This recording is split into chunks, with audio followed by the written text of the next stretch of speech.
Dish of Orts by George MacDonald. Preface. Since printing throughout the title Orts, a doubt has arisen in my mind as to its fitting the nature of the volume. It could hardly, however, be imagined that I associate the idea of worthlessness with the work contained in it. No one would insult his readers by offering them what he counted valueless scraps, and telling them they were such.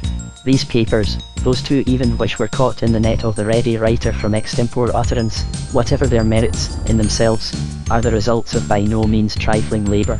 So much a man ought to be able to say for his work, and hence I might defend, if not quite justify my title, for they are but fragmentary presentments of larger meditation. My friends at least will accept them as such, whether they like their collective title or not. The title of the last is not quite suitable. It is that of the religious newspaper which reported the sermon. I noted the fact too late for correction. It ought to be True Greatness. The paper on the fantastic imagination had its origin in the repeated request of readers for an explanation of things in certain shorter stories I had written. It forms the preface to an American edition of my so-called fairy tales. They are in whose notion education would seem to consist in the production of a certain repose through the development of this and that faculty, and the depression, if not eradication, of this and that other faculty. But if mere repose were the end in view, an unsparing depression of all the faculties would be the surest means of approaching it, provided always the animal instincts could be depressed likewise, or, better still, kept in a state of constant repletion. Happily, however, for the human race, it possesses in the passion of hunger even a more immediate saviour than in the wisest selection and treatment of its faculties. For repose is not the end of education, its end is a noble unrest, an ever-renewed awaking from the dead, a ceaseless questioning of the past for the interpretation of the future, an urging on of the motions of life, which had better far be accelerated into fever, than retarded into lethargy. By those who consider a balanced repose the end of culture, the imagination must necessarily be regarded as the one faculty before all others to be suppressed. Are there not facts? Say they. Why forsake them for fancies? Is there not that which may be known? Why forsake it for inventions? What God hath made, into that let man inquire. We answer, to inquire into what God has made is the main function of the imagination. It is aroused by facts, is nourished by facts, seeks for higher and yet higher laws in those facts, but refuses to regard science as the sole interpreter of nature, or the laws of science as the only region of discovery. We must begin with a definition of the word imagination, or rather some description of the faculty to which we give the name. The word itself means an imaging or a making of likenesses. The imagination is that faculty which gives form to thought, not necessarily uttered form, but form capable of being uttered in shape or in sound, or in any mode upon which the senses can lay hold. It is, therefore, that faculty in man which is likest to the prime operation of the power of God, and has, therefore, been called the creative faculty, and its exercise creation. Poet means maker. We must not forget, however, that between creator and poet lies the one unpassable gulf which distinguishes, far be it from us to say divides, all that is God's from all that is man's. A gulf teeming with infinite revelations, but a gulf over which no man can pass to find out God, although God needs not to pass over it to find man. The gulf between that which calls, and that which is thus called into being, between that which makes in its own image, and that which is made in that image. It is better to keep the word creation for the calling out of nothing which is the imagination of God, except it be as an occasional symbolic expression, whose daring is fully recognised, of the likeness of man's work to the work of his maker. The necessary unlikeness between the creator and the created holds within it the equally necessary likeness of the thing made to him who makes it, and so of the work of the made to the work of the maker. When therefore, refusing to employ the word creation of the work of man, we yet use the word imagination of the work of God, we cannot be said to dare at all. It is only to give the name of man's faculty to the power after which and by which it was fashioned. The imagination of man is made in the image of the imagination of God. Everything of man must have been of God first, and it will help much towards our understanding of the imagination and its functions in man if we first succeed in regarding aright the imagination of God, in which the imagination of man lives and moves and has its being. As to what thought is in the mind of God ere it takes form, or what the form is to him ere he utters it, in a word, what the consciousness of God is in either case, all we can say is, that our consciousness in the resembling conditions must, afar off, resemble his. But when we come to consider the acts embodying the divine thought, if indeed thought and act be not with him one and the same, then we enter a region of large difference. We discover at once, For instance, that where a man would make a machine, or a picture, or a book, God makes the man that makes the book, or the picture, or the machine. Would God give us a drama? He makes a Shakespeare. Or would he construct a drama more immediately his own? He begins with the building of the stage itself, and that stage is a world, a universe of worlds. He makes the actors, and they do not act, they are their part. He utters them into the visible to work out their life, his drama. When he would have an epic, he sends a thinking hero into his drama, and the epic is the soliloquy of his Hamlet. Instead of writing his lyrics, he sets his birds and his maidens a singing. All the processes of the ages are God's science, all the flow of history is his poetry. His sculpture is not in marble, but in living and speech-giving forms, which pass away, not to yield place to those that come after, but to be perfected in a nobler studio. What he has done remains, although it vanishes, and he never either forgets what he has once done, or does it even once again. As the thoughts move in the mind of a man, so move the worlds of men and women in the mind of God, and make no confusion there, for there they had their birth, the offspring of his imagination. Man is but a thought of God. If we now consider the so-called creative faculty in man, we shall find that in no primary sense is this faculty creative. Indeed, a man is rather being thought than thinking, when a new thought arises in his mind. He knew it not till he found it there, therefore he could not even have sent for it. He did not create it, else how could it be the surprise that it was when it arose? He may, indeed, in rare instances foresee that something is coming, and make ready the place for its birth. But that is the utmost relation of consciousness and will he can bear to the dawning idea. Leaving this aside, however, and turning to the embodiment or revelation of thought, we shall find that a man no more creates the forms by which he would reveal his thoughts, than he creates those thoughts themselves. For what are the forms by means of which a man may reveal his thoughts? Are they not those of nature? But although he is created in the closest sympathy with these forms, yet even these forms are not born in his mind. What springs with these forms, yet even these forms are not born in his mind. What springs there is the perception that this or that form is already an expression of this or that phase of thought, or of feeling. For the world around him is an outward figuration of the condition of his mind, an inexhaustible storehouse of forms, whence he may choose exponents, the crystal pictures, that shall protect his thought and not need to be broken that the light may break forth. The meanings are in those forms already, else they could be no garment of unveiling. God has made the world that it should thus serve his creature, developing in the service that imagination whose necessity it meets. The man has but to light the lamp within the form. His imagination is the light, it is not the form. Straightway the shining thought makes the form visible, and becomes itself visible through the form. Footnote: we would not be understood to say that the man works consciously even in this. Oftentimes, if not always, the vision arises in the mind, thought and form together. In illustration of what we mean, take a passage from the poet Shelley. In his poem Adonai, written upon the death of Keats, representing death as the revealer of secrets, he says, "The one remains, the many change and pass, heaven's light forever shines, earth's shadows fly, life, like a dome of many-coloured glass, stains the white radiance of eternity, until death tramples it to fragments."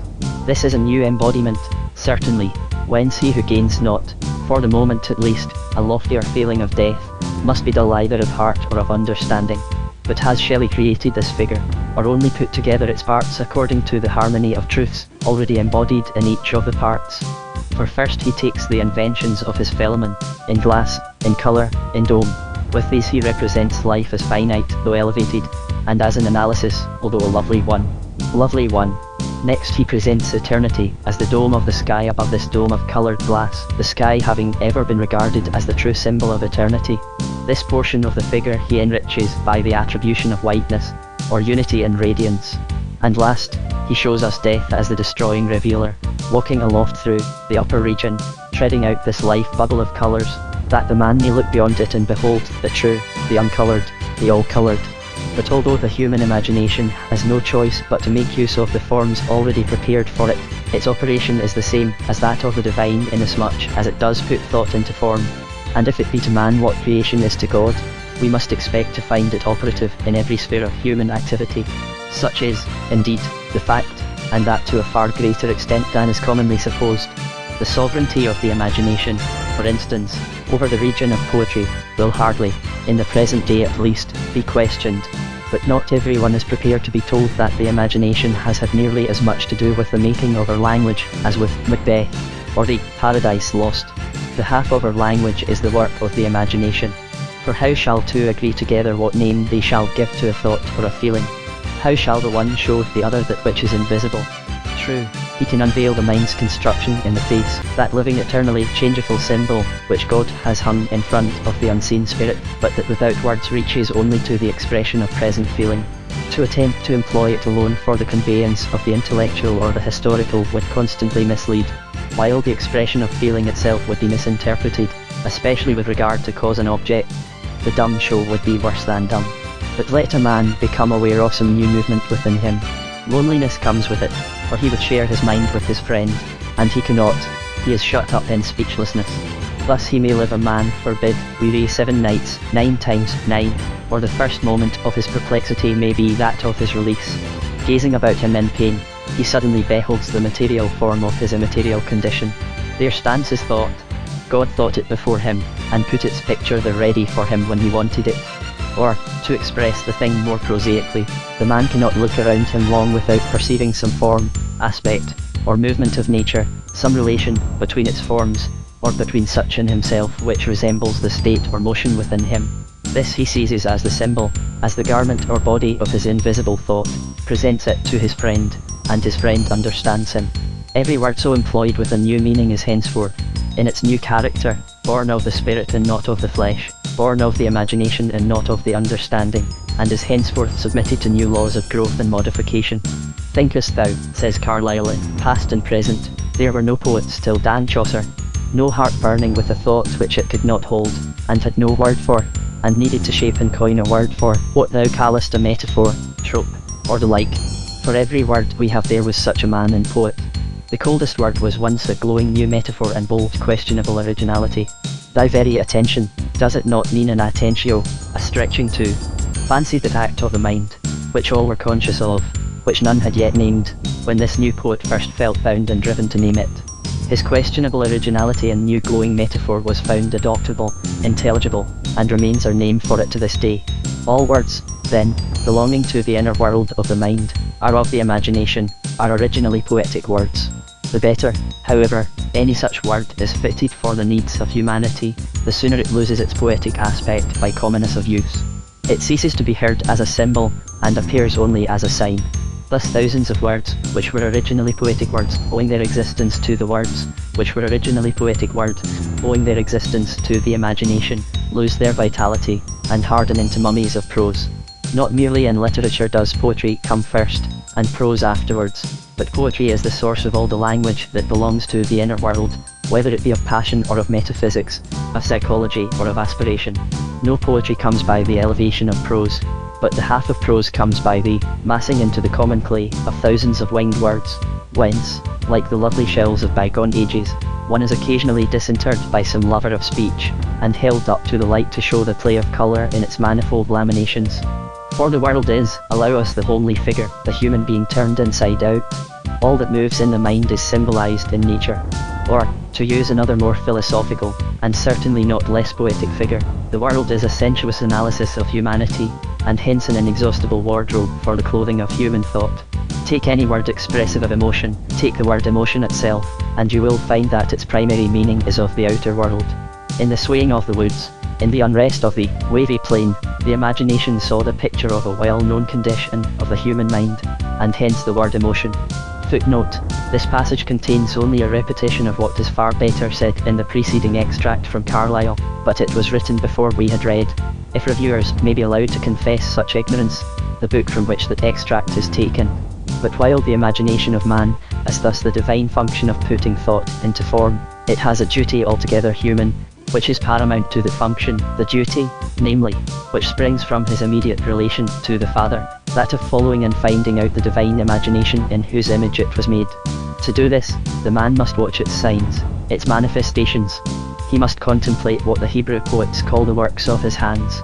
But to follow those is the province of the intellect, not of the imagination. We will leave out of the question at present that poetic interpretation of the works of nature with which the intellect has almost nothing, and the imagination works of nature with which the intellect has almost nothing, and the imagination almost everything, to do. It is unnecessary to insist that the higher being of a flower even is dependent for its reception upon the human imagination, that science may pull the snowdrop to shreds, but cannot find out the idea of suffering hope and pale confident submission, for the sake of which the darling of the spring looks out of heaven, namely, God's heart, upon us his wiser and more sinful children.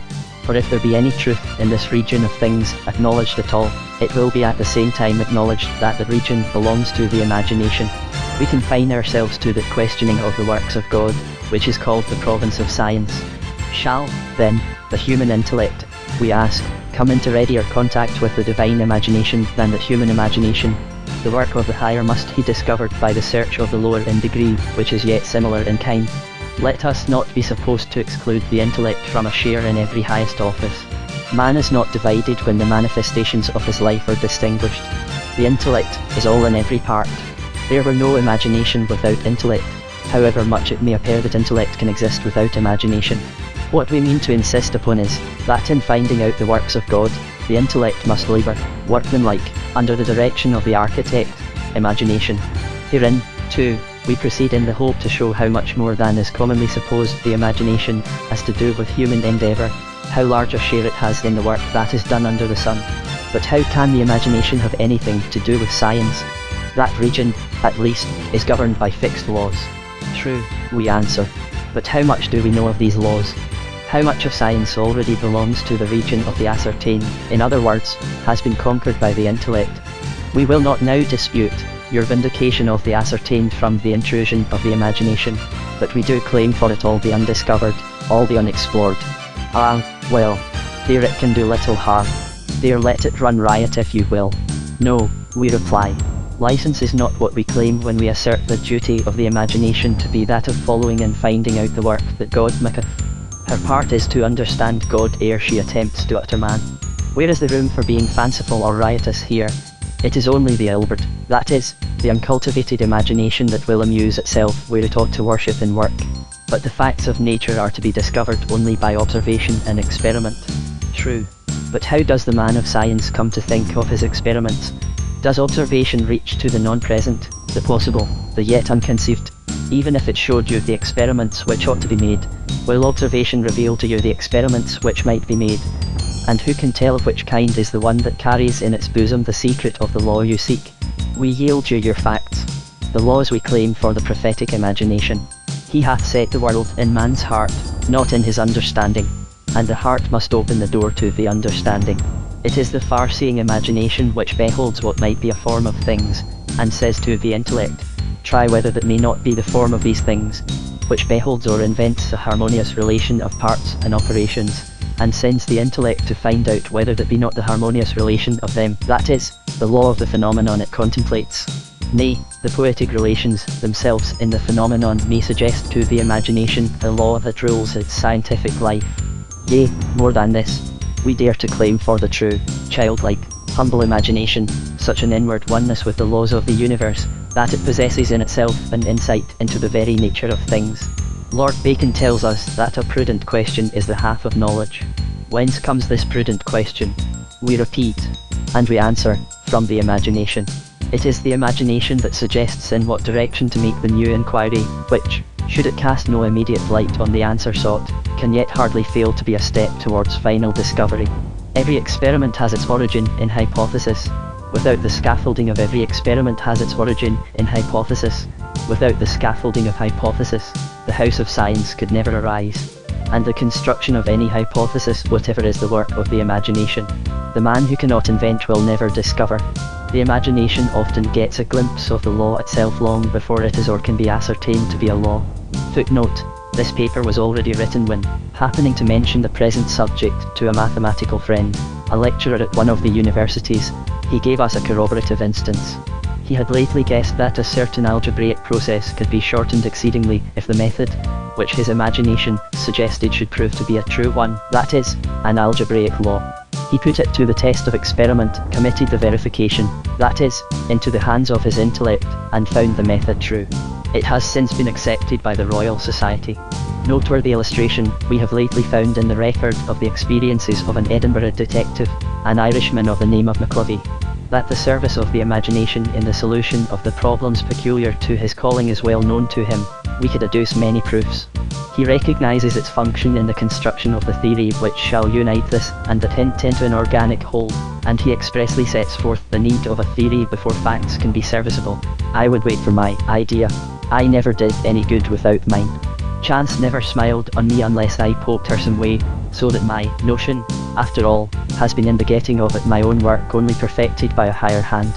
On leaving the shop I went direct to Prince's Street, of course with an idea in my mind, and somehow I have always been contented with one idea when I could not get another, and the advantage of sticking by one is, that the other don't jostle it and turn you about in a circle when you should go in a straight line.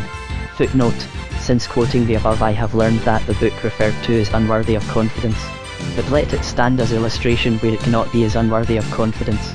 But let it stand as illustration where it cannot be proof. The region belonging to the pure intellect is straitened. The imagination labours to extend its territories, to give it room. She sweeps across the borders, searching out new lands into which she may guide her plodding brother.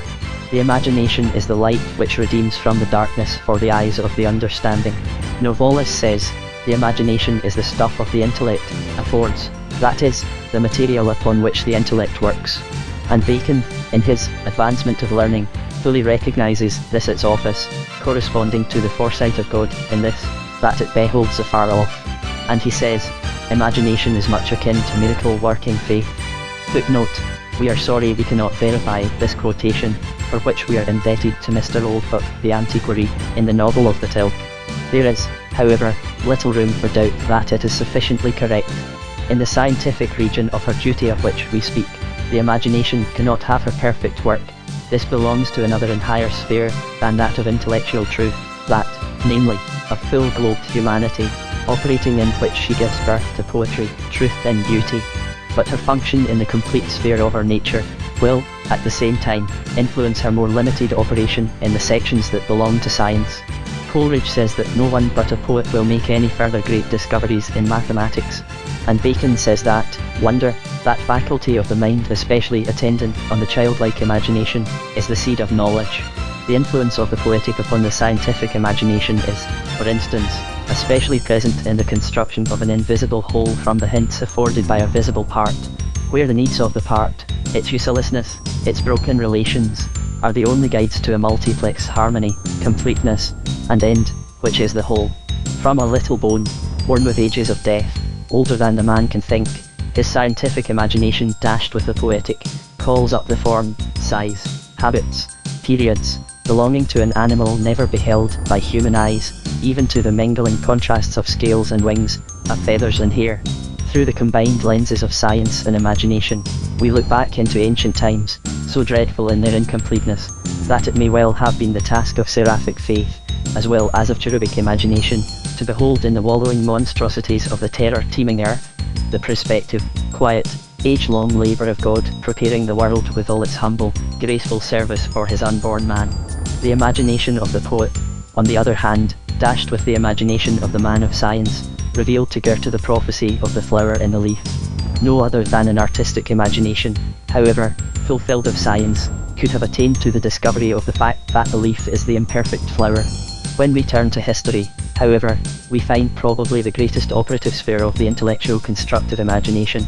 To discover its laws, the cycles in which events return, with the reasons of their return, recognizing them notwithstanding metamorphosis, to perceive the vital motions of this spiritual body of mankind, to learn from its facts the rule of God, to construct from a succession of broken indications a whole accordant with human nature, to approach a scheme of the forces at work, the passions overwhelming or upheaving, the aspirations securely upraising, the selfishnesses debasing and crumbling, with the vital interworking of the whole, to illuminate all from the analogy with individual life, and from the predominant phases of individual character, which are taken as the mind of the people. This is the province of the imagination.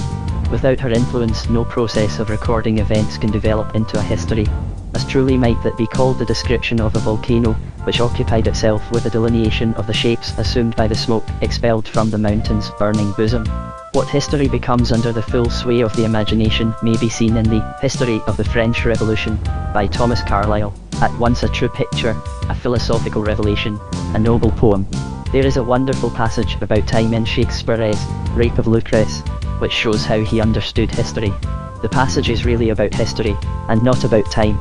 for time itself does nothing, not even blot old books and alter their contents. It is the forces at work in time that produce all the changes, and they are history. We quote for the sake of one line chiefly, but the whole stanza is pertinent. Time's glory is to calm contending kings, to unmask falsehood, and bring truth to light, to stamp the seal of time in aged things, to wake the morn and sentinel the night, to wrong the wronger till he render right, to ruin at proud buildings with thy hours, and smear with dust their glittering golden towers, to wrong the wronger till he render right. Here is a historical cycle worthy of the imagination of Shakespeare, yea, worthy of the creative imagination of our God, the God who made the Shakespeare with the imagination, as well as evolved the history from the laws which that imagination followed and found out. In full instance we would refer our readers to Shakespeare's historical plays, and, as a side illustration, to the fact that he repeatedly represents his greatest characters, when at the point of death, as relieving their overcharged minds by prophecy. Such prophecy is the result of the light of imagination, cleared of all distorting dimness by the vanishing of earthly hopes and desires, cast upon the facts of experience. Such prophecy is the perfect working of the historical imagination. In the interpretation of individual life, the same principles hold, and nowhere can the imagination be more healthily and rewardingly occupied than in endeavouring to construct the life of an individual out of the fragments which are all that can reach us of the history of even the noblest of a race. How this will apply to the reading of the Gospel story we leave to the earnest thought of our readers. We now pass to one more sphere in which the student imagination works in glad freedom, the sphere which is understood to belong more immediately to the poet. Poet. We have already said that the forms of nature, by which word forms we mean any of those conditions of nature which affect the senses of man, are so many approximate representations of the mental conditions of humanity. The outward, commonly called the material, is informed by, or has form in virtue of, the inward or immaterial, in a word, the thought. The forms of nature are the representations of human thought, in virtue of their being the embodiment of God's thought. As such, therefore, they can be read and used to any depth, shallow or profound. Men of all ages and all developments have discovered in them the means of expression, and the men of ages to come, before us in every path along which we are now striving, must likewise find such means in those forms, unfolding with their unfolding necessities. The man, then, who, in harmony with nature, attempts the discovery of more of her meanings, is just searching out the things of God.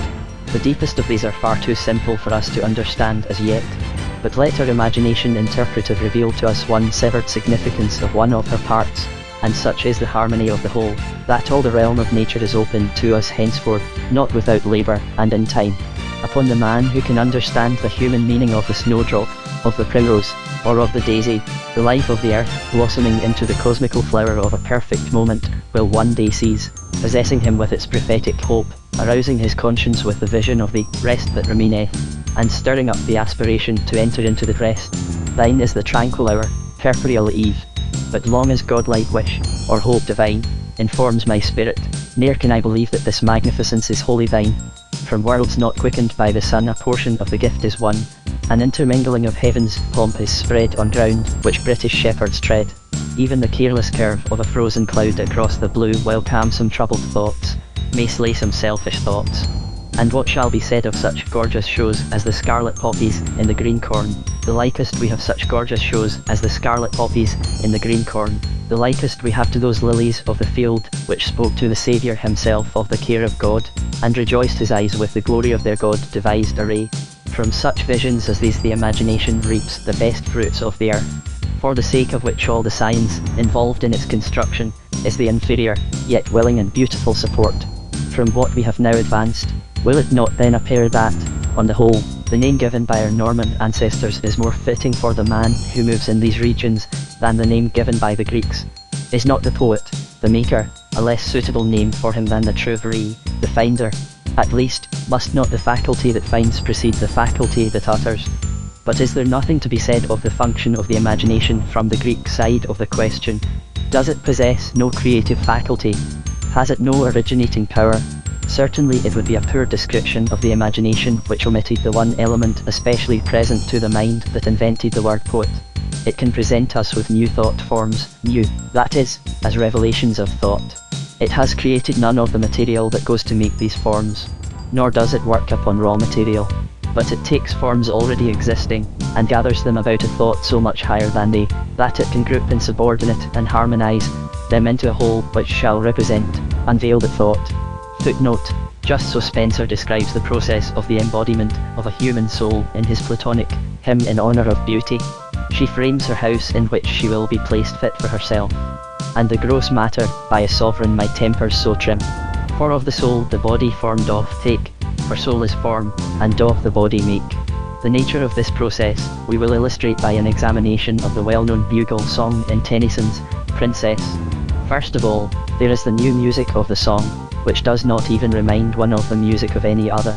The rhythm, rhyme, melody, harmony are all an embodiment, in sound, as distinguished from word, of what can be so embodied, the feeling of the poem, which goes before, and prepares the way for the following thought, tunes the heart into a receptive harmony. Then comes the new arrangement of thought and figure whereby the meaning contained is presented as it never was before. We give a sort of paraphrastical synopsis of the poem, which, partly in virtue of its disagreeableness, will enable the lovers of the song to return to it with an increase of pleasure.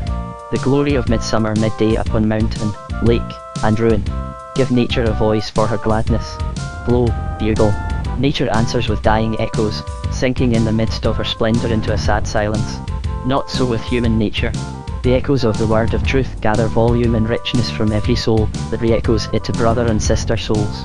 With poets the fashion has been to contrast the stability and rejuvenescence of nature with the evanescence and unreturning decay of humanity, yet soon reviving plants and flowers, anew shall deck the plain, the woods shall hear the voice of spring, and flourish green again. But man forsakes this earthly scene, never to return. Shall any following spring revive the ashes of the urn? But our poet vindicates the eternal in humanity. O love, they die in yon rich sky, they faint on hill or field or river. Our echoes roll from soul to soul, and grow forever and forever. Blow, bugle, blow, set the wild echoes flying, and answer, echoes, answer, dying, dying, dying. Is not this a new form to the thought, a form which makes us feel the truth of it afresh? And every new embodiment of a known truth must be a new and wider revelation. No man is capable of seeing for himself the whole of any truth. He needs it echoed back to him from every soul in the universe, and still its centre is hid in the Father of Lights. In so far, then, as either form or thought is new, we may grant the use of the word creation, modified according to our previous definitions. This operation of the imagination in choosing, gathering, and vitally combining the material of a new revelation, may be well illustrated from a certain employment of the poetic faculty in which our greatest poets have delighted. Perceiving truth half hidden and half revealed in the slow speech and stammering tongue of men who have gone before them, they have taken up the unfinished form and completed it. They have, as it were, rescued the soul of meaning from its prison of uninformed crudity, where it sat like the prince in the Arabian Nights, half man, half marble. They have set it free in its own form, in a shape, namely, which it could, through every part impress.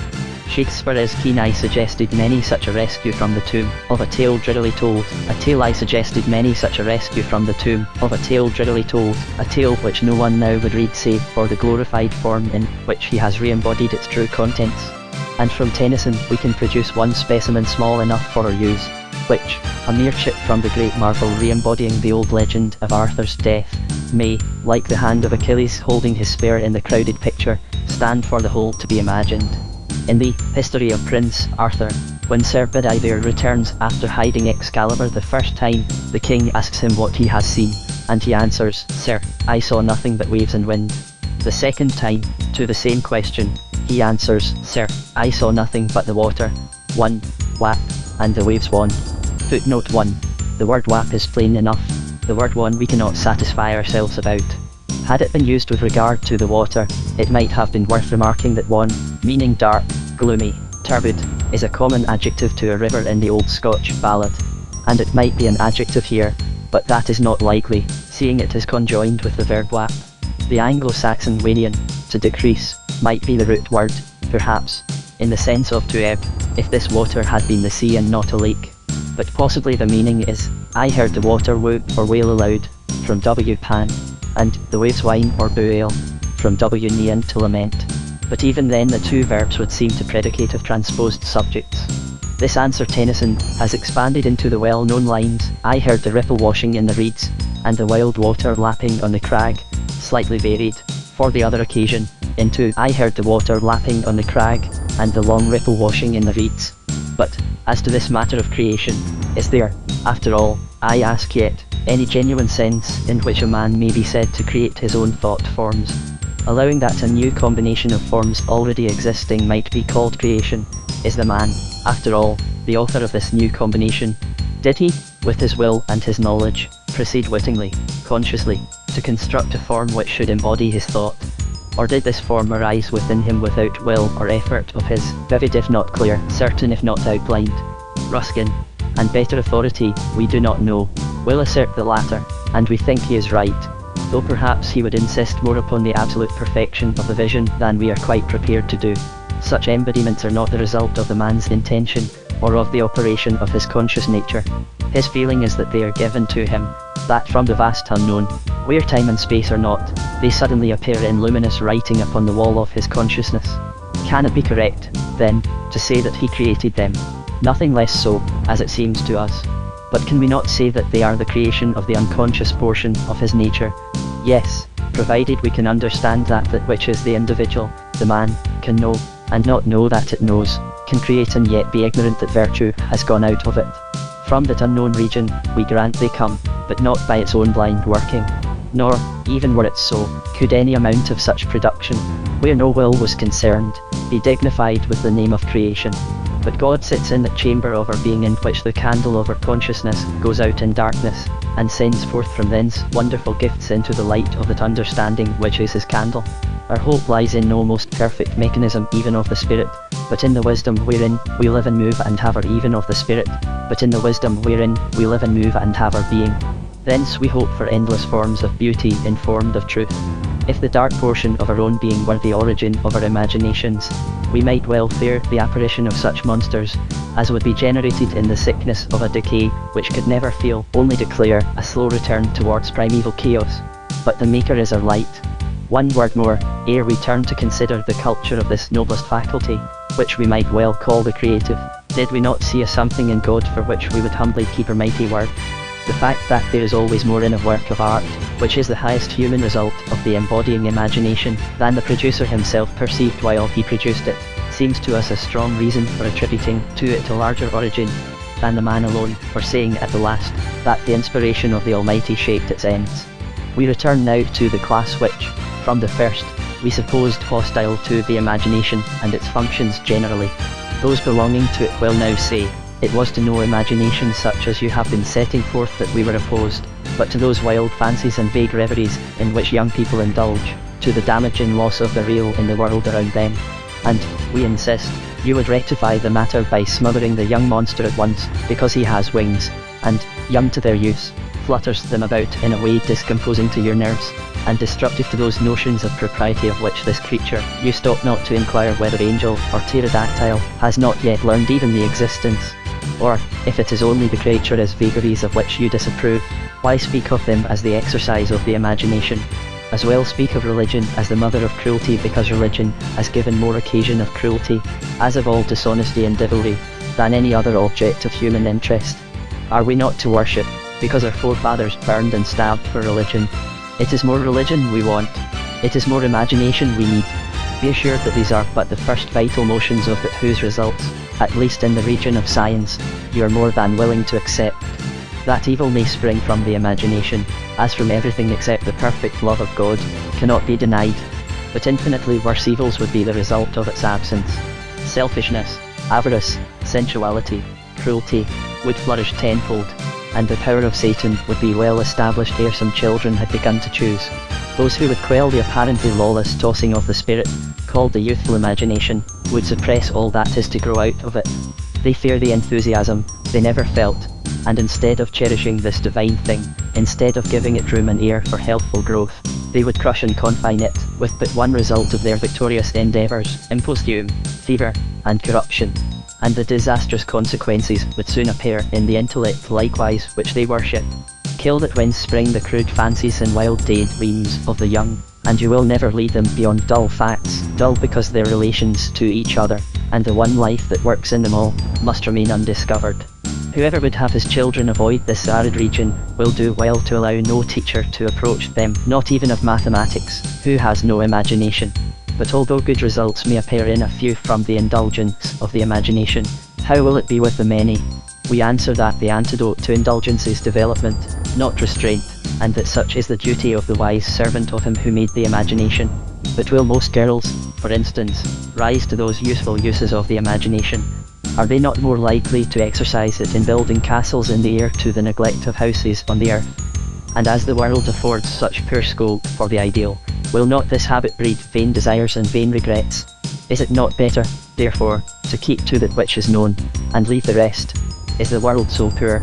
We ask in return. The less reason, then, to be satisfied with it, the more reason to rise above it, into the region of the true, of the eternal, of things as God thinks them. This outward world is but a passing vision of the persistent true. We shall not live in it always. We are dwellers in a divine persistent true. We shall not live in it always. We are dwellers in a divine universe where no desires are in vain, if only they be large enough. Not even in this world do all disappointments breed only vain regrets. Footnote: we will grieve not, rather find strength in what remains behind, in the primal sympathy which, having been, must ever be, in the soothing thoughts that spring out of human suffering, in the faith that looks through death, in years that bring the philosophic mind. And as to keeping to that which is known and leaving the rest, how many affairs of this world are so well defined, so capable of being clearly understood, as not to leave large spaces of uncertainty, whose very correlate faculty is the imagination. Indeed it must, in most things, work after some fashion, filling the gaps after some possible plan, before action can even begin. In very truth, a wise imagination, which is the presence of the Spirit of God, is the best guide that man or woman can have, for it is not the things we see the most clearly that influence us the most powerfully. Undefined, yet vivid visions of something beyond, something which eye has not seen nor ear heard, have far more influence than any logical sequences, whereby the same things may be demonstrated to the intellect. It is the nature of the thing, not the clearness of its outline, that determines its operation. We live by faith, and not by sight. Put the question to our mathematicians, only be sure the question reaches them, whether they would part with the well-defined perfection of their diagrams, or the dim, strange, possibly half-obliterated characters woven in the web of their being, their science, in short, or their poetry, their certainties, or their hopes, their consciousness of knowledge, or their vague sense of that which cannot be known absolutely. Will they hold by their craft or by their inspirations, by their intellects, or their imaginations? If they say the former in each alternative, I shall yet doubt whether the objects of the choice are actually before them, and with equal presentation. What can be known must be known severely. But is there, therefore, no faculty for those infinite lands of uncertainty lying all about the sphere, hollowed out of the dark by the glimmering lamp of our knowledge? Are they not the natural property of the imagination? There, for it, that it may have room to grow. There, that the man may learn to imagine greatly like God who made him, himself discovering their mysteries, in virtue of his following and worshipping imagination. All that has been said, then, tends to enforce the culture of the imagination, but the strongest argument of all remains behind. For, if the whole power of pedantry should rise against her, the imagination will yet work, and if not for good, then for evil, if not for truth, then for falsehood, if not for life, then for death, the evil alternative becoming the more likely from the unnatural treatment she has experienced from those who ought to have fostered her. The power that might have gone forth in conceiving the noblest forms of action, in realizing the lives of the true-hearted, the self-forgetting, will go forth in building airy castles of vain ambition, of boundless riches, of unearned admiration. The imagination that might be devising how to make home blessed or to help the poor neighbour, will be absorbed in the invention of the new dress, or worse, in devising the means of procuring it. For, if she be not occupied with the beautiful, she will be occupied by the pleasant. That which goes not out to worship, will remain at home to be sensual. Cultivate the mere intellect as you may, it will never reduce the passions. The imagination, seeking the ideal in everything, will elevate them to their true and noble service. Seek not that your sons and your daughters should not see visions, should not dream dreams. Seek that they should see true visions, that they should dream noble dreams. Such outgoing of the imagination is one with aspiration, and will do more to elevate above what is low and vile, than all possible inculcations of morality. Nor can religion herself ever rise up into her own calm home, her crystal shrine, when one of her wings, one of the twain with which she flies, is thus broken or paralyzed. The universe is infinitely wide, and conquering reason, if self-glorified, can nowhere move uncrossed by some new wall or gulf of mystery, which thou alone, imaginative faith, canst overleap, in progress towards the fount of love. The danger that lies in the repression of the imagination may be well illustrated from the play of Macbeth. The imagination of the hero, in him a powerful faculty, representing how the deed would appear to others, and so representing its true nature to himself, was his great impediment on the path to crime. Nor would he have succeeded in reaching it, had he not gone to his wife for help, sought refuge from his troublesome imagination with her. She, possessing far less of the faculty, and having dealt more destructively with what she had, took his hand, and led him to the deed. From her imagination, again, she for her part takes refuge in unbelief and denial, declaring to herself, and her husband, that there is no reality in its representations, that there is no reality in anything beyond the present effect it produces on the mind upon which it operates, that intellect and courage are equal to any, even an evil emergency, and that no harm will come to those who can rule themselves according to their own will. Still, however, finding her imagination, and yet more that of her husband, troublesome, she affects a marvellous combination of materialism and idealism, and asserts that things are not, cannot be, and shall not be more or other than people choose to think them. She says, these deeds must not be thought after these ways, so, it will make us mad. The sleeping and the dead are but as pictures. But she had overestimated the power of her will, and underestimated that of her imagination. Her will was the one thing in her that was bad, without root or support in the universe, while her imagination was the voice of God himself out of her own unknown being. The choice of no man or woman can long determine how or what he or she shall think of things. How or what he or she shall think of things. Lady Macbeth's imagination would not be repressed beyond its appointed period, a time determined by laws of her being over which she had no control. It arose, at length, as from the dead, overshadowing her with all the blackness of her crime. The woman who drank strong drink, that she might murder, dared not sleep without a light by her bed, rose and walked in the night, a sleepless spirit in a sleeping body, rubbing the spotted hand of her dreams, which, often as water had cleared it of the deed, yet smelt so in her sleeping nostrils, that all the perfumes of Arabia would not sweeten it. Thus her long downtrodden imagination rose and took vengeance, even through those senses, which she had thought to subordinate to her wicked will. But all this is of the imagination itself, and fitter, therefore, for illustration than for argument. Let us come to facts. Pritchard, lately executed for murder, had no lack of that invention, which is, as it were, the intellect of the imagination, its lowest form. One of the clergymen who, at his own request, attended the prisoner, went through indescribable horrors in the vain endeavour to induce the man simply to cease from lying. One invention after another followed the most earnest asseverations of truth. The effect produced upon us by this clergyman's report of his experience was a moral dismay, such as we had never felt with regard to a human being, and drew from us the exclamation, the man could have had no imagination. The reply was, none whatever. Never seeking true or high things, caring only for appearances, and, therefore, for inventions, he had left his imagination all undeveloped, and when it represented his own inner condition to him, had repressed it until it was nearly destroyed, and what remained of it was set on fire of hell. Footnote: one of the best weekly papers in London, evidently as much in ignorance of the man as of the facts of the case, spoke of Dr. MacLeod as having been engaged in whitewashing the murderer for heaven.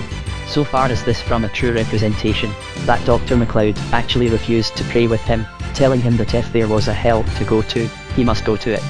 Man is the roof and crown of things. He is the world, and more. Therefore the chief scope of his imagination, next to God who made him, will he the world in relation to his own life therein?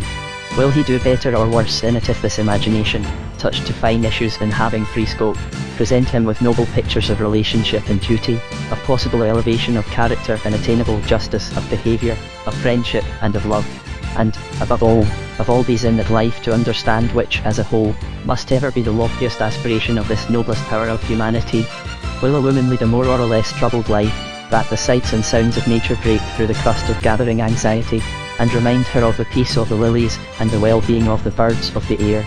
Or will life be less interesting to her, that the lives of her neighbours, instead of passing like shadows upon a wall, assume a consistent wholeness, forming themselves into stories and phases of life? Will she not hereby love more and talk less?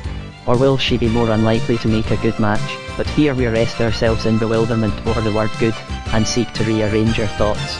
If what mothers mean by a good match is the alliance of a man of position and means, or let them throw intellect, manners, and personal advantages into the same scale, if this be all, then we grant the daughter of cultivated imagination may not be manageable, will probably be obstinate.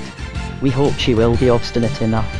Footnote: let women who feel the wrongs of their kind teach women to be high-minded in their relation to men, and they will do more for the social elevation of women, and the establishment of their rights, whatever those rights may be, than by any amount of intellectual development or assertion of equality.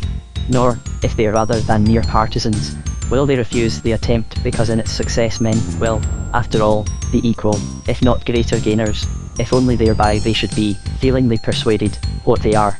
But will the girl be less likely to marry a gentleman, in the grand old meaning of the 16th century, when it was no irreverence to call her lord, the first true gentleman that ever breathed, or in that of the 14th, when Chaucer teaching, whom is worthy to be called gentle, writes thus: the first stock was full of right wisna, true of his word, sober, pitiless and free, clean of his ghost, and loved business, against the vice of sloth and honor.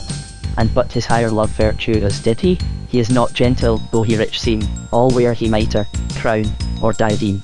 Will she be less likely to marry one who honours women, and for their sakes, as well as his own, honours himself? Or to speak from what many would regard as the mother's side of the question, will the girl be more likely, because of such a culture of her imagination, to refuse the wise, true-hearted, generous rich man, and fall in love with the talking, verse-making fool, because he is poor, as if that were a virtue for which he had striven? The highest imagination and the lowliest common sense are always on one side. For the end of imagination is harmony. A right imagination, being the reflex of the creation, will fall in with the divine order of things, as the highest form of its own operation, will tune its instrument here at the door, to the divine harmonies within, will be content alone with growth towards the divine idea, which includes all that is beautiful in the imperfect imaginations of men, will know that every deviation from the growth is downward, and will therefore send the man forth from its loftiest representations to do the commonest duty of the most wearisome calling in a hearty and hopeful spirit. This is the work of the right imagination, and towards this work every imagination, in proportion to the rightness that is in it, will tend. The reveries even of the wise man will make him stronger for his work. His dreaming as well as his thinking will render him sorry for past failure, and hopeful of future success. To come now to the culture of the imagination. Its development is one of the main ends of the divine education of life with all its efforts and experiences. Therefore the first and essential means for its culture must be an ordering of our life towards harmony with its ideal in the mind of God. As he that is willing to do the will of the Father, shall know of the doctrine, so, we doubt not, he that will do the will of the poet, shall behold the beautiful. For all is God's, and the man who is growing into harmony with his will, is growing into harmony with himself. All the hidden glories of his being are coming out into the light of humble consciousness, so that at the last he shall be a pure microcosm, faithfully reflecting, after his manner, the mighty macrocosm. We believe, therefore, that nothing will do so much for the intellect or the imagination as being good. We do not mean after any formula or any creed, but simply after the faith of him who did the will of his Father in heaven. But if we speak of direct means for the culture of the imagination, the whole is comprised in two words, food and exercise. If you want strong arms, take animal food, and row. Feed your imagination with food convenient for it, and exercise it, not in the contortions of the acrobat, but in the movements of the gymnast. And first for the food. Goethe has told us that the way to develop the aesthetic faculty is to have constantly before our eyes, that is, in the room we most frequent, some work of the best attainable art. This will teach us to refuse the evil and choose the good. It will plant itself in our minds and become our counsellor. Involuntarily, unconsciously, we shall compare with its perfection everything that comes before us for judgment. Now, although no better advice could he given, it involves one danger, that of narrowness. And not easily, in dread of this danger, would one change his tutor, and so procure variety of instruction. But in the culture of the imagination, books, although not the only, are the readiest means of supplying the food convenient for it, and 100 books may he have where even one work of art of the right sort is unattainable, seeing such must he of some size as well as of thorough excellence. And in variety alone is safety from the danger of the convenient food becoming the inconvenient model. Let us suppose, then, that one who himself justly estimates the imagination is anxious to develop its operation in his child. No doubt the best beginning, especially if the child be young, is an acquaintance with nature, in which let him be encouraged to observe vital phenomena, to put things together, to speculate from what he sees to what he does not see. But let earnest care be taken that upon no matter shall he go on talking foolishly. Let him be as fanciful as he may, upon no matter shall he go on talking foolishly. Let him be as fanciful as he may, but let him not, even in his fancy, sin against fancy's sense. For fancy has its laws as certainly as the most ordinary business of life. When he is silly, let him know it and be ashamed. But where this association with nature is but occasionally possible, recourse must be had to literature. In books, we not only have store of all results of the imagination, but in them, as in her workshop, we may behold her embodying before our very eyes, in music of speech, in wonder of words, till her work, like a golden dish set with shining jewels, and adorned by the hands of the cunning workmen, stands finished before us. In this kind, then, the best must be set before the learner, that he may eat and not be satisfied. For the finest products of the imagination are of the best nourishment for the beginnings of that imagination, and the mind of the teacher must mediate between the work of art and the mind of the pupil, bringing them together in the vital contact of intelligence, directing the observation to the lines of expression, the points of force, and helping the mind to repose upon the whole, so that no separable beauties shall lead to a neglect of the scope, that is the shape or form complete. And ever he must seek to show excellence rather than talk about it, giving the thing itself, that it may grow into the mind, and not a eulogy of his own upon the thing, isolating the point worthy of remark rather than making many remarks upon the point. Especially must he endeavour to show the spiritual scaffolding or skeleton of any work of art, those main ideas upon which the shape is constructed, and around which the rest group as ministering dependencies. But he will not, therefore, pass over that intellectual structure, without which the other could not be manifested. He will not forget the builder while he admires the architect, while he dwells with delight on the relation of the peculiar arch to the meaning of the whole cathedral. He will not think it needless to explain the principles on which it is constructed, or even how those principles are carried out in actual process. Neither yet will the tracery of its windows, the foliage of its crockets, or the fretting of its mouldings be forgotten. Every beauty will have its crockets, or the fretting of its mouldings be forgotten. Every beauty will have its word, only all beauties will be subordinated to the final beauty, that is, the unity of the whole. Thus doing, he shall perform the true office of friendship. He will introduce his pupil into the society which he himself prizes most, surrounding him with the genial presence of the high-minded, that this good company may work its own kind in him who frequents it. But he will likewise seek to turn him aside from such company, whether of books or of men, as might tend to lower his reverence, his choice, or his standard. He will, therefore, discourage indiscriminate reading, and that worse than waste which consists in skimming the books of a circulating library. He knows that if a book is worth reading at all, it is worth reading well, and that, if it is not worth reading, it is only to the most accomplished reader that it can be worth skimming. He will seek to make him discern, not merely between the good and the evil, but between the good and the not so good. And this not for the sake of sharpening the intellect, still less of generating that self-satisfaction which is the closest attendant upon criticism, but for the sake of choosing the best path and the best companions upon it. A spirit of criticism for the sake of distinguishing only, or, far worse, for the sake of having one's opinion ready upon demand, is not merely repulsive to all true thinkers, but is, in itself, destructive of all thinking. A spirit of criticism for the sake of the truth, a spirit that does not start from its chamber at every noise, but waits till its presence is desired, cannot, indeed, garnish the house, but can sweep it clean. Were there enough of such wise criticism, there would be 10 times the study of the best writers of the past, and perhaps 1/10 of the admiration for the ephemeral productions of the day. A gathered mountain of misplaced worships would be swept into the sea by the study of one good book, and while what was good in an inferior book would still be admired, the relative position of the book would be altered and its influence lessened. Speaking of true learning, Lord Bacon says, "It taketh away vain admiration of anything, which is the root of all weakness." The right teacher would have his pupil easy to please, but ill to satisfy, ready to enjoy, unready to embrace, keen to discover beauty, slow to say, "Here I will dwell." But he will not confine his instructions to the region of art. He will encourage him to read history with an eye eager for the dawning figure of the past. He will especially show him that a great part of the Bible is only thus to be understood, and that the constant and consistent way of God, to be discovered in it, is in fact the key to all history. In the history of individuals, as well, he will try to show him how to put sign and token together, constructing not indeed a whole, but a probable suggestion of the whole. And, again, while showing him the reflex of nature in the poets, he will not be satisfied without sending him to nature herself, urging him in country rambles to keep open eyes for the sweet fashionings and blendings of her operation around him, and in city walks to watch the human face divine. Once more, he will point out to him the essential difference between reverie and thought, between dreaming and imagining. He will teach him not to mistake fancy, either in himself or in others, for imagination, and to beware of hunting after resemblances that carry with them no interpretation. Such training is not solely fitted for the possible development of artistic faculty. Few, in this world, will ever be able to utter what they feel.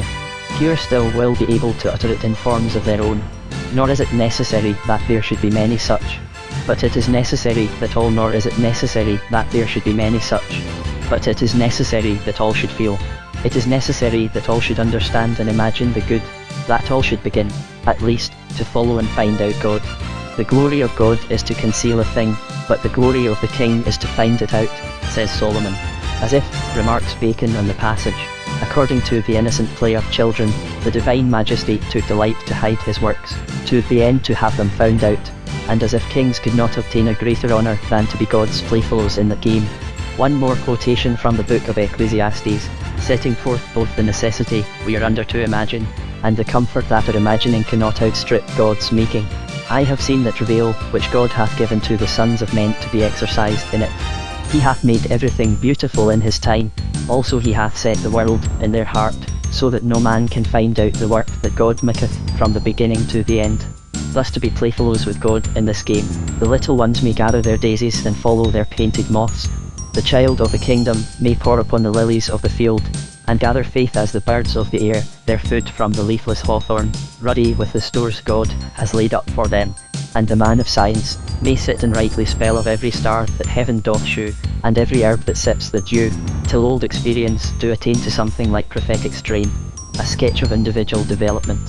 Footnote 1880. A sketch of individual development. Footnote 1880.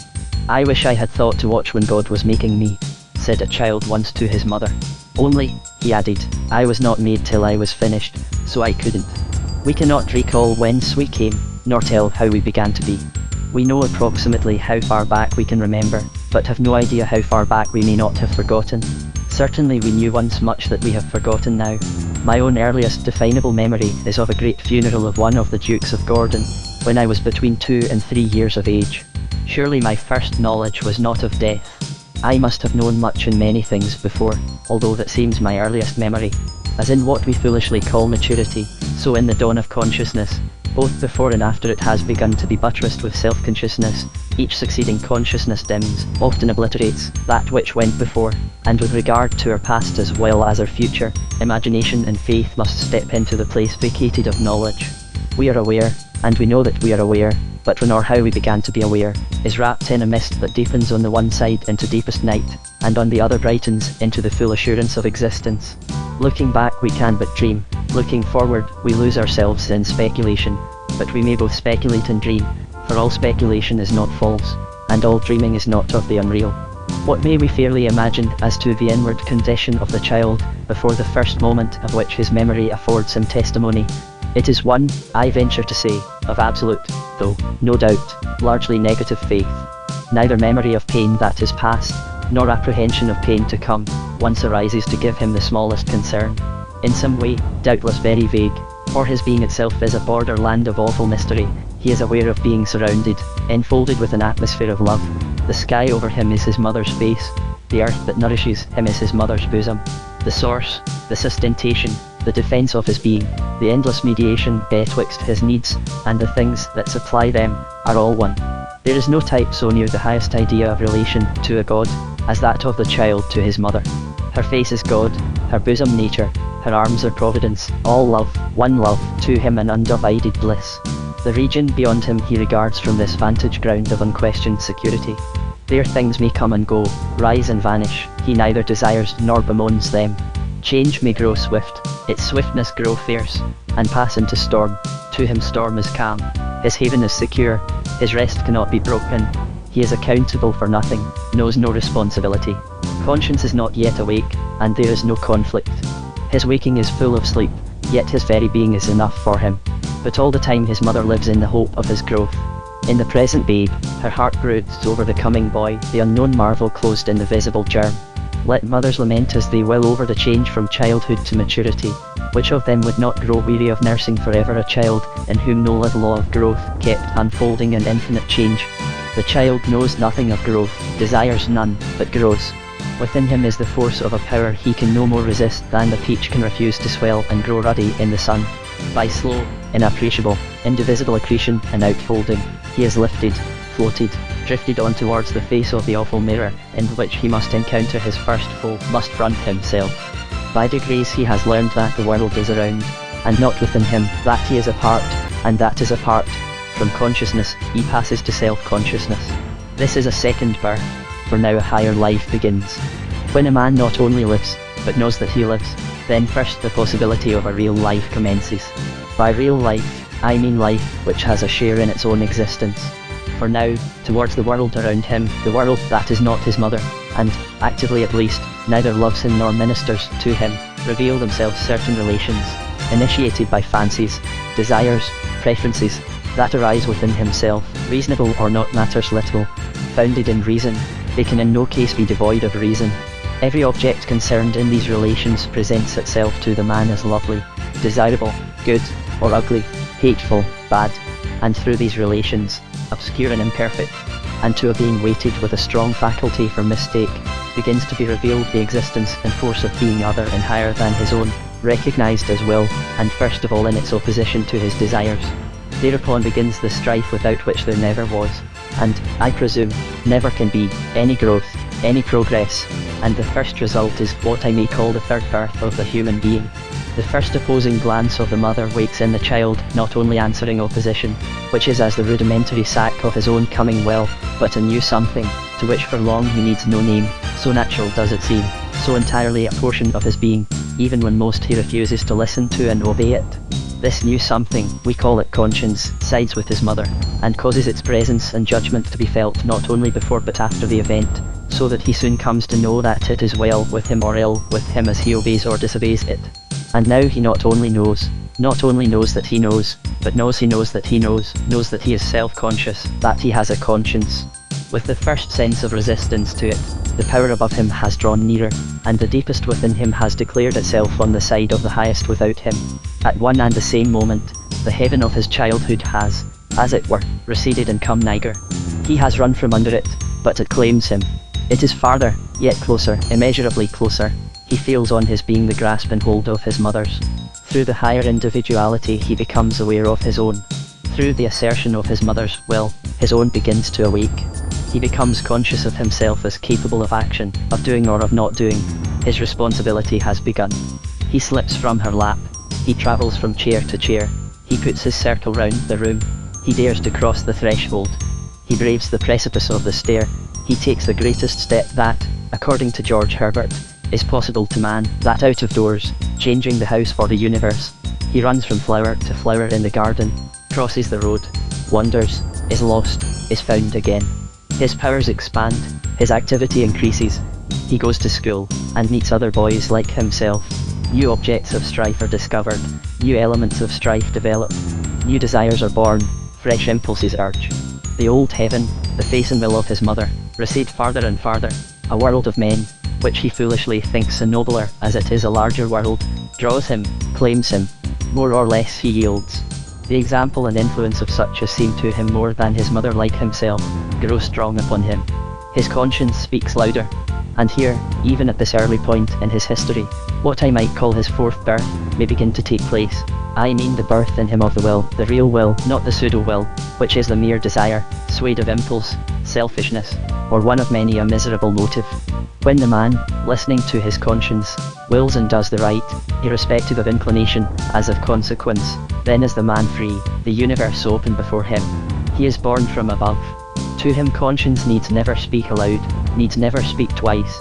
To him her voice never grows less powerful, for he never neglects what she commands. And when he becomes aware that he can will his will, that God has given him a share in essential life, in the causation of his own being, then is he a man indeed. I say, even here this birth may begin, but with most it takes years not a few to complete it. For, the power of the mother having waned, the power of the neighbour is waxing. If the boy be of common clay, that is, of clay willing to accept dishonour, this power of the neighbour over him will increase and increase, till individuality shall have vanished from him, and what his friends, what society, what the trade or the profession say, will be to him the rule of life. With such, however, I have to do no more than with the deaf dead, who sleep too deep for words to reach them. My typical child of man is not of such. He is capable not of being influenced merely, but of influencing, and first of all of influencing himself, of taking a share in his own making, of determining actively, not by mere passivity, what he shall be and become, for he never ceases to pay at least a little heed, however poor and intermittent, to the voice of his conscience, and today he pays more heed than he did yesterday. Long ere now the joy of space, of room, has laid hold upon him the more powerfully if he inhabit a wild and broken region. The human animal delights in motion and change, motions of his members, even violent, and swiftest changes of place. It is as if he would lay hold of the infinite by ceaseless abandonment and choice of a never-abiding standpoint, as if he would lay hold of strength by the consciousness of the strength he has. He is full of unrest. He must know what lies on the farther shore of every river, see how the world looks from every hill. What is behind? What is beyond? Is his constant cry.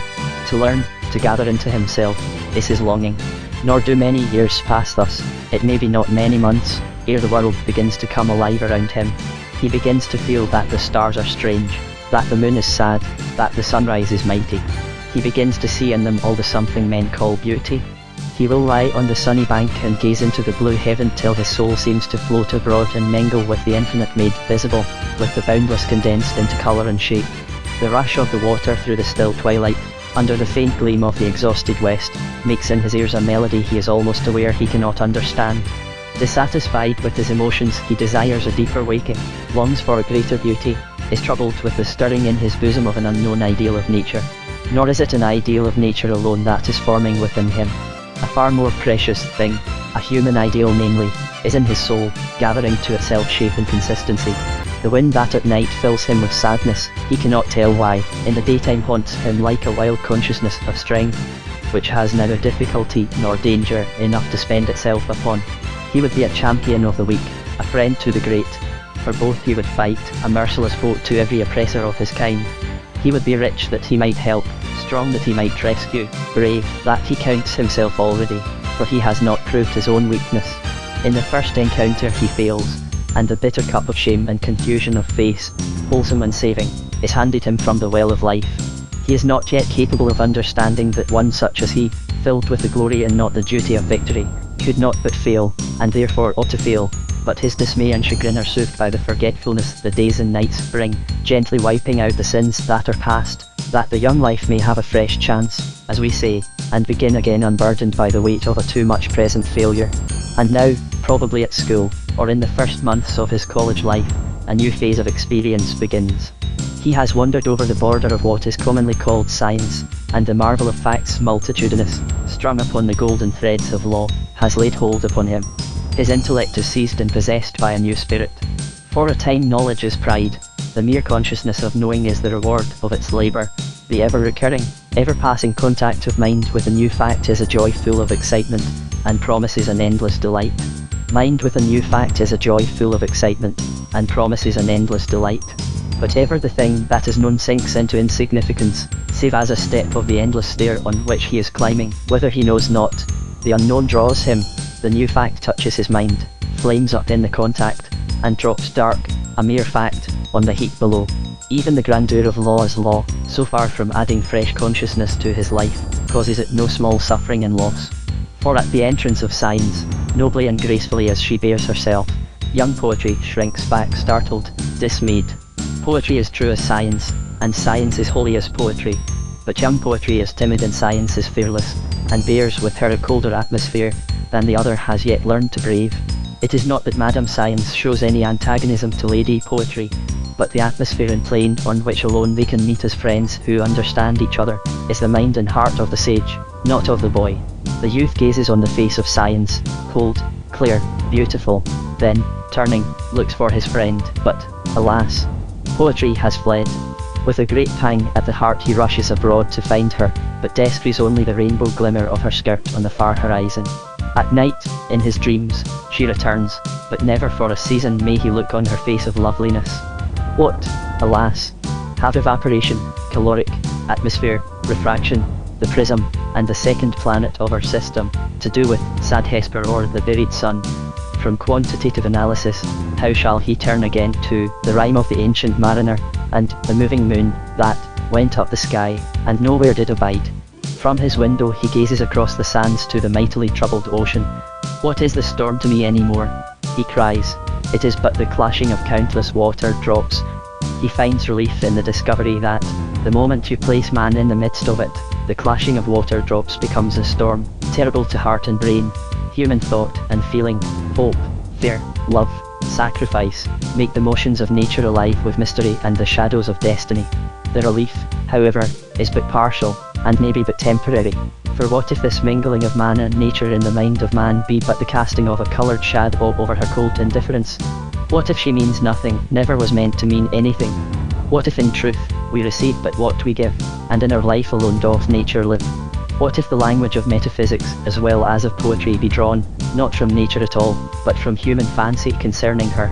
At length, from the unknown, whence himself he came, appears an angel to deliver him from this horror, this stony look, ah, God, a soulless law. The woman is on her way, whose part it is to meet him with a life other than his own, at once the complement of his, and the visible presentment of that in it which is beyond his own understanding.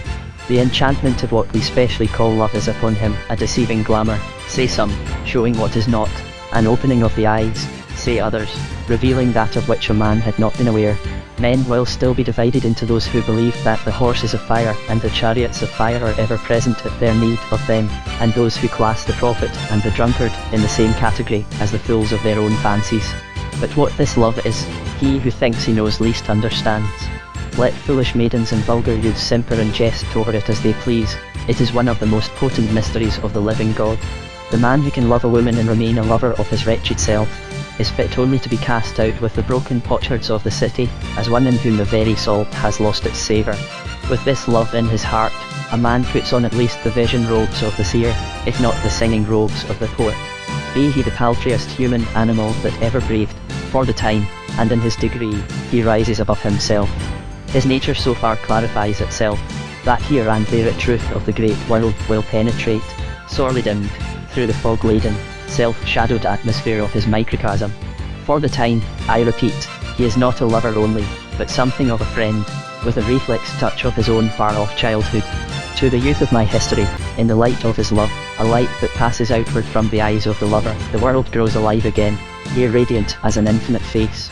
He sees the flowers as he saw them in boyhood, recovering from an illness of all the winter, only they have a yet deeper glow, a yet fresher delight, a yet more unspeakable soul. He becomes pitiful over them, and not willingly breaks their stems, to hurt the life he more than half believes they share with him. He cannot think anything created only for him, any more than only for itself.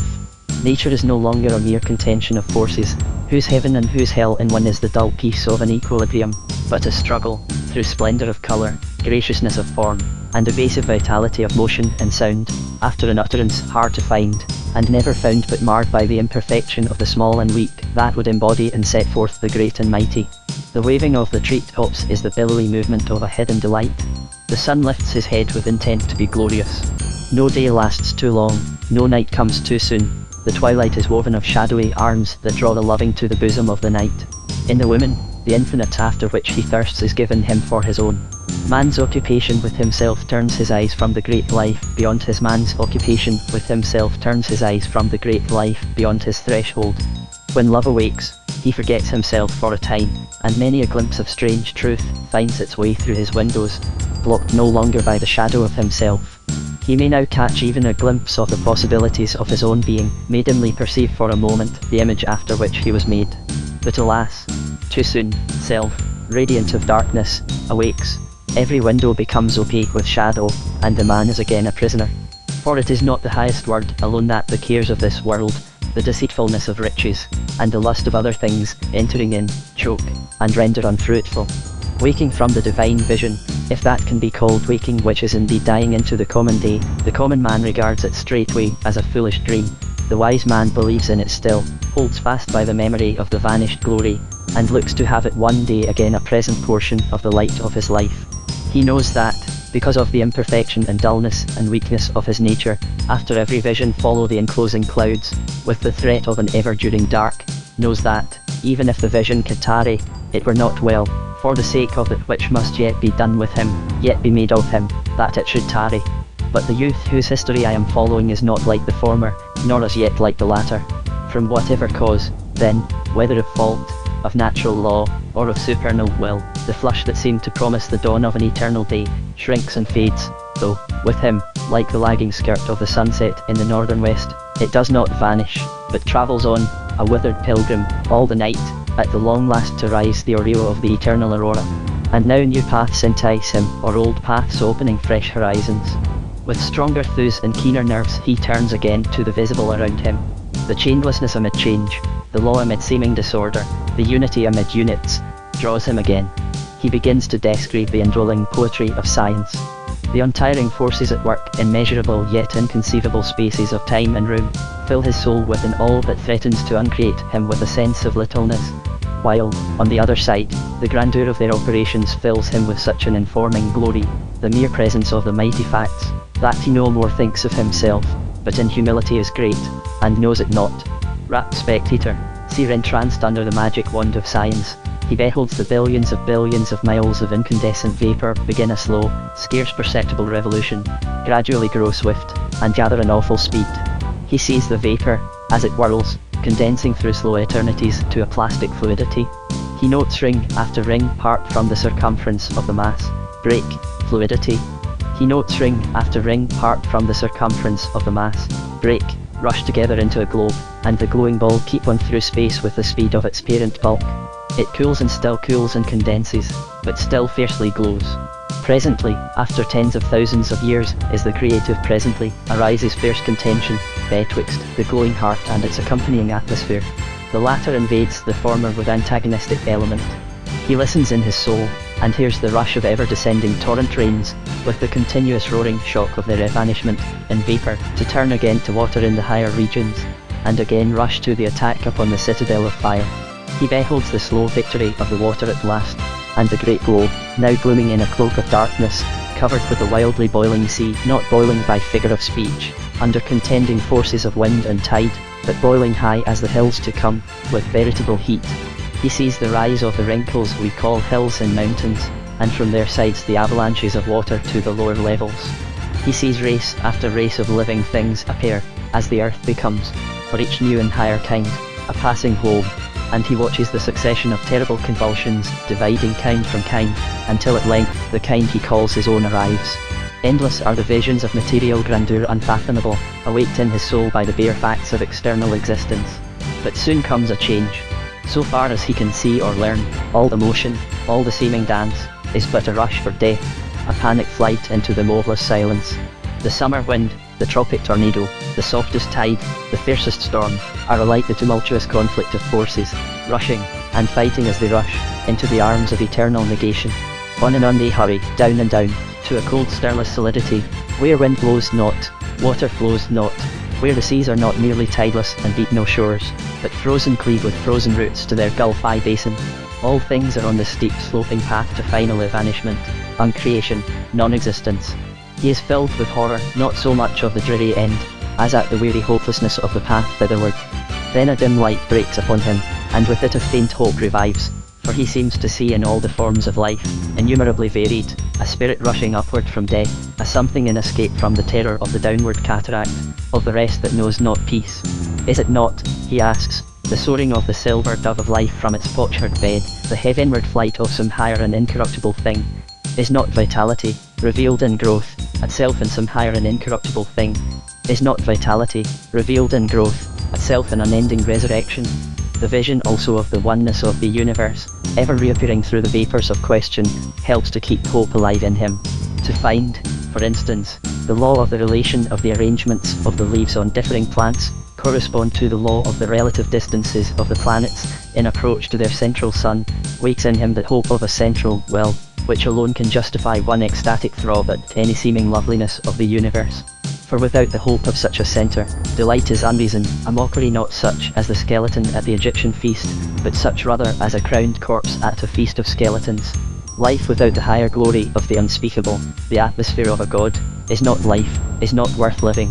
He would rather cease to be, than walk the dull level of the commonplace, than live the unideal of men in whose company he can take no pleasure, men who are as of a lower race, whom he fain would lift, who will not rise, but for whom as for himself he would cherish the hope they do their best to kill.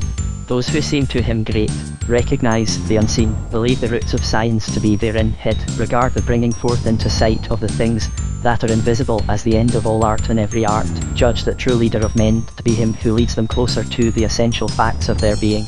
Alas for his love and his hope, alas for himself, if the visible should exist for its own sake only. If the face of a flower means nothing, appeals to no region beyond the scope of the science that would unveil its growth. He cannot believe that its structure exists for the sake of its laws. That would be to build for the sake of its joints a scaffold where no house was to stand. Those who put their faith in science are trying to live in the scaffold of the house invisible. He finds harbour and comfort at times in the written poetry of his fellows. He delights in analysing and grasping the thought that informs the utterance. For a moment, the fine figure, the delicate phrase, make him jubilant and strong, but the jubilation and the strength soon pass, for it is not any of the forms, even of the thought forms of truth, that can give rest to his soul. History attracts him little, for he is not able to discover by its records the operation of principles, yielding hope for his race. Such there may be, but he does operation of principles, yielding hope for his race. Such there may be, but he does not find them. What hope for the rising wave that knows in its rise only its doom to sink, and at length be dashed on the low shore of annihilation? But the time would fail me to follow the doubling of the soul coursed by the hounds of death, or to set down the forms innumerable in which the golden hemony springs in its path, a sovereign muse, gainst all enchantments, mildew blast, or damp. And now the shadows are beginning to lengthen towards the night, which, whether there be a following morn or no, is the night, and spreads out the wings of darkness. And still as it approaches the more aware grows the man of a want that differs from any feeling I have already sought to describe, a sense of insecurity, in no wise the same as the doubt of life beyond the grave, a need more profound even than that which cries for a living nature. And now he plainly knows, that, all his life, like a conscious duty unfulfilled, this sense has haunted his path, ever and anon descending and clinging, a cold mist, about his heart. What if this lack was indeed the root of every other anxiety? Now freshly revived, this sense of not having, of something, he knows not what, for lack of which his being is in pain at its own incompleteness, never leaves him more. And with it the terror has returned and grows, lest there should be no unseen power, as his fathers believed, and his mother taught him, filling all things and meaning all things, no power with whom, in his last extremity, awaits him a final refuge. With the quickening doubt falls a tenfold light on the world of poetry, both that in nature and that in books. Far worse than that early chill, which the assertions of science concerning what it knows, cast upon his inexperienced soul, is now the shivering death, which its pretended denials concerning what it knows not, send through all his vital frame. The soul departs from the face of beauty, when the eye begins to doubt if there be any soul behind it. And now the man feels like one I knew, affected with a strange disease, who saw in the living face always the face of a corpse. What can the world be to him who lives for thought, if there be no supreme and perfect thought, none but such poor struggles after thought as he finds in himself? Take the eternal thought from the heart of things, no longer can any beauty be real, no more can shape, motion, aspect of nature have significance in itself, or sympathy with human soul. At best and most the beauty he thought he saw was but the projected perfection of his own being, and from himself as the crown and summit of things, the soul of the man shrinks with horror. It is the more imperfect being who knows the least his incompleteness, and for whom, seeing so little beyond himself, it is easiest to imagine himself the heart and apex of things, and rejoice in the fancy. The killing power of a godless science returns upon him with tenfold force. The ocean tempest is once more a mere clashing of innumerable water drops. The green and amber sadness of the evening sky is a mockery of sorrow. His own soul and its sadness is a mockery of himself. There is nothing in the sadness, nothing in the mockery, to tell him as comfort. That in his own thought lives, the meaning if nowhere else, is mockery worst of all. For if there be no truth in them, if these things be no embodiment, To make them serve as such is to put a candle in a death's head to light the dying through the place of tombs. To his former foolish fancy a primrose might preach a childlike trust. The untoiling lilies might from their field cast seeds of a higher growth into his troubled heart. Now they are no better than the colour the painter leaves behind him on the doorpost of his workshop. When, the day's labour over, he wipes his brush on it ere he depart for the night. The look in the eyes of his dog, happy in that he is short-lived, is one of infinite sadness. All graciousness must henceforth be a sorrow. It has to go with the sunsets. That a thing must cease takes from it the joy of even an aeonian endurance, for its kind is mortal. It belongs to the nature of things that cannot live. The sorrow is not so much that it shall perish as that it could not live, that it is not in its nature a real, that is, an eternal thing. His children are shadows, their life a dance, a sickness, a corruption, the very element of unselfishness, which, however feeble and beclouded it may be, yet exists in all love, in giving life its only dignity adds to its sorrow.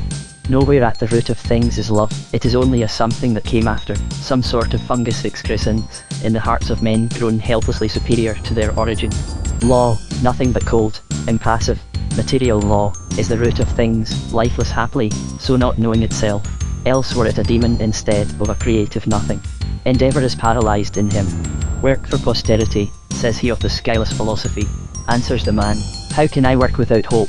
Little heart have I to labour, where labour is so little help. What can I do hope? Little heart have I to labour, where labour is so little help.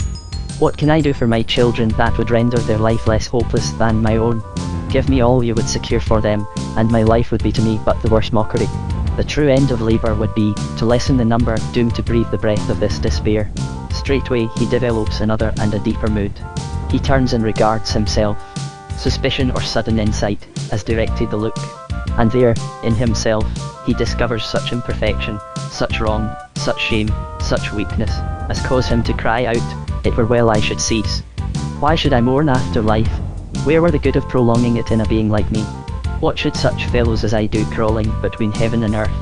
Such insights, when they come, the seers do their best, in general, to obscure suspicion of themselves they regard as a monster, and would stifle.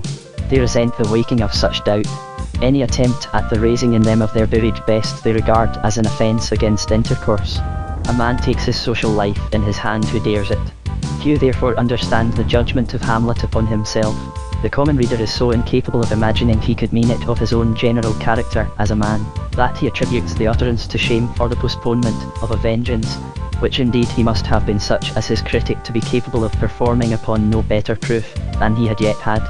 When the man whose unfolding I would now represent, regards even his dearest love, he finds it such a poor, selfish, low-lived thing, that in his heart he shames himself before his children and his friends. How little labour, how little watching, how little pain has he endured for their sakes. He reads of great things in this kind, but in himself he does not find them. How often has he not been wrongfully displeased, wrathful with the innocent? How often has he not hurt a heart more tender than his own? Has he ever once been faithful to the height of his ideal? Is his life on the whole a thing to regard with complacency, or to be troubled exceedingly concerning? Beyond him rise and spread infinite seeming possibilities, height beyond height, glory beyond glory, each rooted in and rising from his conscious being, but alas, where is any hope of ascending them? These hills of peace, in a season of calm weather, seem to surround and enfold him, as a land in which he could dwell at ease and at home. Surely among them lies the place of his birth.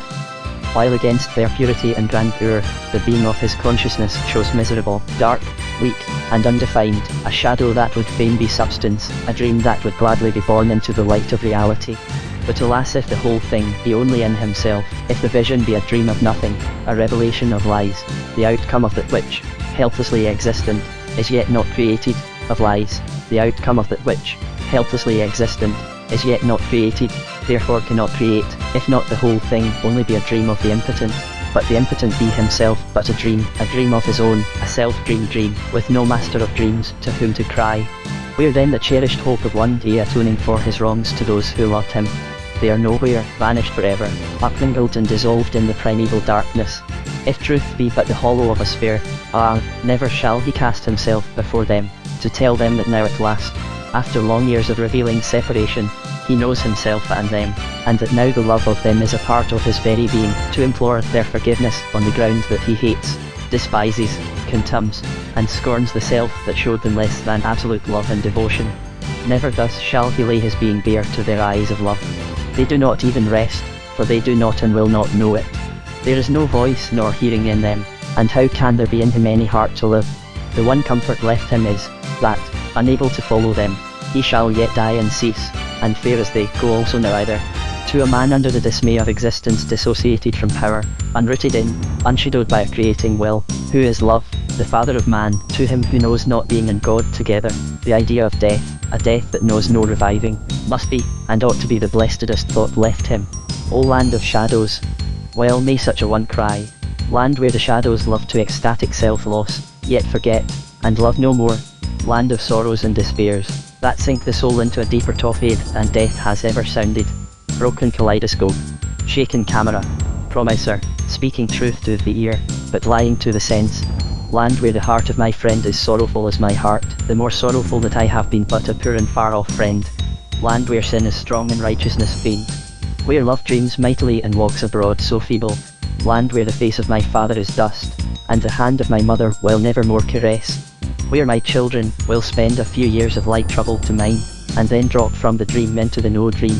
Gladly, O land of sickliest shadows, gladly, that is, with what power of gladness is in me, I take my leave of thee. Welcome the cold, pain-soothing embrace of immortal death. Hideous are his looks, but I love him better than life. He is true, and will not deceive us. Nay, he only is our saviour, setting us free from the tyranny of the false that ought to be true, and sets us longing in vain. But through all the man's doubts, fears, and perplexities, a certain whisper, say rather, an uncertain rumour, a vague legendary murmur, has been at the same time about, rather than in, his ears, never ceasing to haunt his ear, although hitherto he has hardly heeded it.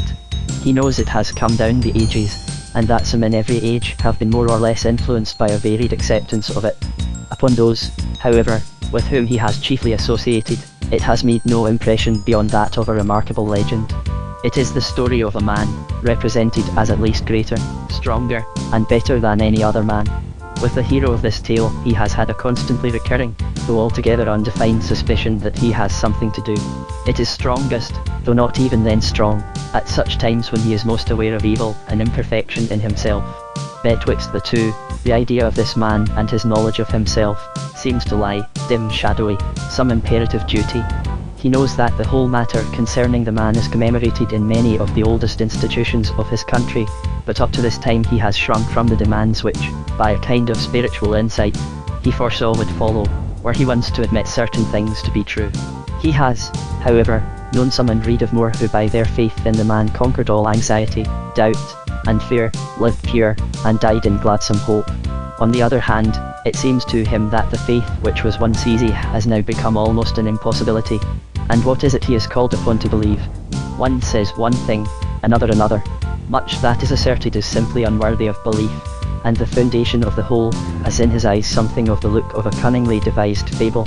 Even should it be true, it cannot help him, he thinks, for it does not even touch the things that make his woe. The God the tale presents is not the being whose very existence can alone be his cure, but he meets one who says to him, "Have you then come to your time of life, and not yet ceased to accept hearsay as ground of action, for there is action in abstaining as well as in doing?" Suppose the man in question to have taken all possible pains to be understood, does it follow of necessity that he is now or ever was fairly represented by the bulk of his followers? With such a moral distance between him and them, is it possible? But the whole thing has from first to last a strange aspect. Our thinker replies, as to the last that is not yet come, and as to its aspect, its reality must be such as human eye could never convey to reading heart. Every human idea of it must be more or less wrong, and yet perhaps the truer the aspect the stranger it would be. But is it not just with ordinary things you are dissatisfied? And should not therefore the very strangeness of these do you little better than rumours incline you to examine the object of them? Will you assert that nothing strange can have to do with human affairs? Much that was once scarce credible is now so ordinary that men have grown stupid to the wonder inherent in it. Nothing around you serves your need. Try what is at least of another class of phenomena. What if the things rumoured belong to a more natural order than these, lie nearer the roots of your dissatisfied existence, and look strange only because you have hitherto been living in the outer court, not in the penetralia of life?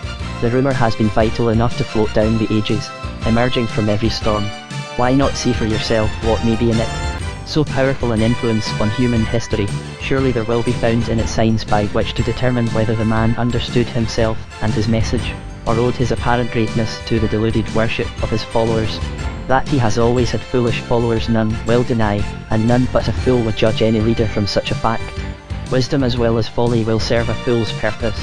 He turns all into folly. I say nothing now of my own conclusions, because what you imagine my opinions are as hateful to me as to you disagreeable and foolish. So says the friend. The man hears, takes up the old story, and says to himself, let me see then what I can see. I will not follow him through the many shadows and slow dawns, by which it I will not follow him through the many shadows and slow dawns, by which at length he arrives at this much. A man claiming to be the Son of God says he has come to be the light of men, says, come to me, and I will give you rest, says, follow me, and you shall find my Father. To know him is the one thing you cannot do without, for it is eternal life. He has learned from the reported words of the man, and from the man himself as in the tale presented, that the bliss of his conscious being is his Father, that his one delight is to do the will of that Father, the only thing in his eyes worthy of being done, or worth having done, that he would make men blessed with his own blessedness, that the cry of creation, the cry of humanity shall be answered into the deepest soul of desire, that less than the divine mode of existence, the godlike way of being, can satisfy no man, that is, make him content with his consciousness, that not this world only, but the whole universe is the inheritance of those who consent to be the children of their Father in heaven, who put forth the power of their will to be of the same sort as he, that to as many as receive him he gives power to become the sons of God, that they shall be partakers of the divine nature, of the divine joy, of the divine power, shall have whatever they desire, shall know no fear, shall love perfectly, and shall never die, that these things are beyond the grasp of the knowing ones of the world, and to them the message will be a scorn, but that the time will come when its truth shall be apparent, to some in confusion of face, to others in joy unspeakable, only that we must beware of judging, for many that are first shall be last, and there are last that shall be first. To find himself in such conscious as well as vital relation, with the source of his being, with a will by which his own will exists, with a consciousness by and through which he is conscious, would indeed be the end of all the man's ills, nor can he imagine any other, not to say better way, in which his sorrows could be met, understood and annihilated. For the ills that oppress him are both within him and without, and over each kind he is powerless. If the message were but a true one, if indeed this man knew what he talked of, but if there should be help for man from anywhere beyond him, someone might know it first, and may not this be the one? And if the message be so great, so perfect as this man asserts, then only a perfect, an eternal man, at home in the bosom of the Father, could know, or bring, or tell it. According to the tale, it had been from the first the intent of the Father to reveal himself to man as man, for without the knowledge of the Father after man's own modes of being, he could not grow to real manhood. The grander the whole idea, modes of being, he could not grow to real manhood. The grander the whole idea, the more likely is it to be what it claims to be, and if not high as the heavens above the earth, beyond us yet within our reach, it is not for us, it cannot be true. Fact or not, the existence of a God such as Christ, a God who is a good man infinitely, is the only idea containing hope enough for man. If such a God has come to be known, marvel must surround the first news at least of the revelation of him. Because of its marvel, shall men find it in reason to turn from the gracious rumour of what, if it be true, must be the event of all events. And could marvel be lovelier than the marvel reported? But the humble men of heart alone can believe in the high, they alone can perceive, they alone can embrace grandeur. Humility is essential greatness, the inside of grandeur. Something of such truths the man glimmeringly sees, but in his mind awake, thereupon, endless doubts and questions. What if the whole idea of his mission was a deception, born of the very goodness of the man? What if the whole matter was the invention of men pretending themselves the followers of such a man? What if it was a little truth, greatly exaggerated? Only, be it what it may, less than its full idea would not be enough for the wants and sorrows that weaken and weigh him down. He passes through many a thorny thicket of inquiry, gathers evidence upon evidence, reasons upon the goodness of the men who wrote. They might be deceived, but they dared not invent. Holds with himself 1,000 arguments, historical, psychical, metaphysical, which for their setting forth would require volumes. Hears many an opposing, many a scoffing word from men, who surely know, else would they speak, and finds himself much where he was before. but at least he is haunting the possible borders of discovery, while those who turn their backs upon the idea are divided from him by a great gulf, it may be of moral difference. To him there is still a grand auroral hope about the idea, and it still draws him. The others, taking the thing from merest report of opinion, look anywhere but thitherward. He who would not trust his best friend to set forth his views of life, accepts the random judgments of unknown others, for a sufficing disposal of what the highest of the race have regarded as a veritable revelation from the Father of men. He sees in it therefore nothing but folly, for what he takes for the thing nowhere meets his nature. Our searcher at least holds open the door for the hearing of what voice may come to him from the region invisible. If door for the hearing of what voice may come to him from the region invisible, if there be truth there, he is where it will find him. As he continues to read and reflect, the perception gradually grows clear in him, that, if there be truth in the matter, he must, first of all, and beyond all things else, give his best heed to the reported words of the man himself, to what he says, not what is said about him, valuable as that may afterwards prove to be. And he finds that concerning these words of his, the man says, or at least plainly implies, that only the obedient, childlike soul can understand them.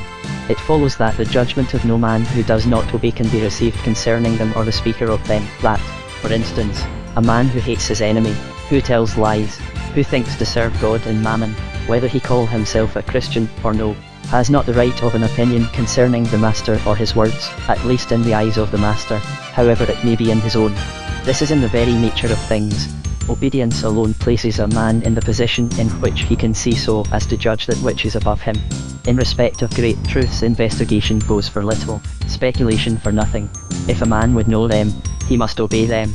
Their nature is such that the only door into them is obedience. And the truth seeker perceives, which allows him no loophole of escape from life, that what things the Son of Man requires of him, are either such as his conscience backs for just, or such as seem too great, too high for any man. But if there be help for him, it must be a help that recognizes the highest in him, and urges him to its use. Help cannot come to one made in the image of God, save in the obedient effort of what life and power are in him, for God is action. In such effort alone is it possible for need to encounter help. It is the upstretched that meets the downstretched hand. He alone who obeys can with confidence pray, to him alone does an answer seem a thing that may come. And should anything spoken by the Son of Man seem to the seeker unreasonable, he feels in the rest such a majesty of duty as compels him to judge with regard to the other, that he has not yet perceived its true nature, or its true relation to life. And now comes the crisis. If here the man sets himself honestly to do the thing the Son of Man tells him, he so, and so first, sets out positively upon the path which, if there be truth in these things, will conduct him to a knowledge of the whole matter. Not until then is he a disciple. If the message be a true one, the condition of the knowledge of its truth is not only reasonable but an unavoidable necessity. If there be help for him, how otherwise should it draw nigh? He has to be assured of the highest truth of his being. There can be no other assurance than that to be gained thus, and thus alone. For not only by obedience does a man come into such contact with truth as to know what it is, and in regard to truth knowledge and belief are one. That things which cannot appear save to the eye capable of seeing them, that things which cannot be recognized save by the mind of a certain development, should be examined by eye incapable, and pronounced upon by mind undeveloped, is absurd. The deliverance the message offers is a change such that the man shall be the rightness of which he talked, while his soul is not a hungered, a thirst, a glow, a groaning after righteousness, that is, longing to be himself honest and upright. It is an absurdity that he should judge concerning the way to this rightness, seeing that, while he walks not in it, he is and shall be a dishonest man. He knows not whither it leads, and how can he know the way? What he can judge of is his duty at a given moment, and that not in the abstract, but as something to be by him done, neither more, nor less, nor other than done. Thus judging and doing, he makes the only possible step nearer to righteousness and righteous judgment. Doing otherwise, he becomes the more unrighteous, the more blind.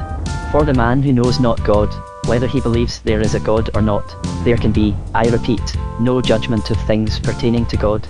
To our supposed searcher, then, the crowning word of the Son of Man is this: if any man is willing to do the will of the Father, he shall know of the doctrine, whether it be of God, or whether I speak of myself. Having thus accompanied my type to the borders of liberty, my task for the present is over. The rest let him who reads prove for himself. Obedience alone can convince. To convince without obedience I would take no bootless labour, it would be but a gain for hell. If any man call these things foolishness, his judgment is to me insignificant. If any man say he is open to conviction, I answer him he can have none but on the condition, by the means of obedience. If a man say, the thing is not interesting to me, I ask him, are you following your conscience? By that, and not by the interest you take or do not take in a thing, shall you be judged. Nor will anything be said to you, or of you, in the day, whatever the day mean, of which your conscience will not echo every syllable. Oneness with God is the sole truth of humanity. Life parted from its causative life would be no life. It would at best be but a barrack of corruption, an outpost of annihilation. In proportion as the union is incomplete, the derived life is imperfect. And no man can be one with neighbour, child, dearest, except as he is one with his origin. And he fails of his perfection, so long as there is one being in the universe he could not love. Of all men he is bound to hold his face like a flint in witness of this truth, who owes everything that makes for eternal good, to the belief that at the heart of things and causing them to be, at the centre of monad, of world, of protoplastic mass, of loving dog, and of man most cruel, is an absolute, perfect love, and that in the man Christ Jesus, this love is with us meant to take us home. To nothing else do I for one owe any grasp upon life. In this I see the setting right of all things. To the man who believes in the Son of God, poetry returns in a mighty wave, history unrolls itself in harmony, science shows crowned with its own aureole of holiness. There is no enlivener of the imagination, no enabler of the judgment, no strengthener of the intellect, to compare with the belief in a live ideal, at the heart of all personality, as of every law. If there be no such live ideal, then a falsehood can do more for the race, than the facts of its being. Then an unreality is needful for the development of the man in all that is real, in all that is in the highest sense true. Then falsehood is greater than fact, and an idol necessary for lack of a God. They who deny cannot, in the nature of things, know what they deny. When one sees a chaos begin to put on the shape of an ordered world, he will hardly be persuaded it is by the power of a foolish notion bred in a diseased fancy. Let the man then who would rise to the height of his being, be persuaded to test the truth by the deed, the highest and only test that can be applied to the loftiest of all assertions. To every man I say, do the truth you know, and you shall learn the truth you need to know. St. George's Day, 1564. Footnote, 1864. All England knows that this year, 1864, is the 300th since Shakespeare was born. The strong probability is likewise that this month of April is that in which he first saw the earthly light. On the 26th of April he was baptized. Whether he was born on the 23rd, to which effect there may once have been a tradition, we do not know, but though there is nothing to corroborate that statement, there are two facts which would incline us to believe it if we could. The one that he died on the 23rd of April, thus, as it were, completing a cycle, and the other that the 23rd of April is St. George's Day. If there is no harm in indulging in a little fanciful sentiment about such a grand fact, we should say that certainly it was St. George for merry England when Shakespeare was born. But had St.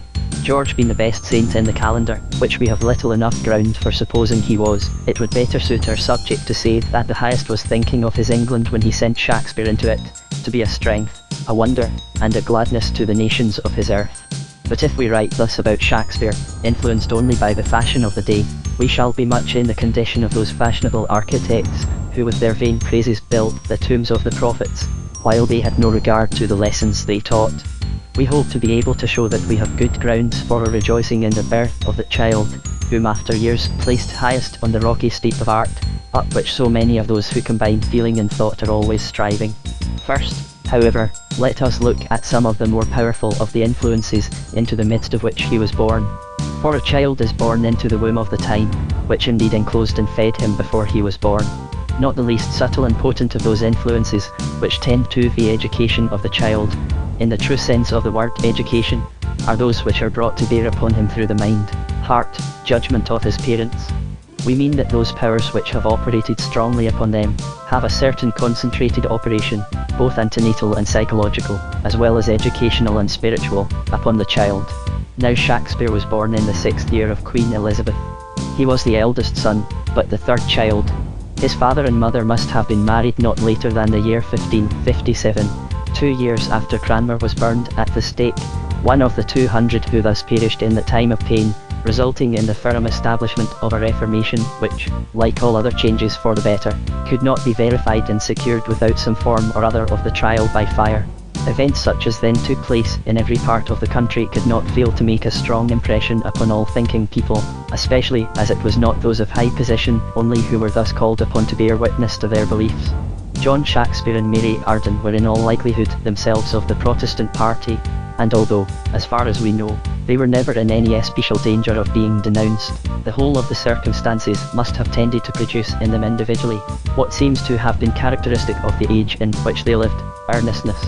In times such as those, people are compelled to think. And here an interesting question occurs. Was it in part to his mother that Shakespeare was indebted for the profound knowledge of the Bible which is so evident in his writings? A good many copies of the scriptures must have been by this time, in one translation or another, scattered over the country. Footnote: and it seems to us probable that this diffusion of the Bible did more to rouse the slumbering literary power of England than any influences of foreign literature whatever. No doubt the word was precious in those days, and hard to buy, but there might have been a copy, notwithstanding, in the house of John Shakespeare, and it is possible that it was from his mother's lips that the boy first heard the scripture tales. We have called his acquaintance with scripture profound, and one peculiar way in which it manifests itself will bear out the assertion, for frequently it is the very spirit and essential aroma of the passage that he reproduces, without making any use of the words themselves. There are passages in his writings which we could not have understood but for some acquaintance with the New Testament. We will produce a few specimens of the kind we mean, confining ourselves to one play, Macbeth. Just mentioning the phrase, temple haunting Martlet, Act I, Scene 6, as including in it a reference to the verse, Yea, the sparrow hath found an house, and the swallow a nest for herself, where she may lay her young, even thine altars, O Lord of hosts. We pass to the following passage, for which we do not believe there is any explanation, but that suggested to us by the passage of scripture to be cited. Macbeth, on his way to murder Duncan, says, Thou sure and firm set earth, fear not my steps, which way they walk, for fear thy very stones prate of my whereabout, and take the present horror from the time which now suits with it. What is meant by the last two lines? It seems to us to be just another form of the words, for there is nothing covered, that shall not be revealed, neither hid, that shall not be known. Therefore whatsoever ye have spoken in darkness shall be heard in the light, and that which ye have spoken in the ear in closets shall be proclaimed upon the housetops. Of course we do not mean that Macbeth is represented as having this passage in his mind, but that Shakespeare had the feeling of it when he wrote thus. What Macbeth means is, Earth, do not hear me in the dark, which is suitable to the present horror, lest the very stones prate about it in the daylight, which is not suitable to such things, thus taking the present horror from the time which now suits with it. Again, in the only piece of humour in the play, if that should be called humour which, taken in its relation to the consciousness of the principal characters, is as terrible as anything in the piece, the porter ends off his fantastic soliloquy. In terrible as anything in the piece, the porter ends off his fantastic soliloquy, in which he personates the porter of Hell Gate, with the words, But this place is too cold for hell, I'll devil porter it no further. I had thought to have let in some of all professions, that go the primrose way to the everlasting bonfire. Now what else had the writer in his mind but the verse from the Sermon on the Mount, For wide is the gate, and broad is the way, that leadeth to destruction, and many there be which go in thereat. It may be objected that such passages as these, being of the most commonly quoted, imply no profound acquaintance with scripture, such as we have said Shakespeare possessed. But no amount of knowledge of the words of the Bible would be sufficient to justify the use of the word profound. What is remarkable in the employment of these passages is not merely that they are so present to his mind that they come up for use in the most exciting moments of composition, but that he embodies the spirit of them in such a new form as reveals to minds saturated and deadened with the sound of the words, the very visual image and spiritual meaning involved in them. The primrose way, and to what? We will confine ourselves to one passage more. Macbeth is ripe for shaking, and the powers above put on their instruments. In the end of the 14th chapter of the Revelation, we have the words, Thrust in thy sickle, and reap, for the time is come for thee to reap, for the harvest of the earth is ripe. We suspect that Shakespeare wrote, ripe to shaking. The instances to which we have confined ourselves do not by any means belong to the most evident kind of proof that might be adduced of Shakespeare's acquaintance with Scripture. The subject, in its ordinary aspect, has been elsewhere treated with far more fullness than our design would permit us to indulge in, even if it had not been done already. Our object has been to indulge in, even if it had not been done already. Our object has been to bring forward a few passages which seem to us to breathe the very spirit of individual passages in sacred writ, without direct use of the words themselves. And, of course, in such a case we can only appeal to the, no doubt, very various degrees of conviction which they may arouse in the minds of our readers. But there is one singular correspondence in another almost literal quotation from the Gospel, which is to us wonderfully interesting. We are told that the words, "eye of a needle," in the passage about a rich man entering the kingdom of heaven, mean the small side entrance in a city gate. Now, in Richard II, Act B, Scene 5, Richard quotes the passage thus: "It is as hard to come as for a camel to thread the postern of a needle's eye," showing that either the imagination of Shakespeare suggested the real explanation, or he had taken pains to acquaint himself with the significance of the simile. We can hardly say that the correspondence might be merely fortuitous, because, at the least, Shakespeare looked for and found a suitable figure to associate with the words "eye of a needle," and so fell upon the real explanation, except, indeed, he had no particular significance in using the word that meant a little gate, instead of a word meaning any kind of entrance, which, with him, seems unlikely. We have not by any means proven that Shakespeare's acquaintance with the scriptures had an early date in his history, but certainly the Bible must have had a great influence upon him, who was the highest representative mind of the time, its influence on the general development of the nation being unquestionable. This, therefore, seeing the Bible itself was just dawning full upon the country, while Shakespeare was becoming capable of understanding it, seems the suitable sequence in which to take notice of that influence, and of some of those passages in his works which testify to it. But, besides the Bible, every nation has a Bible, or at least an Old Testament, in its own history, and that Shakespeare paid especial attention to this, is no matter of conjecture. We suspect his mode of writing historical plays is more after the fashion of the Bible histories than that of most writers of history. Indeed, the development and consequences of character and conduct are clear to those that read his histories with open eyes. Now, in his childhood Shakespeare may have had some special incentive to the study of history springing out of the fact that his mother's grandfather had been groom of the chamber to Henry VII, while there is sufficient testimony that a further removed ancestor of his father, as well, had stood high in the favour of the same monarch. Therefore the history of the troublous times of the preceding century, which were brought to a close by the usurpation of Henry VII, would naturally be a subject of talk in the quiet household, where books and amusements such as now occupy our boys, were scarce or wanting altogether. The proximity of such a past of strife and commotion, crowded with eventful change, must have formed a background full of the material of excitement to an age which lived in the midst of a peculiarly exciting history of its own. Perhaps the chief intellectual characteristic of the age of Elizabeth was activity, this activity accounting even for much that is objectionable in its literature. Now this activity must have been growing in the people throughout the 15th century, the Wars of the Roses, although they stifled literature, so that it had, as it were, to be born again in the beginning of the following century, being, after all, but as the eager strife of the shadow leaves above the genuine life of the grass, and the new troupeaus of sweetly breathing flowers. But when peace had fallen on the land, it would seem as if the impulse to action springing from strife still operated, as the waves will go on raving upon the shore after the wind has ceased, and found one outlet, amongst others, in literature, and peculiarly in dramatic literature. Literature, and peculiarly in dramatic literature.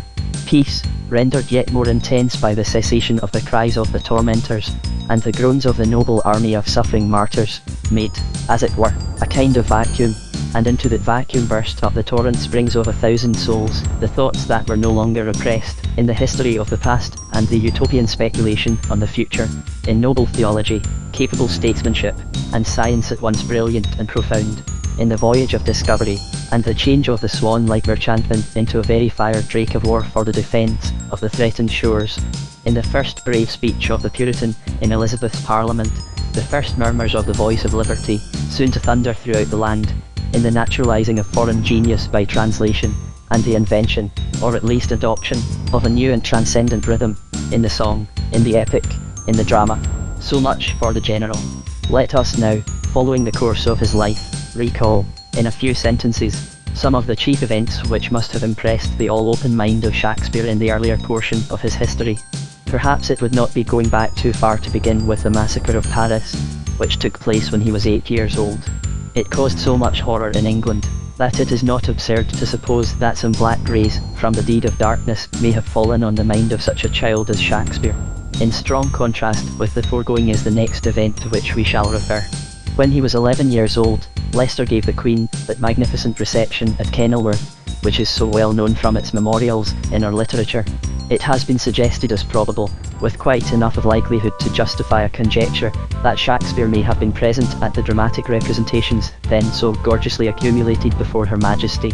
If such was the fact, it is easy to imagine what an influence the shows must have had on the mind of the young dramatic genius, at a time when, happily, the critical faculty is not by any means so fully awake as are the receptive and exultant faculties, and when what the nature chiefly needs is excitement to growth, without which all pruning, the most artistic, is useless, as having nothing to operate upon. When he was 15 years old, Sir Thomas North's translation of Plutarch, through the French, was first published. Any reader who has compared one of Shakespeare's Roman plays with the corresponding life in Plutarch will not be surprised that we should mention this as one of those events which must have been of paramount influence upon Shakespeare. It is not likely that he became acquainted with the large folio with its medallion portraits, first placed singly, and then repeated side by side for comparison, as soon as it made its appearance, but as we cannot tell when he began to read it, it seems as well to place it in the order its publication would assign to it. Besides, it evidently took such a hold of the man, that it is most probable his acquaintance with it began at a very early period of his history. Indeed, it seems to us to have been one of the most powerful aids to the development of the perception and discrimination of character with which he was gifted to such a remarkable degree. Nor would it be any derogation from the originality of his genius to say that in a very pregnant sense he must have been a disciple of Plutarch. In those plays founded on Plutarch's stories he picked out every dramatic point, and occasionally employed the very phrases of North's nervous, graphic, and characteristic English. He seems to have felt that it was an honour to his work to embody in it the words of Plutarch himself, as he knew them first. From him he seems especially to have learned how to bring out the points of a character, by putting one man over against another, and remarking wherein they resembled each other and wherein they differed, after which fashion, in other plays as well as those, he partly arranged his dramatic characters. Not long after he went to London, when he was 22, the death of Sir Philip Sidney, at the age of 32, must have had its unavoidable influence on him, seeing all Europe was in mourning for the death of its model, almost ideal man. In England the general mourning, both in the court and the city, which lasted for months, is supposed by Dr. Zouch to have been the first instance of the kind, that is, for the death of a private person. Renowned over the civilized world for everything for which a man could be renowned, his literary civilized world for everything for which a man could be renowned, his literary fame must have had a considerable share in the impression his death would make on such a man as Shakespeare. For although none of his works were published till after his death, the first within a few months of that event, his fame as a writer was widely spread in private, and report of the same could hardly fail to reach one who, although he had probably no friends of rank as yet, kept such keen open ears for all that was going on around him. But whether or not he had heard of the literary greatness of Sir Philip before his death, the Arcadia, which was first published 4 years after his death, 1590, and which in 8 years had reached the 3rd edition, with another still in Scotland the following year, must have been full of interest to Shakespeare. This book is very different indeed from the ordinary impression of it which most minds have received through the confident incapacity of the critics of last century. Few books have been published more fruitful in the results and causes of thought, more sparkling with fancy, more evidently the outcome of rich and noble habit, than this Arcadia of Philip Sidney. That Shakespeare read it is sufficiently evident from the fact that from it he has taken the secondary but still important plots in 2 of his plays. Although we are anticipating, it is better to mention here another book, published in the same year, namely, 1590, when Shakespeare was 26, the first 3 books of Spenser's Faerie Queene. Of its reception and character it is needless here to say anything further than, of the latter, that nowadays the depths of its teaching, heartily prized as that was by no less a man than Milton, are seldom explored. But it would be a labour of months to set out the known and imagined sources of the knowledge and spiritual pabulum of the man who laid every mental region so under contribution, that he has been claimed by almost every profession as having been at one time or another a student of its peculiar science, so marvellously in him was the power of assimilation combined with that of reproduction. To go back a little, in 1587, when he was 23, Mary Queen of Scots was executed. In the following year came that mighty victory of England, and her allies the winds and the waters, over the towering pride of the Spanish Armada. Out from the coasts, like the birds from their cliffs to defend their armada. Out from the coasts, like the birds from their cliffs to defend their young, flew the little navy, many of the vessels only able to carry a few guns, and fighting, fire ships and tempest left this island, this precious stone set in the silver sea, still a blessed plot, with an accumulated obligation to liberty which can only be paid by helping others to be free, and when she utterly forgets which, her doom is sealed, as surely as that of the old empires which passed away in their self-indulgence and wickedness. When Shakespeare was about 32, Sir Walter Raleigh published his glowing account of Guyana, which instantly provided the English mind with an earthly paradise or fairyland. Raleigh himself seems to have been too full of his own reports for us to be able to suppose that he either invented or disbelieved them, especially when he represents the heavenly country to which, in expectation of his execution, he is looking forward, after the fashion of those regions of the wonderful West. Then the blessed paths we'll travel, strewed with rubies, thick as gravel, ceilings of diamonds, sapphire floors, high walls of coral, and pearly bowers. Such were some of the influences which widened the region of thought, and excited the productive power in the minds of the time. After this period there were fewer of such in Shakespeare's life, and if there had been more of them they would have been of less import as to their operation on a mind more fully formed and more capable of choosing its own influences. Let us now give a backward glance at the history of the art which Shakespeare chose as the means of easing his own mind of that wealth which, like the gold and the silver, has a moth and rust of its own, except it be kept in use by being sent out for the good of our neighbours. Of our neighbours. It was a mighty gain for the language and the people when, in the middle of the 14th century, by permission of the Pope, the miracle plays, most probably hitherto represented in Norman French, as Mr. Collier supposes, began to be represented in English. Most likely there had been dramatic representations of a sort from the very earliest period of the nation's history. For, to begin with the lowest form, at what time would there not, for the delight of listeners, have been the imitation of animal sounds, such as the drama of the conversation between an attacking poodle and a fiercely repellent puss? Through innumerable gradations of childhood would the art grow before it attained the first formal embodiment in such plays as those, so-called, of miracles, consisting just of scripture stories, both canonical and apocryphal, dramatized after the rudest fashion. Regarded from the height which the art had reached 250 years after, how dwarfed the growth of cold and night do these miracle plays show themselves. But at a time when there was no printing, little preaching, and Latin prayers, we cannot help thinking that, grotesque and ill-imagined as they are, they must have been of unspeakable value for the instruction of a people whose spiritual digestion was not of a sort to be injured by the presence of a quite abnormal quantity of husk and sawdust in their food. And occasionally we find verses of true poetic feeling, such as the following, in The Fall of Man. Adam, that with mine handies I made, where art thou now? What hast thou wrought?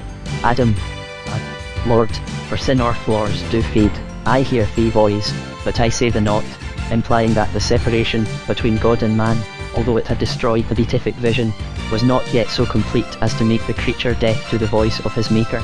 Nor are the words of Eve, with which she begs her husband, in her shame and remorse, to strangle her, odd and quaint as they are, without an almost overpowering pathos.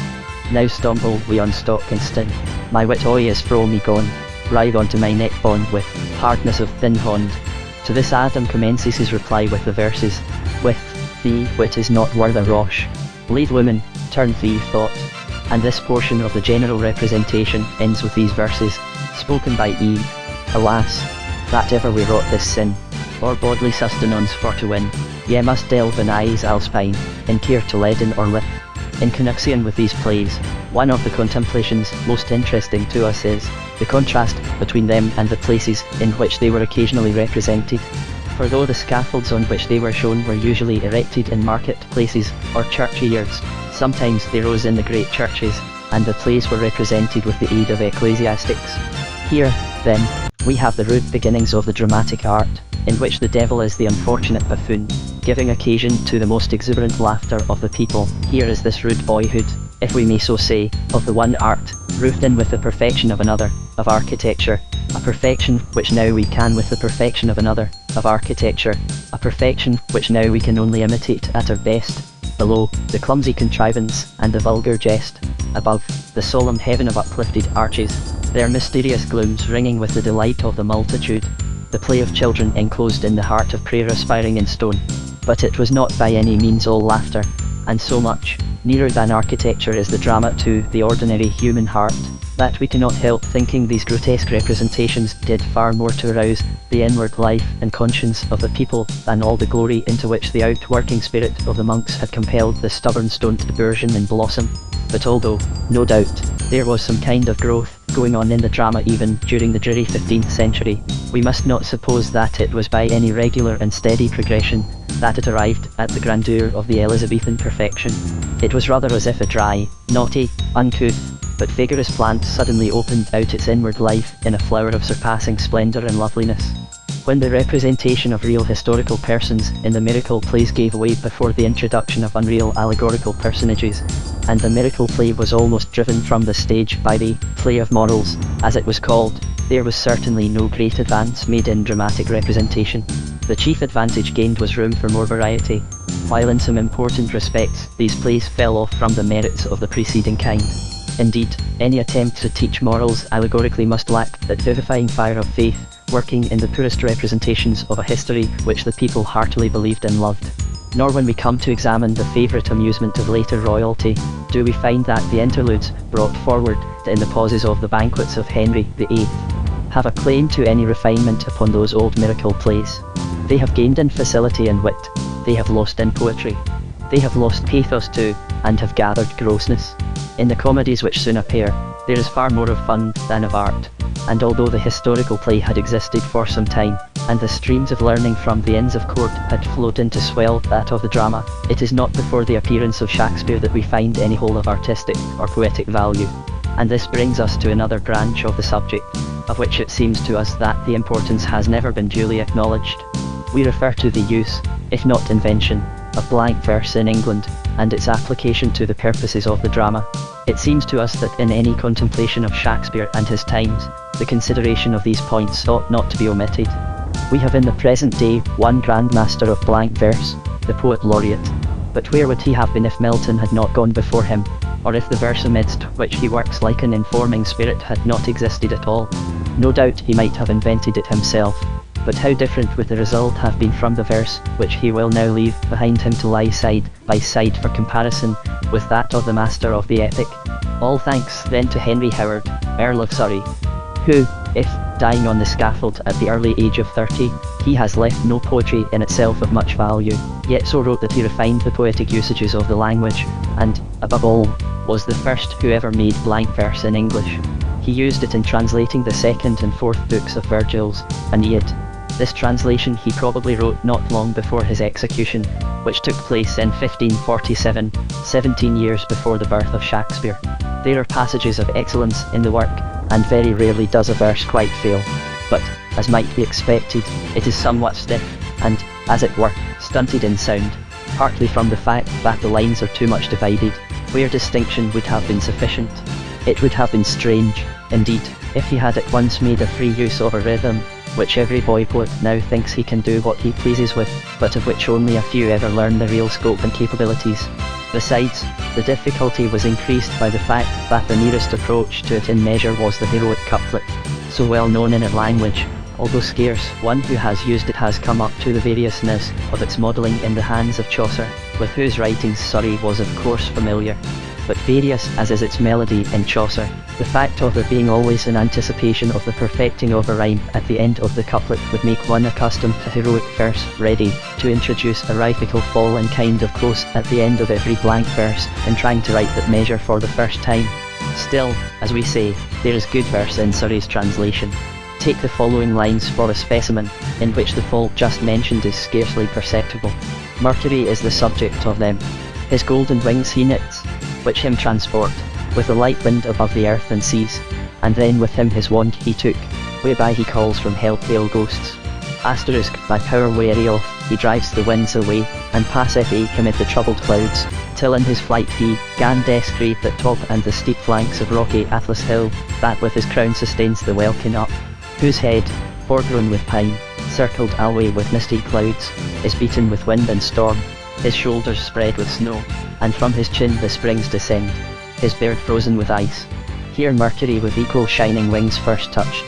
In all comparative criticism, justice demands that he who began any mode should not be compared with those who follow only on the ground of absolute merit in the productions themselves, for while he may be inferior in regard to quality, he stands on a height, as the inventor, to which they, as imitators, can never ascend, although they may climb other and loftier heights, through the example he has set them. It is doubtful, however, whether Surrey himself invented this verse, or only followed the lead of some poet of Italy or Spain, in both which countries it is said that blank verse had been used before Surrey wrote English in that measure.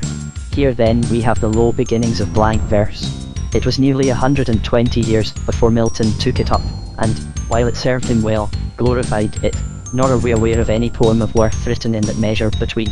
Here, of course, we speak of the epic form of the verse, which, as being uttered or rotundo, is necessarily of considerable difference from the form it assumes in the drama. Let us now glance for a moment at the forms of composition in use for dramatic purposes, before blank verse came into favour with playwriters. The nature of the verse employed in the miracle plays will be sufficiently seen from the short specimens already given. These plays were made up of carefully measured and varied lines, with correct and superabundant rhymes, and no marked lack of melody or rhythm. But as far as we have made acquaintance with the moral and other rhymed plays which followed, there was a great falling off in these respects. They are in great measure composed of long, irregular lines, with a kind of rhythmical progress rather than rhythm in them. They are exceedingly difficult to read musically, at least to one of our day. Here are a few verses of the sort, from the dramatic poem, rather than drama, called somewhat improperly, The Moral Play of God's Promises, by John Bale, who died the year before Shakespeare was born. It is the first in Dodsley's collection.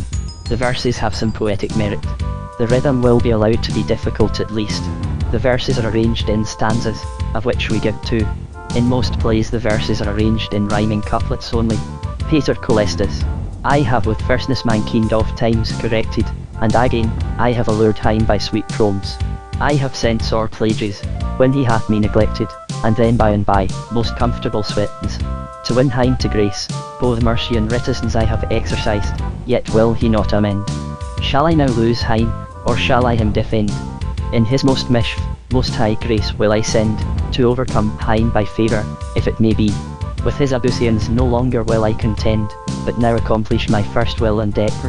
My word bange flesh, from hence shall set him teach him a way of perfect righteousness, that he shall not need to perish in his weakness. To our ears, at least, the older miracle plays were greatly superior. It is interesting to find, however, in this apparently popular mode of building the rhyme, certainly not the lofty rhyme, for no such crumbling foundation could carry any height of superstructure, the elements of the most popular rhythm of the present day, a rhythm admitting of any number of syllables in the line, from 4 up to 12, or even more, and demanding only that there shall be not more than 4 accented syllables in the line. A song written with any spirit in this measure has, other things not being quite equal, yet almost a certainty of becoming more popular than one written in any other measure. Most of Barry Cornwall's and Mrs. Hammond's songs are written in it.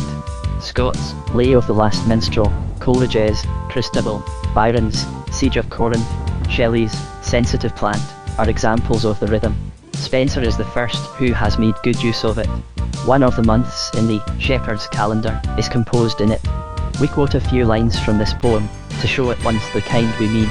No marvel, Bennett, if thou can bear cheerfully the winter's wrathful cheer, for age and winter accord full nigh, this chill, that cold, this crooked, that wry, and as the lowering weather looks down, so seemest thou like Good Friday to frown, but my flowering youth is foe to frost, my ship unwont in storms to be tossed. We can trace it slightly in Sir Thomas Wyatt, and we think in others who preceded Spenser. There is no sign of it in Chaucer, but we judge it to be the essential rhythm of Anglo-Saxon poetry, which will quite harmonise with, if it cannot explain, the fact of its being the most popular measure still. Shakespeare makes a little use of it in one, if not in more, of his plays, though it there partakes of the irregular character of that of the older plays which he is imitating. but we suspect the clowns of the authorship of some of the rhymes, speaking more than was set down for them, evidently no uncommon offence. Prose was likewise in use for the drama at an early period, but we must now regard the application of blank verse to the use of the drama, and in this part of our subject we almost to the investigations of Mr. Collier, than whom no one has done more to merit our gratitude for such aids. It is universally acknowledged that Berwick's and Pollux was the first drama in blank verse, but it was never represented on the public stage. It was the joint production of Thomas Sackville, afterwards Lord Buckhurst and Earl of Dorset, and Thomas Norton, both gentlemen of the Inner Temple, by the members of which it was played before the Queen at Whitehall in 1561, 3 years before Shakespeare was born. As to its merits, the impression left by it upon our minds is such that, although the verse is decent, and in some respects irreproachable, we think the time spent in reading it must be all but lost to any but those who must verify to themselves their literary profession, a profession which, like all other professions, involves a good deal of disagreeable duty.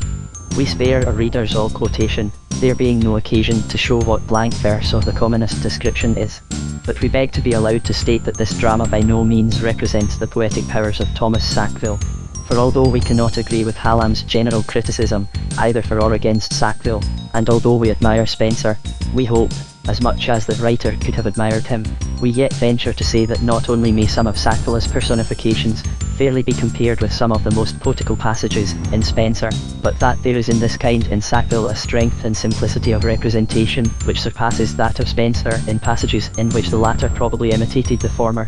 We refer to the allegorical personages in Sackville's Induction to the Mirror of Magistrates, and in Spenser's description of the House of Pride.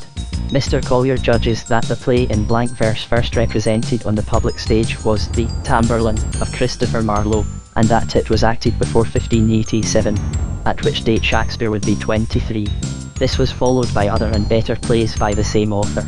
Although we cannot say much for the dramatic art of Marlowe, he has far surpassed every one that went before him in dramatic poetry. The passages that might worthily be quoted from Marlowe's writings, for the sake of their poetry, are innumerable, notwithstanding that there are many others, which occupy a borderland between poetry and bombast, and are such that it is to us impossible to say to which class they rather belong. Of course it is easy for a critic to gain the credit of common sense, at the same time that he saves himself the trouble of doing what he too frequently shows himself incapable of doing to any good purpose, we mean thinking, by classing all such passages together as bombastical nonsense. But even in the matter of poetry and bombast, a wise reader will recognise that extremes so entirely meet, without being in the least identical, that they are capable of a sort of chemico-literary admixture, if not of combination. Goethe himself need not have been ashamed to have written one or two of the scenes in Marlowe's Faust, not that we mean to imply that they in the least resemble Goethe's handiwork. His verses, for dramatic purposes, far inferior to Shakespeare's, but it was a great matter for Shakespeare that Marlowe preceded him, and helped to prepare to his hand the tools and fashions he needed. The provision of blank verse for Shakespeare's use seems to us worthy of being called providential, even in a system in which we cannot believe that there is any chance.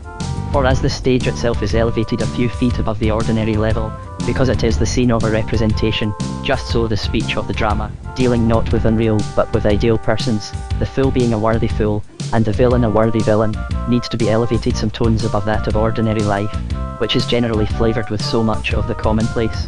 Now the commonplace has no place at all in the drama of Shakespeare, which fact at once elevates it above the tone of ordinary life. And so the mode of the speech must be elevated as well, therefore from prose into blank verse. If we go beyond this, we cease to be natural for the stage as well as life, and the result is the kind of composition well enough known in Shakespeare's time, which he ridicules in the recitations of the player in Hamlet, about Priam and Hecuba. We could show the very passages of the playwriter Nash which Shakespeare imitates in these. To use another figure, Shakespeare, in the same play, instructs the players to hold, as 'twere, the mirror up to nature. Now everyone must have felt that somehow there is a difference between the appearance of any object, or group of objects, immediately presented to the eye, and the appearance of the same object, or objects, in a mirror. Nature herself is not the same in the mirror held up to her. Everything changes. Nature herself is not the same in the mirror held up to her. Everything changes sides in this representation, and the room, which is an ordinary, well-known, homely room, gains something of the strange and poetic when regarded in the mirror over the fire. Now for this representation, for this mirror reflection on the stage, blank verse is just the suitable glass to receive the silvering of the geniusment behind it. But if Shakespeare had had to sit down and make his tools first, and then quarry his stone and fell his timber for the building of his house, instead of finding everything ready to his hand for dressing his stone already hewn, for sawing and carving the timber already in logs and planks beside him, no doubt his house would have been built. But can we with any reason suppose that it would have proved such a lordly pleasure house? Not even Shakespeare could do without his poor little brothers, who preceded him, and, like the goblins and gnomes of the drama, got everything out of the bowels of the dark earth, ready for the master, whom it would have been a shame to see working in the gloom and the dust instead of in the open eye of the day.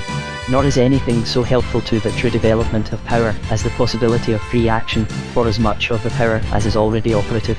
This room for free action was provided by blank verse. Yet when Shakespeare came first upon the scene of dramatic labour, he had to serve his private apprenticeship, to which the apprenticeship of the age in the drama had led up. He had to act first of all. Driven to London and the drama by an irresistible impulse, when the choice of some profession was necessary to make him independent of his father, seeing he was himself, though very young, a married man, the first form in which the impulse to the drama would naturally show itself in him would be the desire to act, for the outside relations would first operate. As to the degree of merit he possessed as an actor we have but scanty means of judging, for afterwards, in his own plays, he never took the best characters, having written them for his friend Richard Burbage. Possibly the dramatic impulse was sufficiently appeased by the writing of the play, and he desired no further satisfaction from personal representation, although the amount of study spent upon the higher department of the art might have been more than sufficient to render him unrivalled, as well in the presentation of his own conceptions. But the dramatic spring, having once broken the upper surface, would scoop out a deeper and deeper well for itself to play in, and the actor would soon begin to work upon the parts he had himself to study for presentation. It being found that he greatly bettered his own parts, those of others would be submitted to him, and at length whole plays committed to his revision, of which kind there may be several in the collection of his works. If the feather end of his pen is just traceable in Titus Andronicus, the point of it is much more evident, and to as good purpose as Beaumont or Fletcher could have used his to, at the best, in Pericles, Prince of Tyre. Nor would it be long before he would submit one of his own plays for approbation, and then the whole of his dramatic career lies open before him, with every possible advantage for perfecting the work, for the undertaking of which he was better qualified by nature than probably any other man whosoever, for he knew everything about acting, practically, about the playhouse and its capabilities, about stage necessities, about the personal endowments and individual qualifications of each of the company, so that, when he was writing a play, he could distribute the parts before they even appeared upon paper, and write for each actor with the very living form of the ideal person present, in his mind's eye, and often to his bodily sight, so that the actual came in aid of the ideal, as it always does if the ideal be genuine, and the loftiest conceptions prove the truest to visible nature. This close relation of Shakespeare to the actual leads us to a general and remarkable fact, which again will lead us back to Shakespeare. All the great writers of Queen Elizabeth's time were men of affairs. They were not literary men merely, in the general acceptation of the word at present. Hooker was a hard-working, sheep-keeping, cradle-rocking pastor of a country parish. Bacon's legal duties were innumerable before he became Lord Keeper and Lord Chancellor. Raleigh was soldier, sailor, adventurer, courtier, politician, discoverer. Indeed, it is to his imprisonment that we are indebted for much the most ambitious of his literary undertakings, The History of the World, a work which for simple majesty of subject and style is hardly to be surpassed in prose. Sidney, at the age of 23, received the highest praise for the management of a secret embassy to the Emperor of Germany, took the deepest and most active interest in the political affairs of his country, would have sailed with Sir Francis Drake for South American discovery, and might probably have been King of poor Poland, if the Queen had not been too selfish or wise to spare him. The whole of his literary productions was the work of his spare hours. The whole of his literary productions was the work of his spare hours. Spenser himself, who was, except Shakespeare, the most purely a literary man of them all, was at one time secretary to the Lord Deputy of Ireland, and, later in life, Sheriff of Cork. Nor is the remark true only of the writers of Elizabeth's period, or of the country of England. It seems to us one of the greatest advantages that can befall a poet, to be drawn out of his study, and still more out of the chamber of imagery in his own thoughts, to behold and speculate upon the embodiment of divine thoughts and purposes in men and their affairs around him. Now Shakespeare had no public appointment, but he reaped all the advantage which such could have given him, and more, from the perfection of his dramatic position. It was not with making plays alone that he had to do, but, himself an actor, himself in a great measure, the owner of more than one theatre, with a little realm far more difficult to rule than many a kingdom, a company, namely, of actors, although possibly less difficult from the fact that they were only men and boys. With the pecuniary affairs of the management likewise under his supervision, he must have found, in the relations and necessities of his own profession, not merely enough of the actual to keep him real in his representations, but almost sufficient opportunity for his one great study, that of mankind, independently of social and friendly relations, which in his case were of the widest and deepest. But Shakespeare had not business relations merely, he was a man of business. There is a common blunder manifested, both in theory on the one side, and in practice on the other, which the life of Shakespeare sets full in the light. The theory is, that genius is a sort of abnormal development of the imagination, to the detriment and loss of the practical powers, and that a genius is therefore a kind of incapable, incompetent being, as far as worldly matters are concerned. The most complete refutation of this notion lies in the fact that the greatest genius the world has known was a successful man in common affairs. While his genius grew in strength, fervour, and executive power, his worldly condition rose as well. He became a man of importance in the eyes of his townspeople, by whom he would not have been honoured if he had not made money, and he purchased landed property in his native place with the results of his management of his theatres. The practical blunder lies in the notion cherished occasionally by young people ambitious of literary distinction, that in the pursuit of such things, they must be content with the poverty to which the world dooms its greatest men, accepting their very poverty as an additional proof of their own genius. If this means that the poet is not to make money his object, it means well, no man should. But if it means either that the world is unkind, or that the poet is not to gather up the fragments, that nothing be lost, it means ill. Shakespeare did not make haste to be rich. He neither blamed, courted, nor neglected the world. He was friendly with it. He could not have pinched and scraped, but neither did he waste or neglect his worldly substance, which is God's gift too. Many immense fortunes have been made, not by absolute dishonesty, but in ways to which a man of genius ought to be yet more ashamed than another to condescend. But it does not therefore follow that if a man of genius will do honest work he will not make a fair livelihood by it, which for all good results of intellect and heart is better than a great fortune. But then Shakespeare began with doing what he could. He did not consent to starve until the world should recognise his genius, or grumble against the blindness of the nation in not seeing what it was impossible it should see before it was fairly set forth. He began at once to supply something which the world wanted, for it wants many an honest thing. He went on the stage and acted, and so gained power to reveal the genius which he possessed, and the world, in its possible measure, was not slow to recognise it.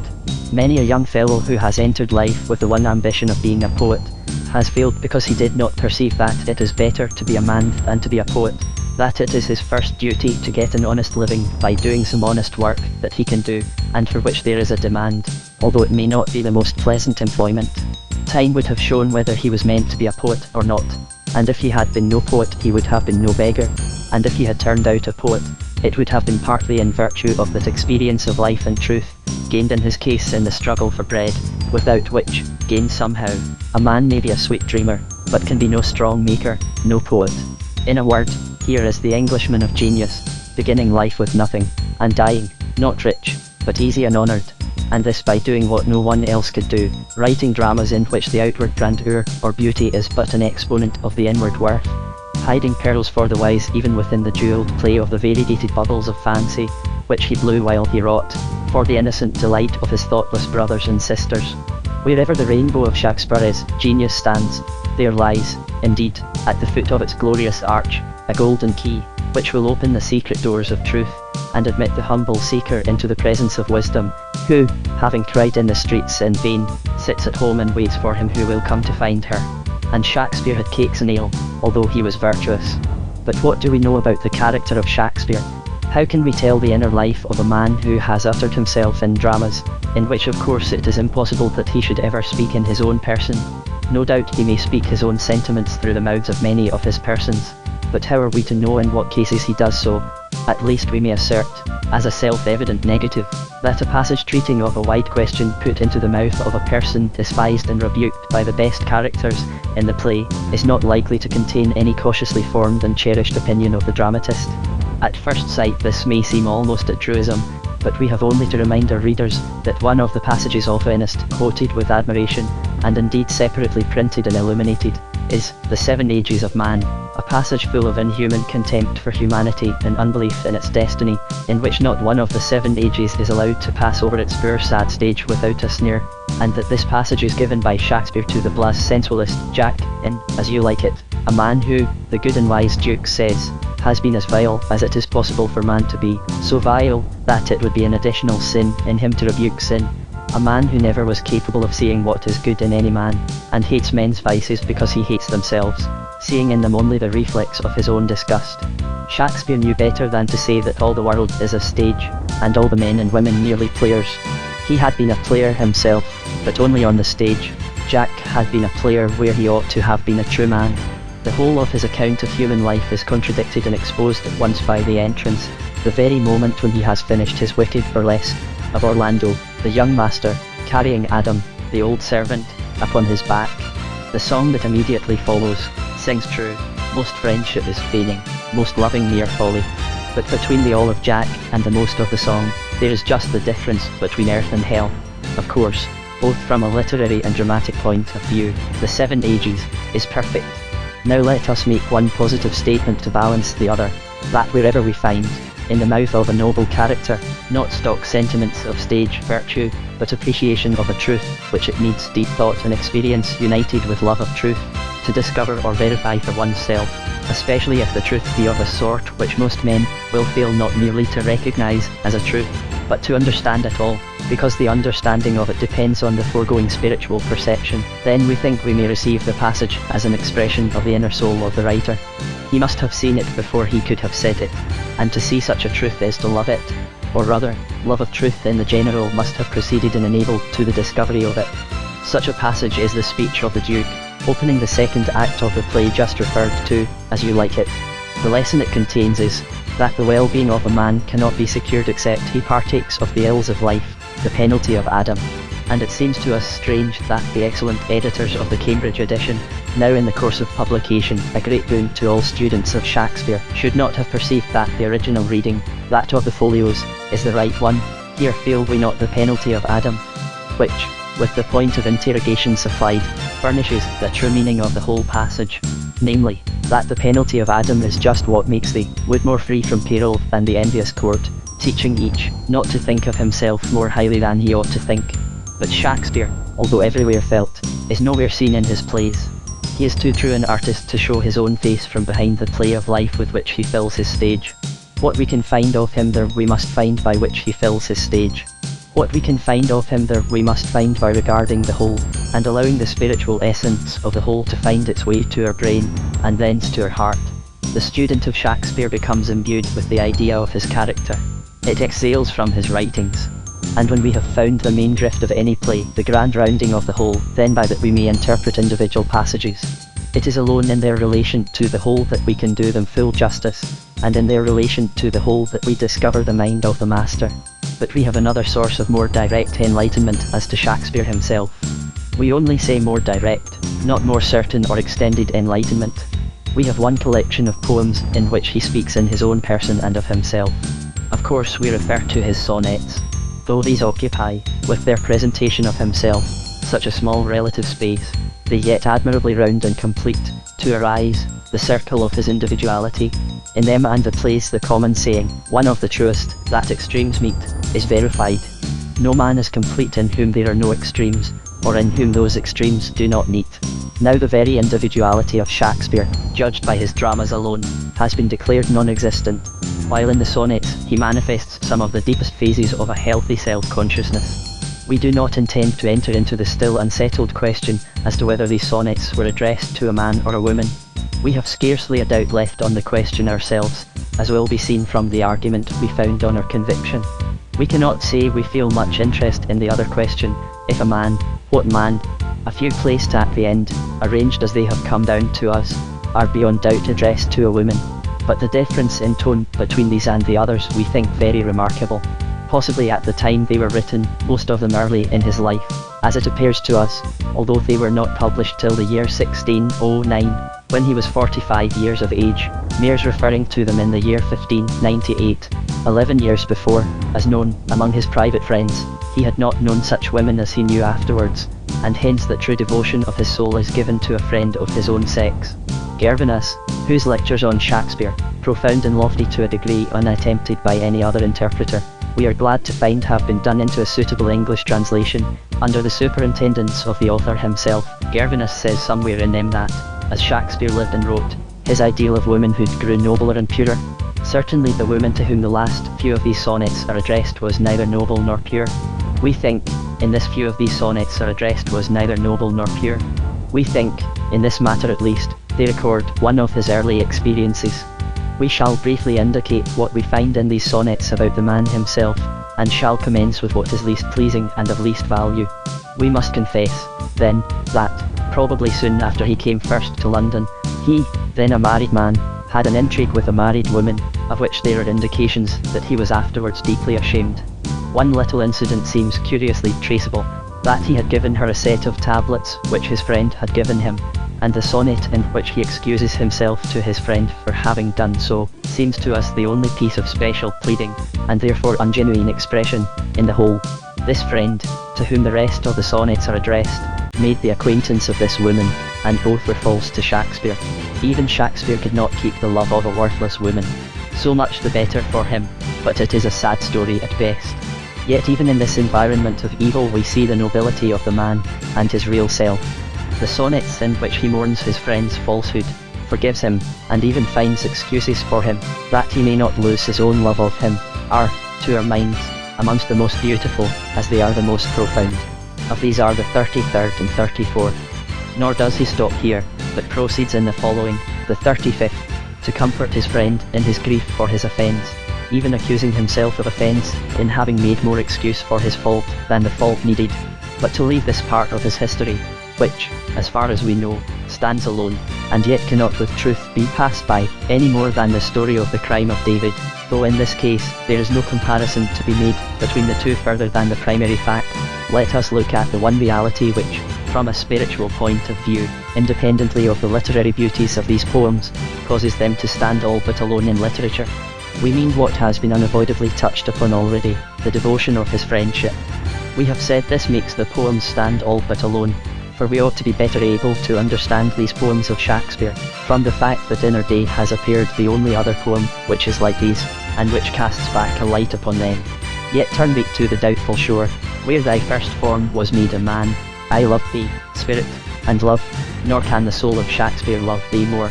So sings the poet of our day, in the loftiest of his poems, In Memoriam, addressing the spirit of his vanished friend.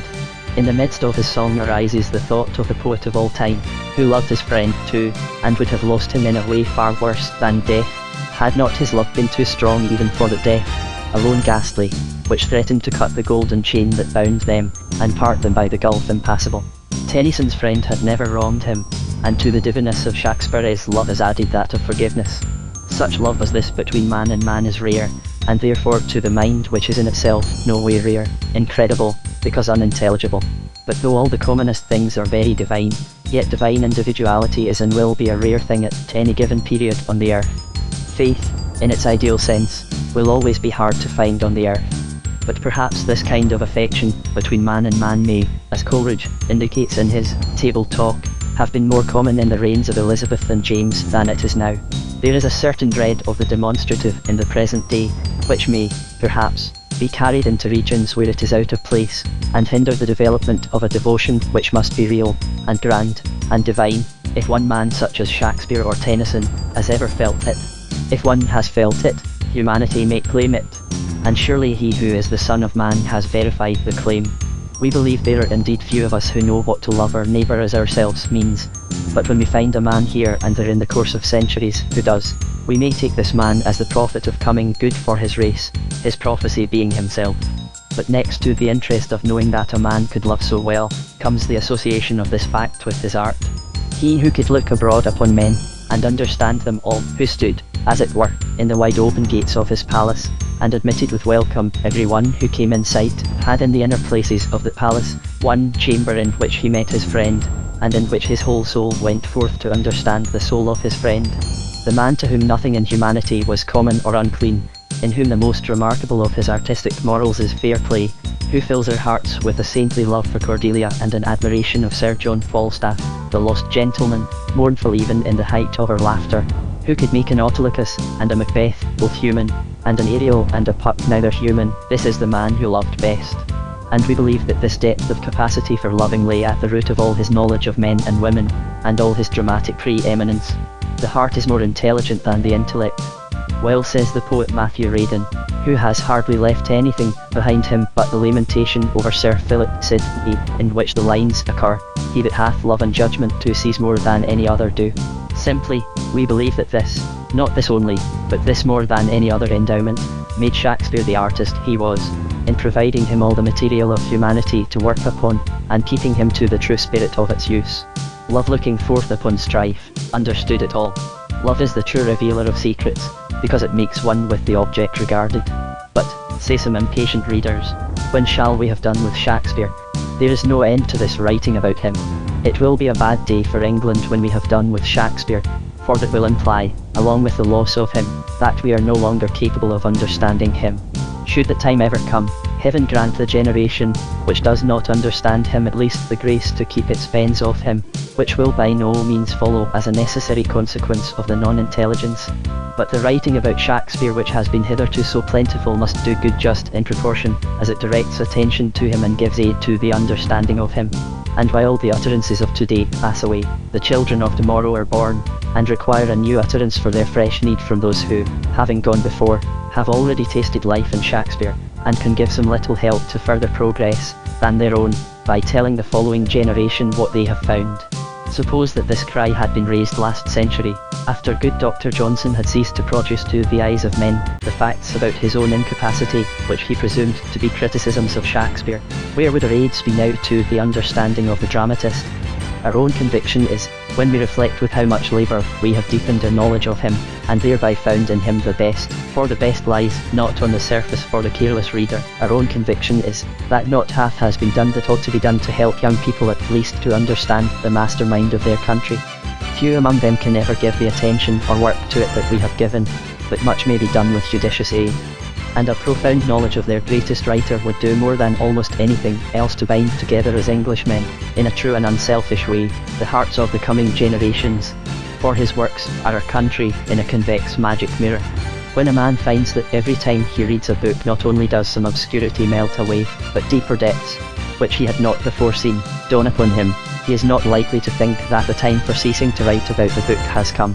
And certainly in Shakespeare, as in all true artistic work, as in nature herself, the depths are not to be revealed utterly, while every new generation needs a new aid towards discovering itself and its own thoughts in these forms of the past. And of all that read about Shakespeare there are few who more than one or two utterances have reached. The speech or the writing must go forth to find the soil for the growth of its kernel of truth. We shall, therefore, with the full consciousness that perhaps more has been already said and written about Shakespeare than about any other writer, yet venture to add to the mass by a few general remarks. And first we would remind our readers of the marvel of the combination in Shakespeare of such a high degree of two faculties, one of which is generally altogether inferior to the other, the faculties of reception and production.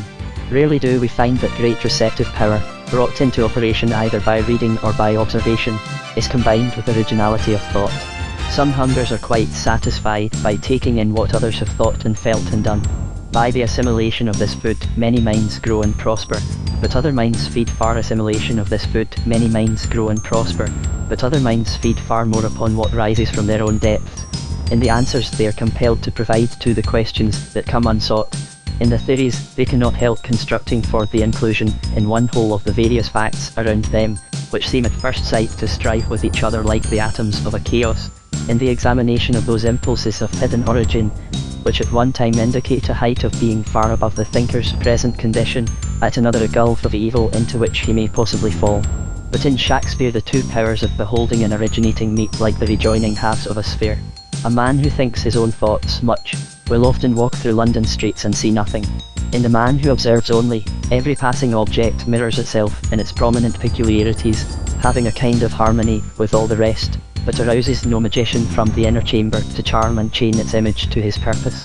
In Shakespeare, on the contrary, every outer form of humanity and nature spoke to that ever-moving, self-vindicating, we had almost said, and in a sense it would be true, self-generating, humanity within him. The sound of any action without him, struck in him just the chord which, in motion in him, would have produced a similar action. When anything was done, he felt as if he were doing it, perception and origination conjoining in one consciousness. But to this gift was united the gift of utterance, or representation. Many a man both receives and generates who, somehow, cannot represent. Nothing is more disappointing sometimes than our first experience of the artistic attempts of a man who has roused our expectations by a social display of familiarity with, and command over, the subjects of conversation.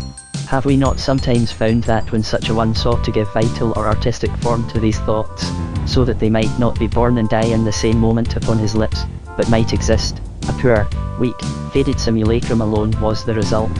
Now Shakespeare was a great talker, who enraptured the listeners, and was himself so rapt in his speech that he could scarcely come to a close. But when he was alone with his art, then and then only did he rise to the height of his great argument, and all the talk was but as the fallen mortar and stony chips lying about the walls of the great temple of his drama. But, along with all this wealth of artistic speech, an artistic virtue of an opposite nature becomes remarkable, his reticence. How often might he not say fine things, particularly poetic things, when he does not, because it would not suit the character or the time? How many delicate points are there not in his plays which we only discover after many readings, because he will not put a single tone of success into the flow of natural utterance, to draw our attention to the triumph of the author, and jar with the all-important reality of his production. Wherever an author obtrudes his own self-importance, and unreality is the consequence of a nature similar to that which we feel in the old moral plays, when historical and allegorical personages, such as Julius Caesar and Charity, for instance, are introduced at the same time on the same stage, acting in the same story. Shakespeare never points to any stroke of his own wit or art. We may find it or not, there it is, and no matter if no one see it. Much has been disputed about the degree of consciousness of his own art possessed by Shakespeare, whether he did it by a grand yet blind impulse, or whether he knew what he wanted to do, and knowingly used the means to arrive at that end. Now we cannot here enter upon the question, but we would recommend any of our readers who are interested in it not to attempt to make up their minds upon it before considering a passage in another of his poems, which may throw some light on the subject for them. It is the description of a painting, contained in The Rape of Lucrece, towards the end of the poem.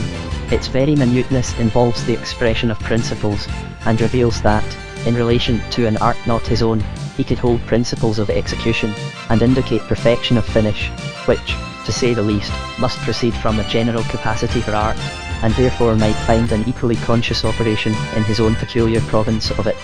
For our own part, we think that his results are a perfect combination of the results of consciousness and unconsciousness. Consciousness where the arrangements of the play, outside the region of inspiration, required the care of the wakeful intellect. Unconsciousness where the subject itself bore him aloft on the wings of its own creative delight. There is another manifestation of his power which will astonish those who consider it. It is this, that, while he was able to go down to the simple and grand realities of human nature, which are all tragic, and while, therefore, he must rejoice most in such contemplations of human nature as find fit outlet in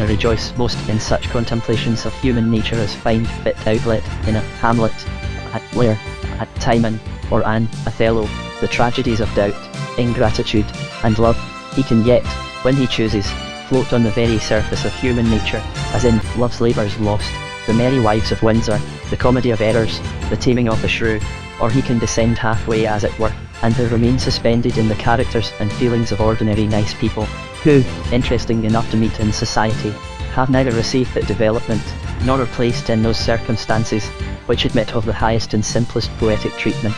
In these he will bring out the ordinary noble or the ordinary vicious. Of this nature are most of his comedies, in which he gives an ideal representation of common social life, and steers perfectly clear of what in such relations and surroundings would be heroics.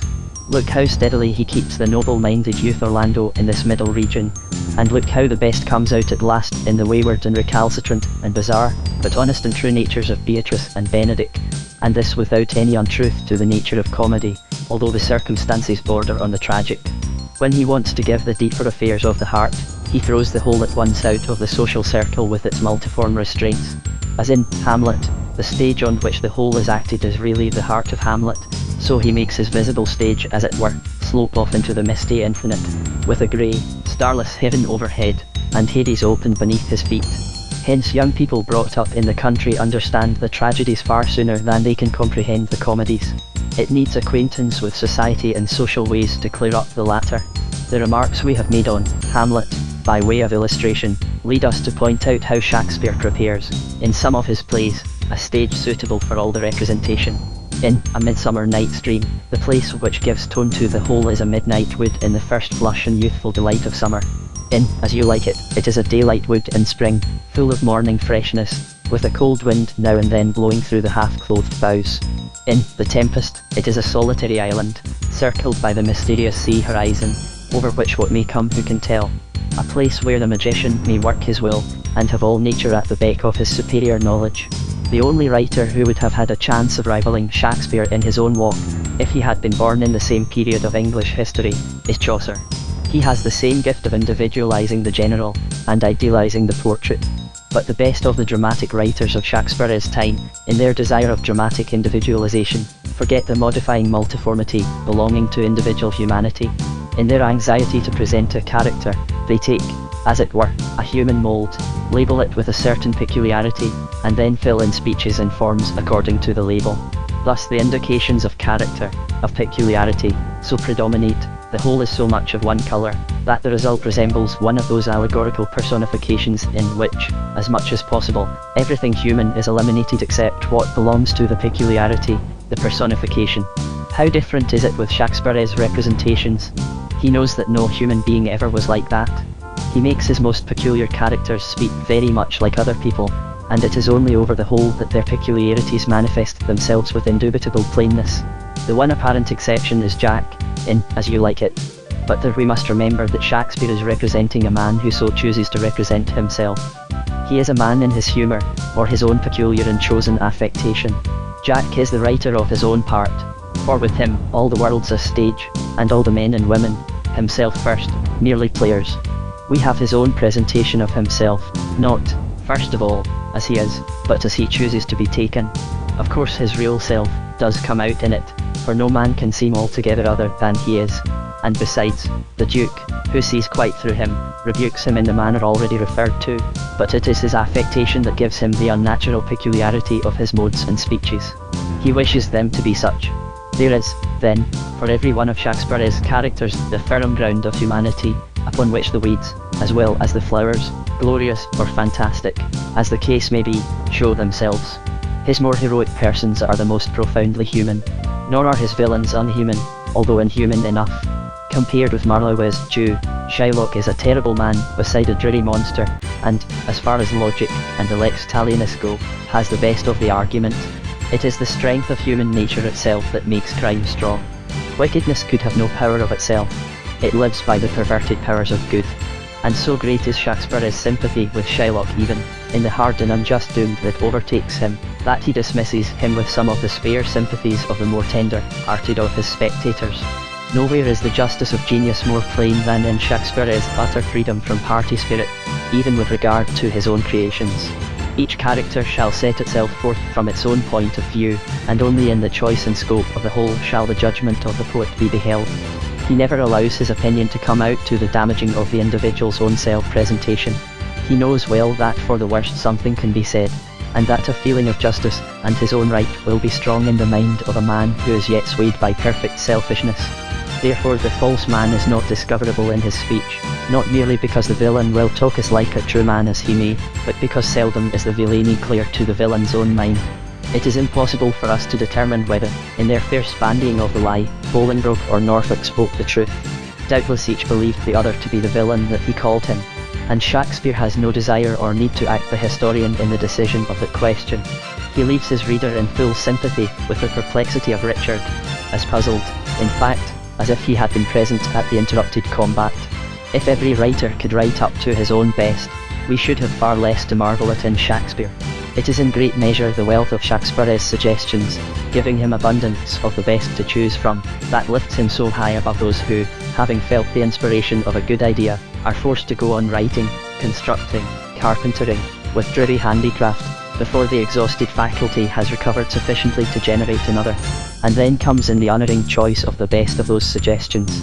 Yet if anyone wishes to see what variety of the same kind of thoughts he could produce, let him examine the treatment of the same business in different plays, as, for instance, the way in which instigation to a crime is managed in Macbeth, where Macbeth tempts the two murderers to kill Banquo, in King John, when the king tempts Hubert to kill Arthur, in The Tempest, when Antonio tempts Sebastian to kill Alonso, in As You Like It, when Oliver instigates Charles to kill Orlando, and in Hamlet, where Claudius urges Laertes to the murder of Hamlet.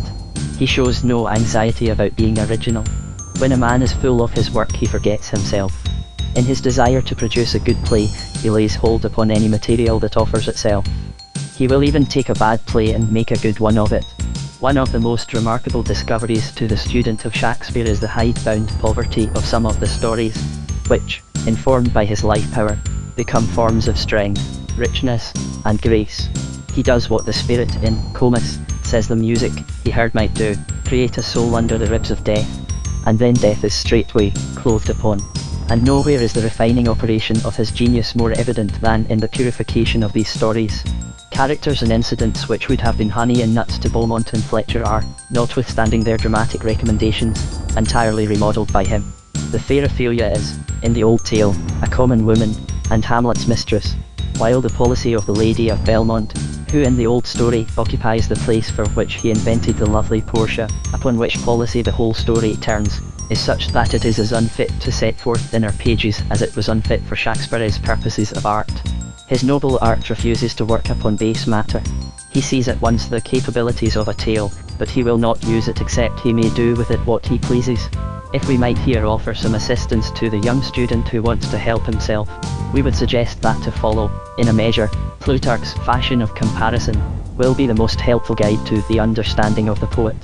Let the reader take any two characters, and putting them side by side, look first for differences, and then for resemblances between them, with the causes of each, or let him make a wider attempt, and setting two plays one over against the other, compare or contrast them, and see what will be the result.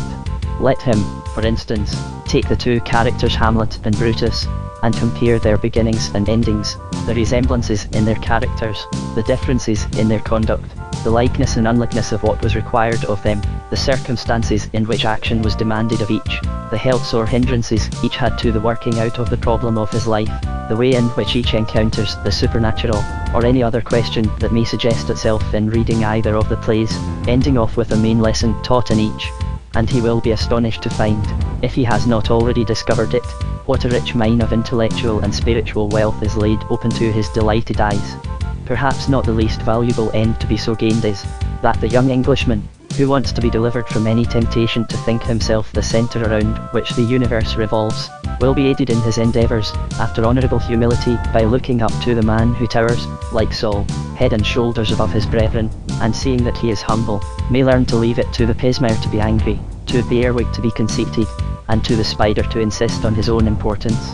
But to return to the main course of our observations, the dramas of Shakespeare are so natural, that this, the greatest praise that can be given them, is the ground of one of the difficulties felt by the young student in estimating them. The very simplicity of Shakespeare's art seems to throw him out of any known groove of judgment.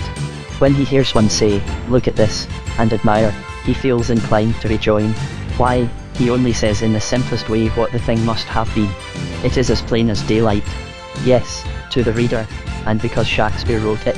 But there were 1,000 wrong ways of doing it. Shakespeare took the one right way. It is he who has made it plain in art, whatever it was before in nature, and most likely the very simplicity of it in nature was scarcely observed before he saw it and represented it. And is it not the glory of art to attain this simplicity? For simplicity is the end of all things, all manners, all morals, all religion. To say that the thing could not have been done otherwise, is just to say that you forget the art in beholding its object, that you forget the mirror because you see nature reflected in the mirror, Anyone can see the moon in Lord Ross's telescope, but who made the reflector? And let the student try to express anything in prose or in verse, in painting or in modelling, just as it is. No man knows till he has made many attempts, how hard to reach is this simplicity of art. And the greater the success, the fewer are the signs of the labour expended. Simplicity is art's perfection, but so natural are all his plays, and the great tragedies to which we would now refer in particular, amongst the rest, that it may appear to some, at first sight, that Shakespeare could not have constructed them after any moral plan, could have had no lesson of his own to teach in them, seeing they bear no marks of individual intent, in that they depart nowhere from nature, the construction of the play itself going straight on like a history. The directness of his plays springs in part from the fact that it is humanity and not circumstance that Shakespeare respects. Circumstance he uses only for the setting forth of humanity, and for the plot of circumstance, so much in favour with Ben Jonson, and others of his contemporaries, he cares nothing. As to their looking too natural to have any design in them, we are not of those who believe that it is unlike nature to have a design and a result. If the proof of a high aim is to be what the critics used to call poetic justice, a kind of justice that one would gladly find more of in grocers and linen drapes' shops, but can as well spare from a poem, then we must say that he has not always a high end. The wicked man is not tortured, nor is the good man smothered in banknotes and rose leaves. Even when he shows the outward ruin and death that comes upon Macbeth at last, it is only as an unavoidable little consequence, following in the wake of the mighty vengeance of nature, even of God, that Macbeth cannot say amen, that Macbeth can sleep no more, that Macbeth is cabined, cribbed, confined, bound into saucy doubts and fears, that his very brain is a charnel house, whence arise the ghosts of his own murders, till he envies the very dead the rest to which his hand has sent them, that immediate and eternal vengeance upon crime, and that inner reward of wild doing, never fail in nature or in Shakespeare, appear as such a matter of course that they hardly look like design either in nature or in the mirror which he holds up to her. The secret is that, in the ideal, habit and design are one. Most authors seem anxious to round off and finish everything in full sight. Most of Shakespeare's tragedies compel our thoughts to follow their persons across the board. They need, as Jean-Paul says, a piece of the next world painted in to complete the picture, and this is surely nature, but it need not therefore be no design.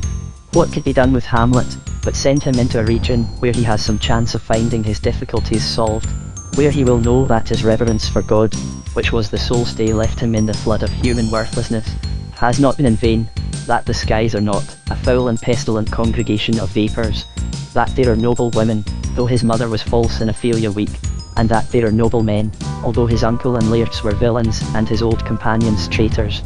If Hamlet is not to die, the whole of the play must perish under the accusation that the hero of it is left at last with only a superadded misery, a fresh demand for action, namely, to rule a worthless people, as they seem to him, when action has for him become impossible, that he has to live on, forsaken even of death, which will not come though the cup of misery is at the brim. But a high end may be gained in this world, and the vision into the world beyond so justified, as in King Lear. The passionate, impulsive, unreasoning old king certainly must have given his wicked daughters occasion enough of making the charges to which their avarice urged them. He had learned very little by his life of kingship. He was but a boy with grey hair. He had had no inner experiences, and so all the development of manhood and age has to be crowded into the few remaining weeks of his life. His own folly and blindness supply the occasion, and before the few weeks are gone, he has passed through all the stages of a fever of indignation and wrath, ending in a madness from which love redeems him. He has learned that a king is nothing if the man is nothing, that a king ought to care for those who cannot help themselves, that love has not its origin or grounds in favours flowing from royal resource and munificence, and yet that love is the one thing worth living for, which gained, it is time to die. And now that he has the experience that life can give, has become a child in simplicity of heart and judgment, he cannot lose his daughter again, who, likewise, has learned the one thing she needed, as far as her father was concerned, a little more excusing tenderness.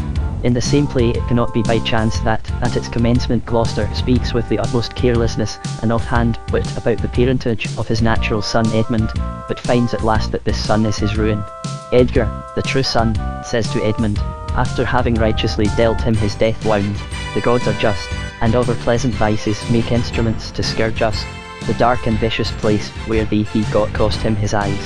To which the dying and convicted villain replies, Thou hast spoken right, 'tis true, The wheel has come full circle. I am here. Could anything be put more plainly than the moral lesson in this? It would be easy to produce examples of fine design from his comedies as well, as for instance, from Much Ado About Nothing, the two who are made to fall in love with each other, by being each severally assured of possessing the love of the other. Beatrice and Benedick are shown beforehand to have a strong inclination towards each other, manifested in their continual squabbling after a good-humoured fashion. But not all this is sufficient to make them heartily in love, until they find out the nobility of each other's character in their behaviour about the calumniated hero, and the author takes care they shall not be married without a previous acquaintance with the trick that has been played upon them. Indeed, we think the remark that Shakespeare never leaves any of his characters the same at the end of a play as he took them up at the beginning will be found to be true. They are better or worse, wiser or more irretrievably foolish. The historical plays would illustrate the remark as well as any. But of all the terrible plays we are inclined to think Timon the most terrible, and to doubt whether justice has been done to the finish and completeness of it. At the same time we are inclined to think that it was printed first in the first folio, 1623, 7 years after Shakespeare's death, from a copy, corrected by the author, but not written fair, and containing consequent mistakes. The same account might belong to others of the plays, but more evidently perhaps belongs to the Timon. The idea of making the generous spendthrift, whose old idolaters had forsaken him because the idol had no more to give, into the high priest of the temple of Mammon, dispensing the gold which he hated and despised, that it might be a curse to the race, which he had learned to hate and despise as well, and the way in which Shakespeare discloses the depths of Damon's wound, by bringing him into comparison with one who hates men by profession and humour, are as powerful as anything to be found even in Shakespeare. We are very willing to believe that Julius Caesar was one of his latest plays, for certainly it is the play in which he has represented a hero in the high and true sense. Brutus is this hero, of course, a hero because he will do what he sees to be right, independently of personal feeling or personal advantage. Nor does his attempt fail from any overweening or blindness in himself. Had he known that the various papers thrown in his way were the concoctions of Cassius, he would not have made the mistake of supposing that the Romans longed for freedom, and therefore would be ready to defend it. As it was, he attempted to liberate a people which did not feel its slavery. He failed for others, but not for himself, for his truth was such that everybody was true to him. Unlike Jack with his 7 acts of the burlesque of human life, Brutus says at the last, "Countrymen, my heart doth joy, that yet, in all my life, I found no man but he was true to me." Of course all this is in Plutarch, but it is easy to see with what relish Shakespeare takes it up, setting forth all the aids in himself and in others which Brutus had to being a hero, and thus making the representation as credible as possible. We must heartily confess that no amount of genius alone will make a man a good man, that genius only shows the right way, drives no man to walk in it. But there is surely some moral scent in us to let us know whether a man only cares for good from an artistic point of view, or whether he admires and loves good. This admiration and love cannot be prominently set forth by any dramatist true to his art, but it must come out over the whole. His predilections must show themselves in the scope of his artistic life. His predilections must show themselves in the scope of his artistic life, in the things and subjects he chooses, and the way in which he represents them.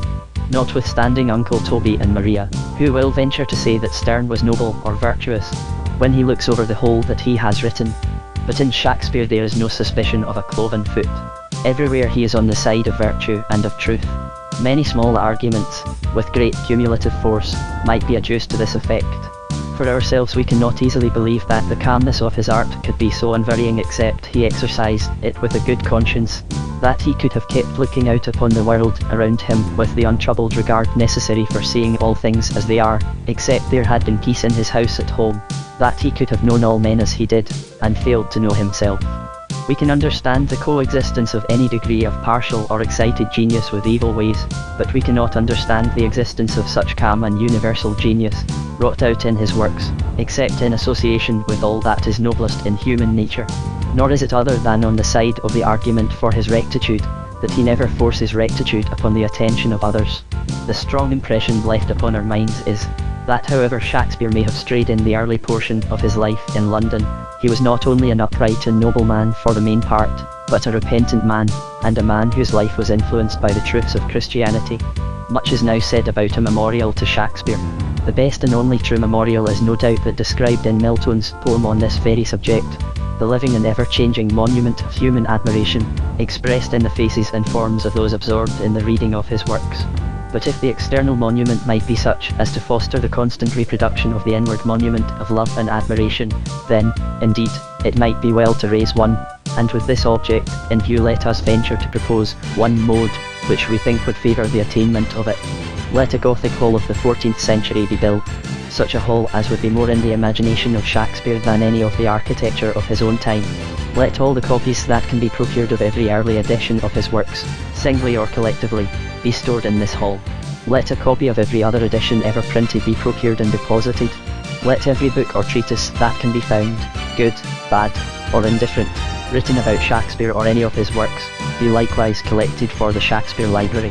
Let a special place be allotted to the shameless corruptions of his plays that have been produced as improvements upon them, some of which, to the disgrace of England, still partially occupy the stage instead of what Shakespeare wrote. Let one department contain every work of whatever sort that tends to direct elucidation of his meaning, chiefly those of the dramatic writers who preceded him and closely followed him. Let the windows be filled with stained glass, representing the popular sports of his own time and the times of his English histories. Let a small museum be attached, containing all procurable antiquities that are referred to in his plays, along with first editions, if possible, of the best books that came out in his time, and were probably read by him. Let the whole thus as much as possible represent his time. Let a marble statue in the midst do the best that English art can accomplish for the representation of the vanished man, and let copies, if not the originals, of the several portraits be safely shown for the occasional beholding of the multitude. Let the perpetuity of care necessary for this monument be secured by endowment, and let it be for the use of the public, by means of a reading room fitted for the comfort of all who choose to avail themselves of these facilities for a true acquaintance with our greatest artist. Let there likewise be a simple and moderately sized theatre attached, not for regular, but occasional use, to be employed for the representation of Shakespeare's plays only, and allowed free of expense for amateur or other representations of them for charitable purposes. But within a certain cycle of years, if, indeed, it would be too much to expect that out of the London playgoers a sufficient number would be found to justify the representation of all the plays of Shakespeare once in the season, let the whole of Shakespeare's plays be acted in the best manner possible to the managers for the time being. The very existence of such a theatre would be a noble protest of the highest kind against the sort of play, chiefly translated and adapted from the French, which infests our boards, the low tone of which, even where it is not decidedly immoral, does more harm than any amount of the rough, honest plain-spokenness of Shakespeare, as judged by our more fastidious, if not always purer manners. The representation of such plays forms the real ground of objection to manners. The representation of such plays forms the real ground of objection to theatre-going. We believe that other objections, which may be equally urged against large assemblies of any sort, are not really grounded upon such an amount of objectionable fact as good people often suppose. At all events it is not against the drama itself, but its concomitants, its avoidable concomitants, that such objections are, or ought to be, felt and directed. The dramatic impulse, as well as all other impulses of our nature, are from the Maker. A monument like this would help to change a blind enthusiasm and a dilettantetic into knowledge, reverence, and study, and surely this would be the true way to honour the memory of the man who appeals to posterity by no mighty deeds of worldly prowess, but has left behind him food for heart, brain, and conscience, on which the generations will feed till the end of time. It would be the one true and natural mode of perpetuating his fame in kind, helping him to do more of that for which he was born, and because of which we humbly desire to do him honour, as the years flow farther away from the time when, at the age of 52, he left the world a richer legacy of the results of intellectual labour than any other labourer in literature has ever done. It would be to raise a monument to his mind more than to his person. But to honour Shakespeare in the best way, we must not gaze upon some grand memorial of his fame, we must not talk largely of his wonderful doings, we must not even behold the representation of his works on the stage, invaluable aid as that is to the right understanding of what he has written, but we must, by close, silent, patient study, enter into an understanding with the spirit of the departed poet-sage, and thus let his own words be the necromantic spell that raises the dead, and brings us into communion with that man who knew what was in men more than any other mere man ever did. Well was it for Shakespeare that he was humble, else on what a desolate pinnacle of companionless solitude must he have stood. Where was he to find his peers? To most thoughtful minds it is a terrible fancy to suppose that there were no greater human being than themselves. From the terror of such a truth Shakespeare's love for men preserved him. He did not think about himself so much as he thought about them. Had he been a self-student alone, or chiefly, could he ever have written those dramas? We close with the repetition of this truth, that the love of our kind is the one key to the knowledge of humanity and of ourselves. And have we not sacred authority for concluding that he who loves his brother is the more able, and the more likely to love him who made him and his brother also, and then told them that love is the fulfilling of the law? The art of Shakespeare, as revealed by himself. Footnote 1863. Who taught you this? I learned it out of women's faces. Winter's Tale, Act A, Scene 1. One occasionally hears the remark that the commentators upon Shakespeare find far more in Shakespeare than Shakespeare ever intended to express. Taking this assertion as it stands, it may be freely granted, not only of Shakespeare, but of every writer of genius. But if it be intended by it, that nothing can exist in any work of art beyond what the writer was conscious of while in the act of producing it, so much of its scope is false. No artist can have such a claim to the high title of creator, as that he invents for himself the forms, by means of which he produces his new result, and all the forms of man and nature which he modifies and combines to make a new region in his world of art, have their own original life and meaning. The laws likewise of their various combinations are natural laws, harmonious with each other. While, therefore, the artist employs many or few of their original aspects for his immediate purpose, he does not and cannot thereby deprive them of the many more which are essential to their vitality, and the vitality likewise of his presentation of them, although they form only the background from which his peculiar use of them stands out. The objects presented must therefore fall, to the eye of the observant reader, into many different combinations and harmonies of operation and result, which are indubitably there, whether the writer saw them or not. These latent combinations and relations will be numerous and true, in proportion to the scope and the truth of the representation, and the greater the number of meanings, harmonious with each other, which any work of art presents, the greater claim it has to be considered a work of genius. It must, therefore, be granted, and that joyfully, that there may be meanings in Shakespeare's writings, which Shakespeare himself did not see, and to which therefore his art, as art, does not point. But the probability, notwithstanding, must surely be allowed as well, that, in great artists, the amount of conscious art will bear some proportion to the amount of unconscious truth. The visible volcanic light will bear a true relation to the hidden fire of the globe, so that it will not seem likely that, in such a writer as Shakespeare, we should find many indications of present and operative art, of which he was himself unaware. Some truths may be revealed through him, which he himself knew only potentially, but it is not likely that marks of work, bearing upon the results of the play, should be fortuitous, or that the work thus indicated should be unconscious work. A stroke of the mallet may be more effective than the sculptor had hoped, but it was intended. In the drama it is easier to discover individual marks of the chisel, than in the marble whence all signs of such are removed. In the drama the lines themselves fall into the general finish, without necessary obliteration as lines. Still, the reader cannot help being fearful, lest, not as regards truth only, but as regards art as well, he be sometimes clothing the idol of his intellect with the weavings of his fancy.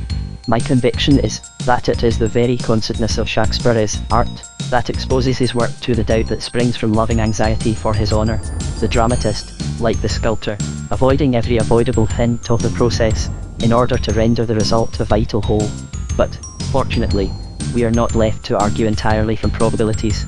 He has himself given us a peep into his studio, let me call it workshop, as more comprehensive. It is not, of course, in the shape of literary criticism, that we should expect to meet such a revelation, for to use art even consciously, and to regard it as an object of contemplation, or to theorize about it, are two very different mental operations.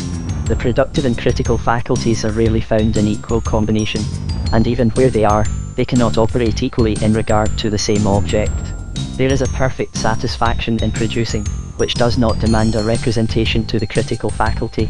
In other words, the criticism which a great writer brings to bear upon his own work, is from within, regarding it upon the hidden side, namely, in relation to his own idea, whereas criticism, commonly understood, has reference to the side turned to the public gaze. Neither could we expect one so prolific as Shakespeare to find time for the criticism of the works of other men, except in such moments of relaxation as those in which the friends at the Mermaid Tavern sat silent beneath the flow of his wisdom and humour, or made the street ring with the overflow of their own enjoyment. But if the artist proceed to speculate upon the nature or productions of another art than his own, we may then expect the principles upon which he operates in his own to take outward and visible form, a form modified by the difference of the art to which he now applies them. In one of Shakespeare's poems, we have the description of an imagined production of a sister art, that of painting, a description so brilliant that the light reflected from the poet's picture illumines the art of the poet himself, revealing the principles which he held with regard to representative art generally, and suggesting many thoughts with regard to detail and harmony, finish, pregnancy, and scope.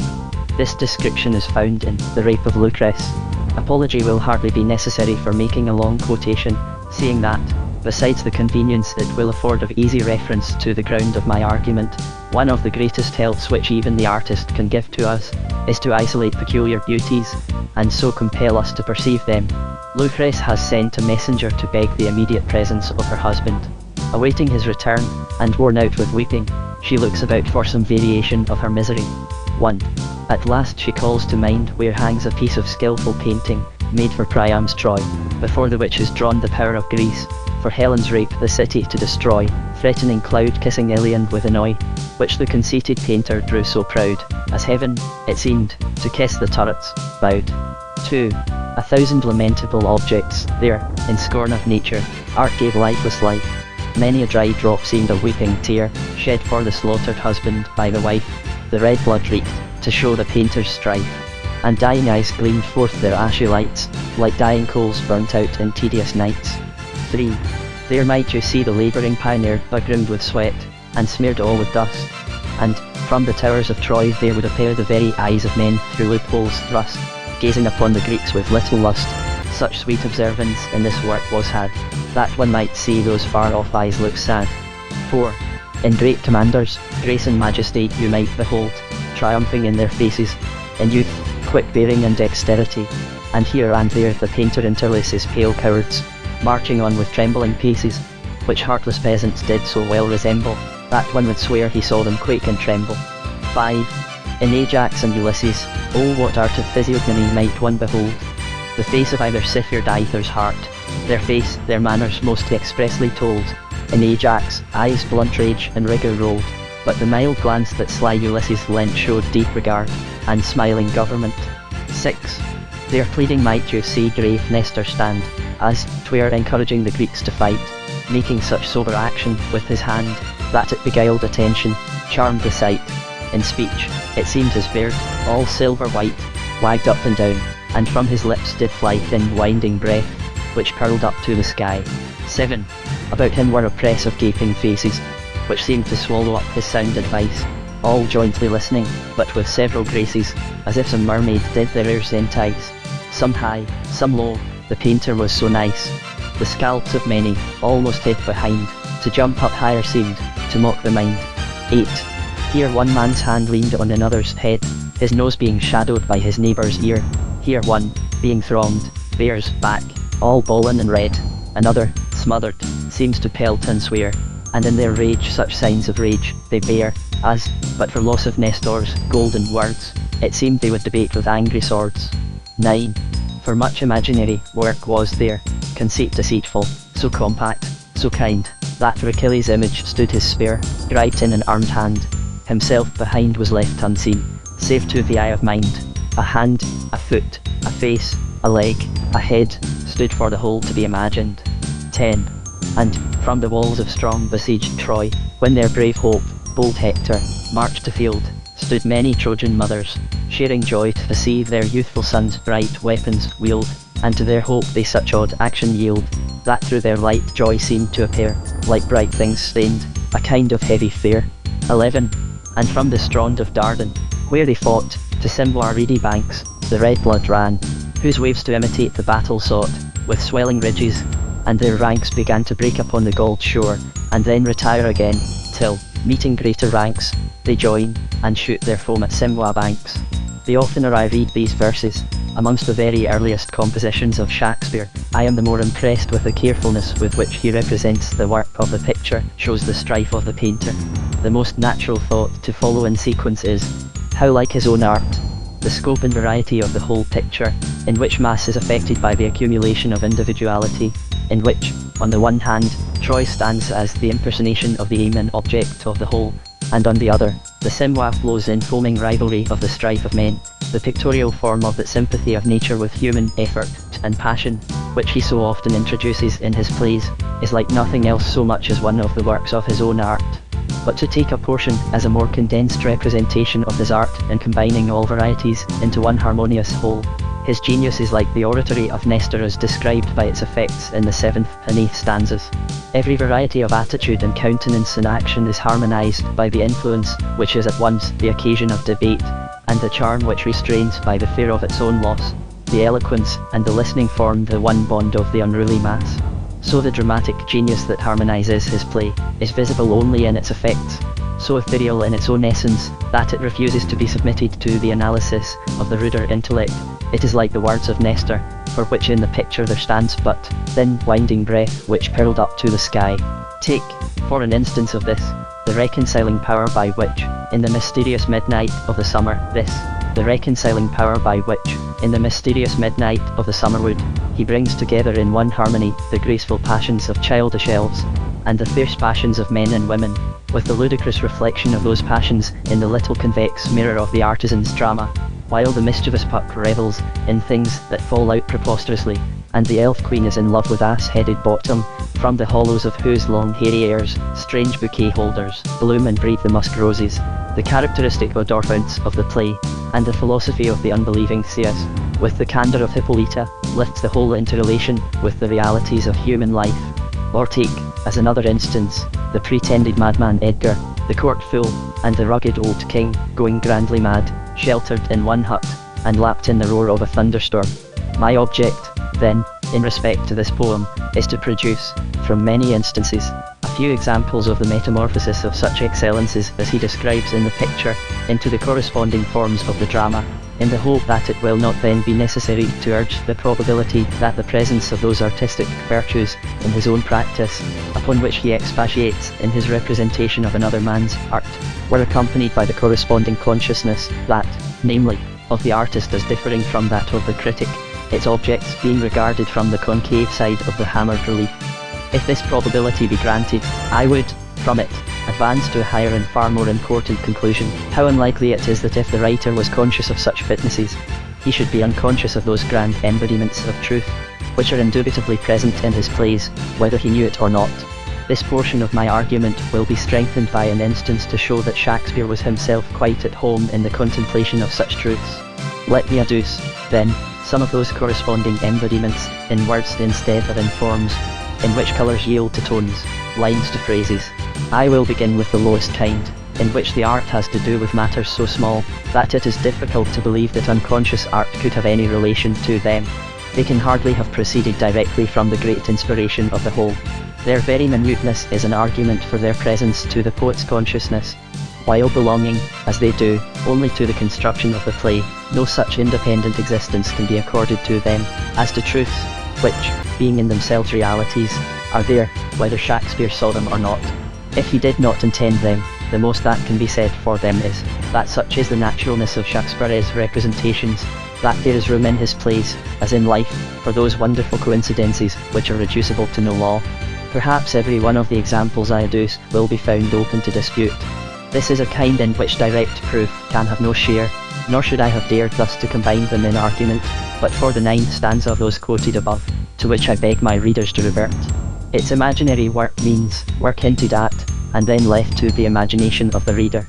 Of course, in dramatic representation, such work must exist on a great scale, but the minute particularization of the conceit deceitful in the rest of the stanza will surely justify us in thinking it possible that Shakespeare intended many, if not all, of the little fitnesses which a careful reader discovers in his plays. That such are not oftener discovered comes from this, that, like life itself, he so blends into vital beauty, that there are no salient points. To use a homely simile, he is not like the barn door fowl, that always runs out cackling when she has laid an egg, and often when she has not. In the tone of an ordinary drama, you may know when something is coming, and the tone itself declares, _I have done it. But Shakespeare will not spoil his art to show his art. It is there, and does its part, that is enough. If you can discover it, good and well, if not, pass on, and take what you can find. He can afford not to be fathomed for every little pearl that lies at the bottom of his ocean. If I succeed in showing that such art may exist where it is not readily discovered, this may give some additional probability to its existence in places where it is harder to isolate and define. To produce a few instances, then, in Much Ado About Nothing, seeing the very nature of the play is expressed in Much Ado About Nothing, seeing the very nature of the play is expressed in its name, is it not likely that Shakespeare named the two constables, Dogberry, a poisonous berry, and Verjuice, juice of crab apples, those names having absolutely nothing to do with the stupid innocuousness of their characters, and so corresponding to their way of turning things upside down, and saying the very opposite of what they mean. In the same play, we find Margaret objecting to her mistress wearing a certain rebato, a large plaited ruff, on the morning of her wedding. May not this be intended to relate to the fact that Margaret had dressed in her mistress' clothes the night before? She might have rumpled or soiled it, and so feared discovery. In King Henry IV, Part I, we find, in the last scene, that the prince kills Hotspur. This is not recorded in history. The conqueror of Persia is unknown. Had it been a fact, history would certainly have recorded it, and the silence of history in regard to a deed of such mark is equivalent to its contradiction. But Shakespeare requires, for his play's sake, to identify the slayer of Hotspur with his rival the prince. Yet Shakespeare will not contradict history, even in its silence. What is he to do? He will account for history not knowing the fact. Falstaff claiming the honour, the prince says to him, "For my part, if a lie may do thee grace, I'll gild it with the happiest terms I have," revealing thus the magnificence of his own character, in his readiness, for the sake of his friend, to part with his chief renown. But the historic muse could not believe that Fat Jack Falstaff had killed Hotspur, and therefore she would not record the claim. In the second part of the same play, Act I, Scene 2, we find Falstaff touringly indignant with Mr. Dumbarton, the silk mercer, that he will stand upon security with a gentleman for a short cloak and slops of satin. In the first scene of the second act, the hostess mentions that Sir John is going to dine with Master Smooth, the silkman. Foiled with Mr. Dumbarton, he has already made himself smooth, the silkman. Foiled with Mr. Dumbarton, he has already made himself so agreeable to Master Smooth, that he is indicted to dinner with him. This is, by the by, as to the action of the play, but as to the character of Sir John, is it not conceit deceitful, so compact, so kind, kind, natural? The conceit deceitful in the painting is the imagination that means more than it says. So the words of the speakers in the play stand for more than the speakers mean. There Shakespeare is in their relation to his whole. To Achilles, his spear is but his spear. To the painter and his company, the spear of Achilles stands for Achilles himself. Coleridge remarks upon James Gurney, in King John, how individual and comical he is with the 4 words allowed to his dramatic life. These words are those with which he answers the bastard's request to leave the room. He has been lingering with all the inquisitiveness and privilege of an old servant. When Falconbridge says, "James Gurney, wilt thou give us leave a while?" with strained politeness, with marked condescension to the request of the second son, whom he has known and served from infancy, James Gurney replies, "Good leave, good Philip," giving occasion to Falconbridge to show his ambition, and scorn of his present standing, in the contempt with which he treats even the Christian name he is so soon to exchange with his surname for Sir Richard and Plantagenet, Philip being the name for a sparrow in those days, when ladies made pets of them. Surely in these words of the serving man, we have an outcome of the same art by which a hand, a foot, a face, a leg, a head, stood for the whole to be imagined. In the Winter's Tale, Active, Scene 3, Perdita, dressed with unwonted gaiety at the festival of the sheep shearing, is astonished at finding herself talking in full the festival of the sheep shearing, is astonished at finding herself talking in full strains of poetic verse. She says, half ashamed, "Methinks I play as I have seen them do in Whitsun pastorals. Sure, this robe of mine does change my disposition." She does not mean this seriously, but the robe has more to do with it than she thinks. Her passion for Florizel is the warmth that sets the springs of her thoughts free, and they flow with the grace belonging to a princess nature. But it is the robe that opens the door of her speech, and, by elevating her consciousness of herself, betrays her into what is only natural to her, but seems to her, on reflection, inconsistent with her low birth and poor education. This instance, however, involves far higher elements than any of the examples I have given before, and naturally leads to a much more important class of illustrations. In Macbeth, Act A, Scene 4, why is the old man, who has nothing to do with the conduct of the play, introduced? That, in conversation with Ross, he may, as an old man, bear testimony to the exceptionally terrific nature of the storm, which, we find, from the words of Banquo, "There's husbandry in heaven, their candles are all out," had begun to gather, before supper was over in the castle. This storm is the sympathetic horror of nature at the breaking open of the Lord's anointed temple, horror in which the animal creation partakes, for the horses of Duncan, the minions of their race, and therefore the most sensitive of their sensitive race, tear each other to pieces in the wildness of their horror. Consider along with this a foregoing portion of the second scene in the same act. Macbeth, having joined his wife after the murder, says, "Who lies I, the second chamber? Lady M. Donalbain. Asterisk, there are two lodged together. These two," Macbeth says, "woke each other, the one laughing, the other crying murder. Then they said their prayers and went to sleep again." I used to think that the natural companion of Donalbain would be Malcolm, his brother, and that the two brothers woke in horror from the proximity of their father's murderer who was just passing the door. A friend objected to this, that, had they been together, Malcolm, being the elder, would have been mentioned rather than Donalbain. Accept this objection, and we find a yet more delicate significance.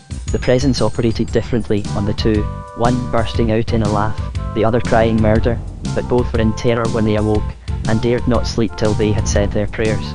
His sons, his horses, the elements themselves, are shaken by one unconscious sympathy with the murdered king.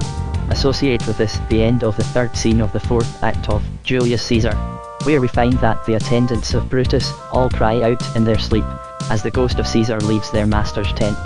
This outcry is not given in Plutarch. To return to Macbeth, why is the doctor of medicine introduced in the scene at the English court? He has nothing to do with the progress of the play itself, any more than the old man already alluded to. He is introduced for a precisely similar reason. As a doctor, he is the best testimony that could be adduced to the fact that the English King Edward the Confessor is a fountain of health to his people, gifted for his goodness with the sacred privilege of curing the king's evil by the touch of his holy hands. The English king himself is thus introduced, for the sake of contrast with the Scotch king, who is a raging bear amongst his subjects. In the Winter's Tale, to which he gives the name because of the altogether extraordinary character of the occurrences, referring to it in the play itself, in the words, "A sad tale's best for winter, I have one of sprites and goblins," Antigonus has a remarkable dream or vision, in which Hermione appears to him, and commands the exposure of her child in a place to all appearance the most unsuitable and dangerous.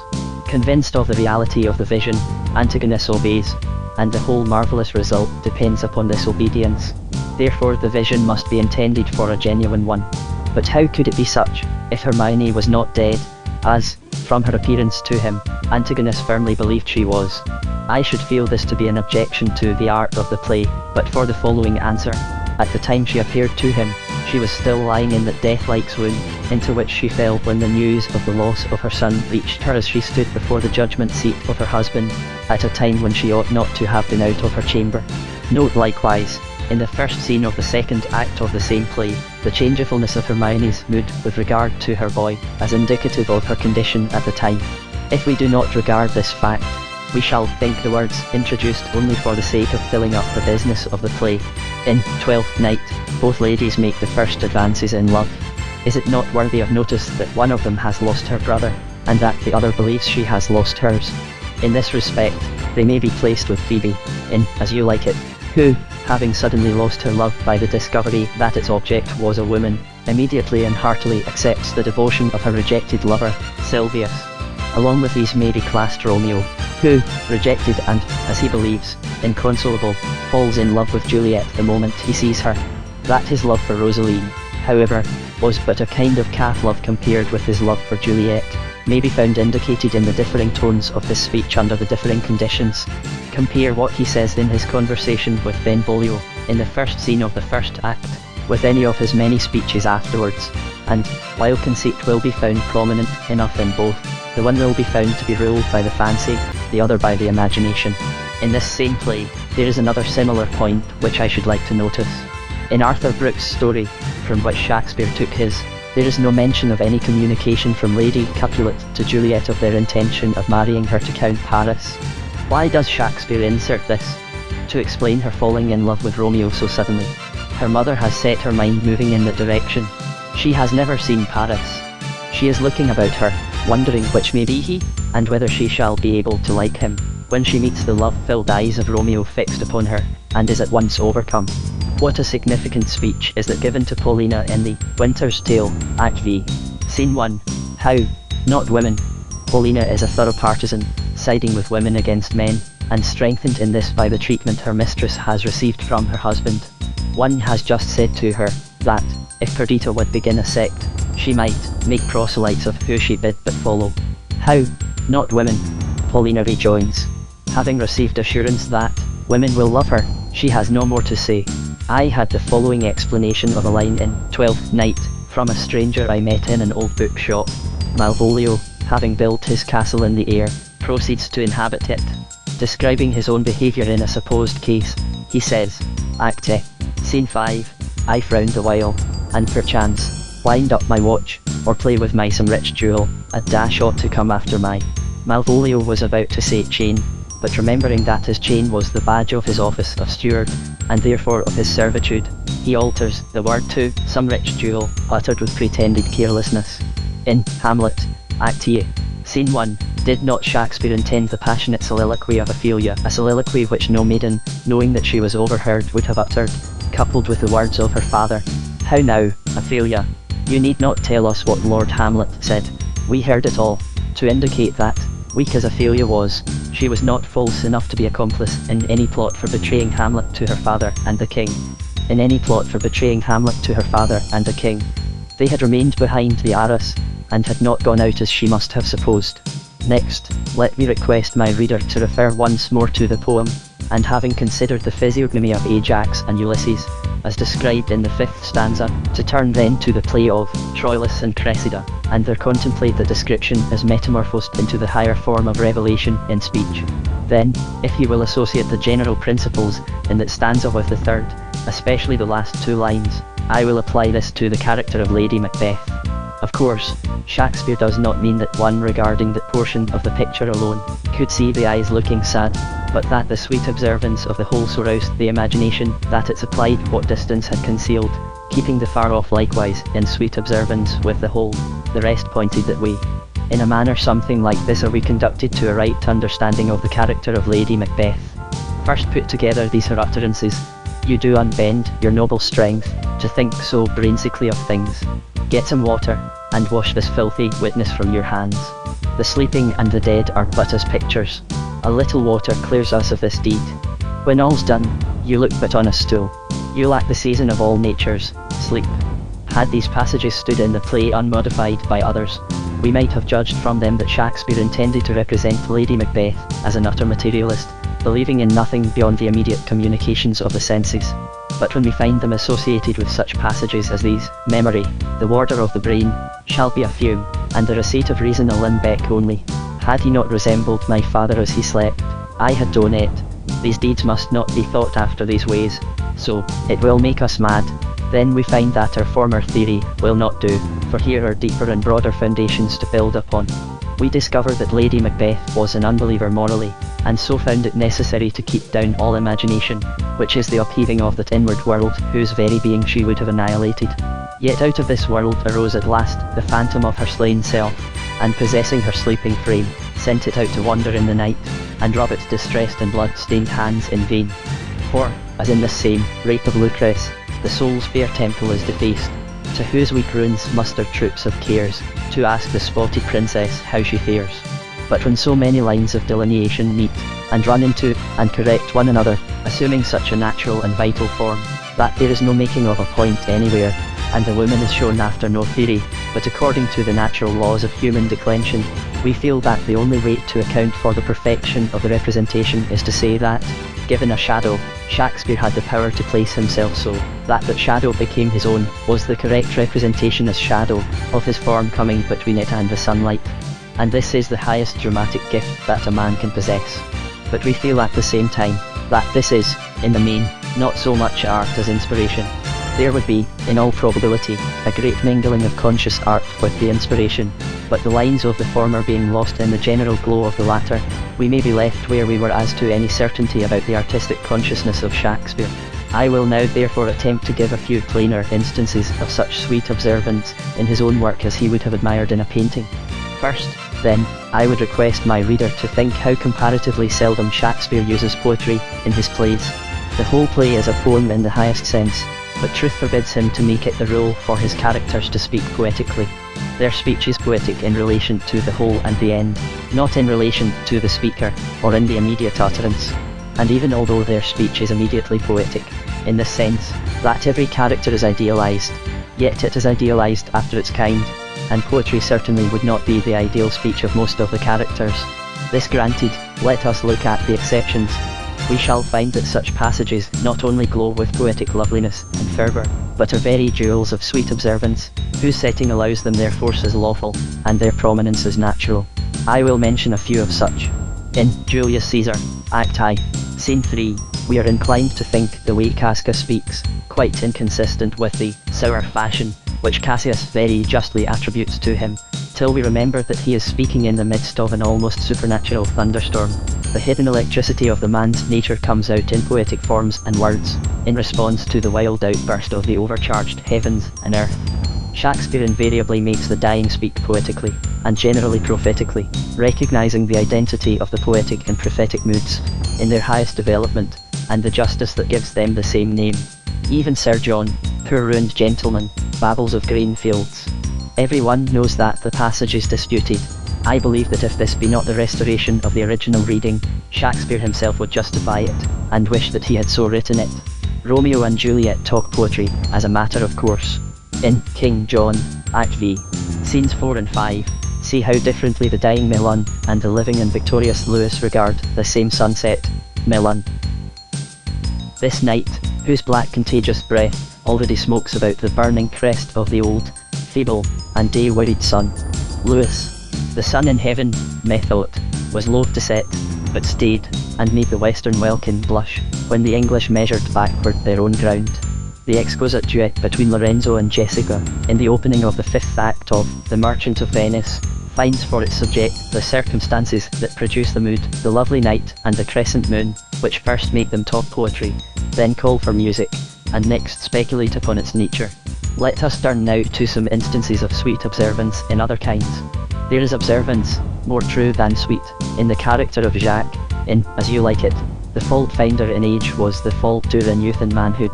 Jacques patronizing the fool is one of the rarest shows of self-ignorance. In the same play, when Rosalind hears that Orlando is in the wood, she cries out, "Alas the day! What shall I do with my doublet and hose?" And when Orlando asks her, "Where dwell you, pretty youth?" she answers, tripping in her Arla, here in the skirts of the forest, like fringe upon a petticoat.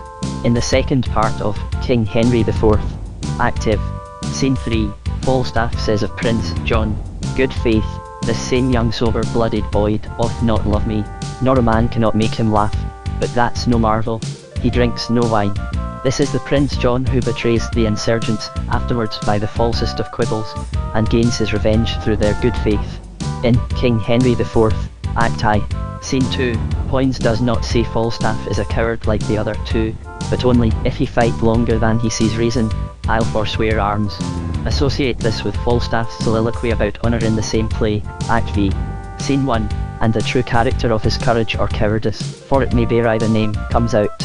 Is there not conscious art in representing the hospitable face of the castle of Macbeth, bearing on it a homely welcome, in the multitude of the nests of the temple-haunting martlet? Samulxiv. 3. Just as Lady Macbeth, the fiend soul of the house, steps from the door, like the speech of the building, with her falsely smiled welcome. Is there not observance in it? But the production of such instances might be endless, as the work of Shakespeare is infinite. I confine myself to two more, taken from The Merchant of Venice. Shakespeare requires a character capable of the magnificent devotion of friendship, which the old story attributes to Antonio. He therefore introduces us to a man sober even to sadness, thoughtful even to melancholy. The first words of the play unveil this characteristic. He holds the world but as the world, a stage where every man must play a part, and mine a sad one. Because of this sadness we are left to conjecture. Antonio himself professes not to know. But such a disposition, even if it be not occasioned by any definitive end or object, will generally associate itself with one, and when Antonio is accused of being in love, he repels the accusation with only a sad fee. This, and his whole character, seem to me to point to an old but ever cherished grief. Into the original story upon which this play is founded, Shakespeare has, among other variations, introduced the story of Jessica and Lorenzo, apparently altogether of his own invention. What was his object in doing so? Surely there were characters and interests enough already. It seems to me that Shakespeare doubted whether the Jew would have actually proceeded to carry out his fell design against Antonio, upon the original ground of his hatred, without the further incitement to revenge afforded by another passion, second only to his love of gold, his affection for his daughter. For in the Jew having reference to his own property, it had risen to a passion. Shakespeare therefore invents her, that he may send a dog of a Christian to steal her, and, yet worse, to tempt her to steal her father's stones and ducats. I suspect Shakespeare sends the old villain off the stage, at the last with more of the pity of the audience, than any of the other dramatists of the time would have ventured to rouse, had they been capable of doing so. I suspect he is the only human Jew of the English drama up to the time. I have now arrived at the last and most important stage of my argument. It is this: if Shakespeare was so well aware of the artistic relations of the parts of his drama, is it likely that the grand meanings involved in the whole were unperceived by him, and conveyed to us without any intention on his part, had their origin only in the fact that he dealt with human nature so truly, that his representations must involve whatever lessons human life itself involves? Is there no intention, for instance, in placing Prospero, who forsook the duties of his dukedom for the study of magic, in a desert island, with just 3 subjects? 1. A monster below humanity, the second, a creature etherealized beyond it, and the third a complete embodiment of human perfection?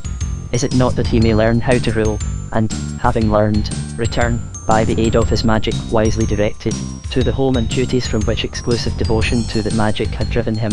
In Julius Caesar, the death of Brutus, while following as the consequence of his murder of Caesar, is yet as much distinguished in character from the death, as the character of Brutus is different from that of Caesar.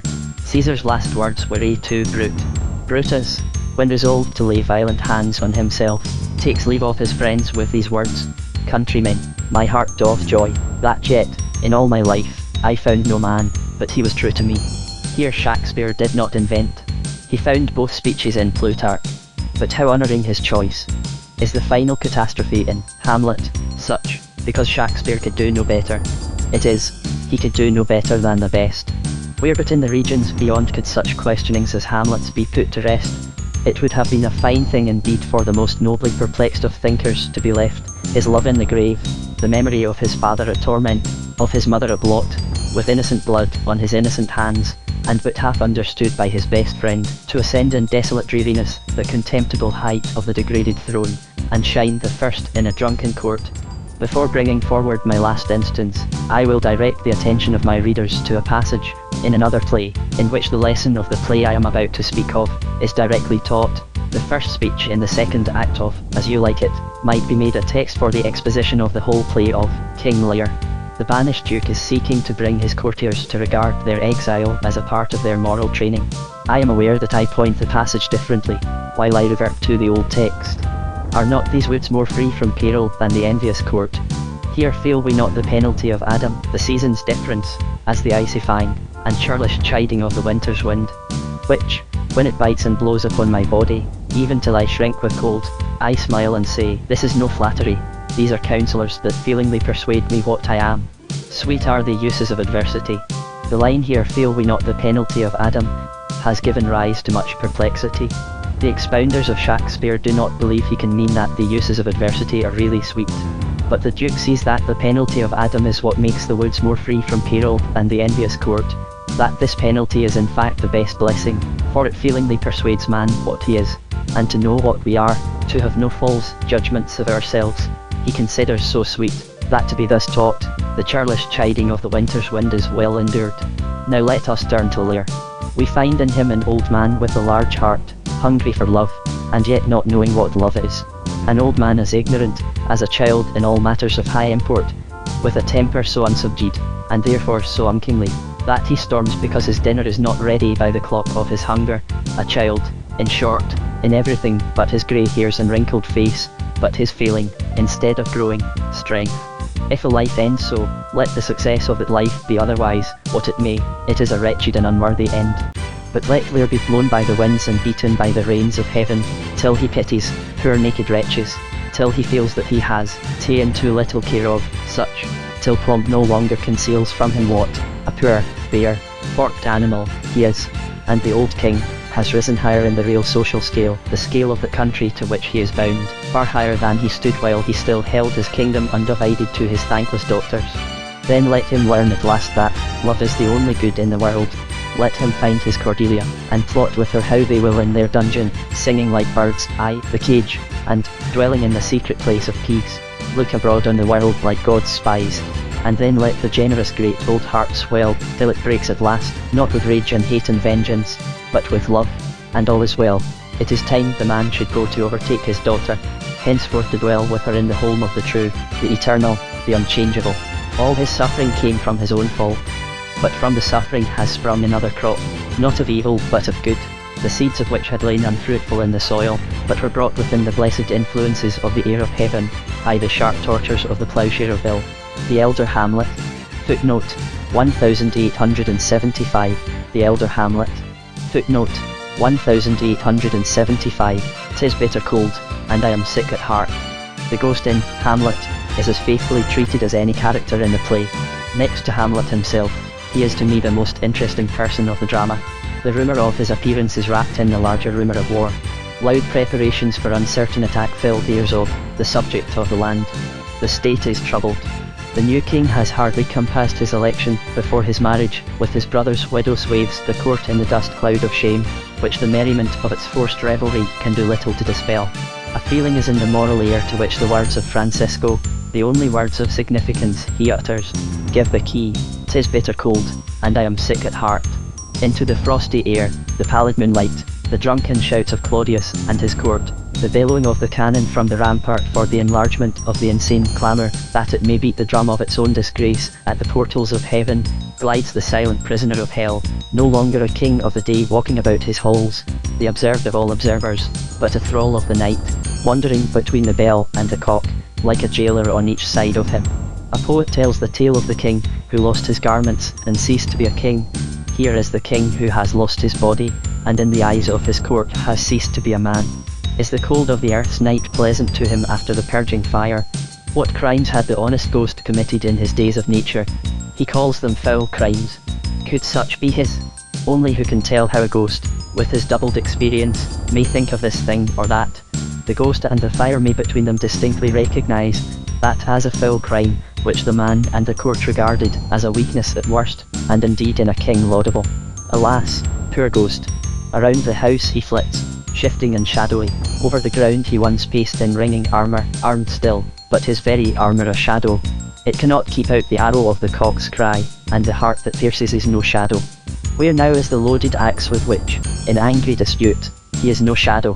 Where now is the loaded axe with which, in angry dispute, he smote the ice at his feet that tracked to the blow? Where is the arm that heaved the axe, wasting in the marble maw of the sepulchre? And the arm he carries now, I know not what it can do, but it cannot slay his murderer. For that he seeks his sons. Doubtless his new ethereal form has its capacities and privileges. It can shift its garb at will, can appear in mail or nightgown, unaided of armourer or tailor, can pass through Hades' gates or chamber door with equal ease, can work in the ground like mole or pioneer, and let its voice be heard from the cellarage. But there is one to whom it cannot appear, one whom the ghost can see, but to whom he cannot show himself. She has built a doorless, windowless wall between them, and sees the husband of her youth no more. Outside her heart, that is the night in which he wanders, while the palace windows are flaring, and the low wind thrips to the royal shouts. Within, his murderer sits by the wife of his bosom, and in the orchard the spilled poison is yet gnawing at the roots of the daisies. Twice has the ghost grown out of the night upon the eyes of the sentinels. With solemn march, slow and stately, 3 times each night, has he walked by them. They, jellied with fear, have uttered no challenge.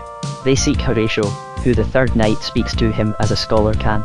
To the first challenge he makes no answer, but stalks away. To the second, it lifted up its head, and did address itself to motion, like as it would speak.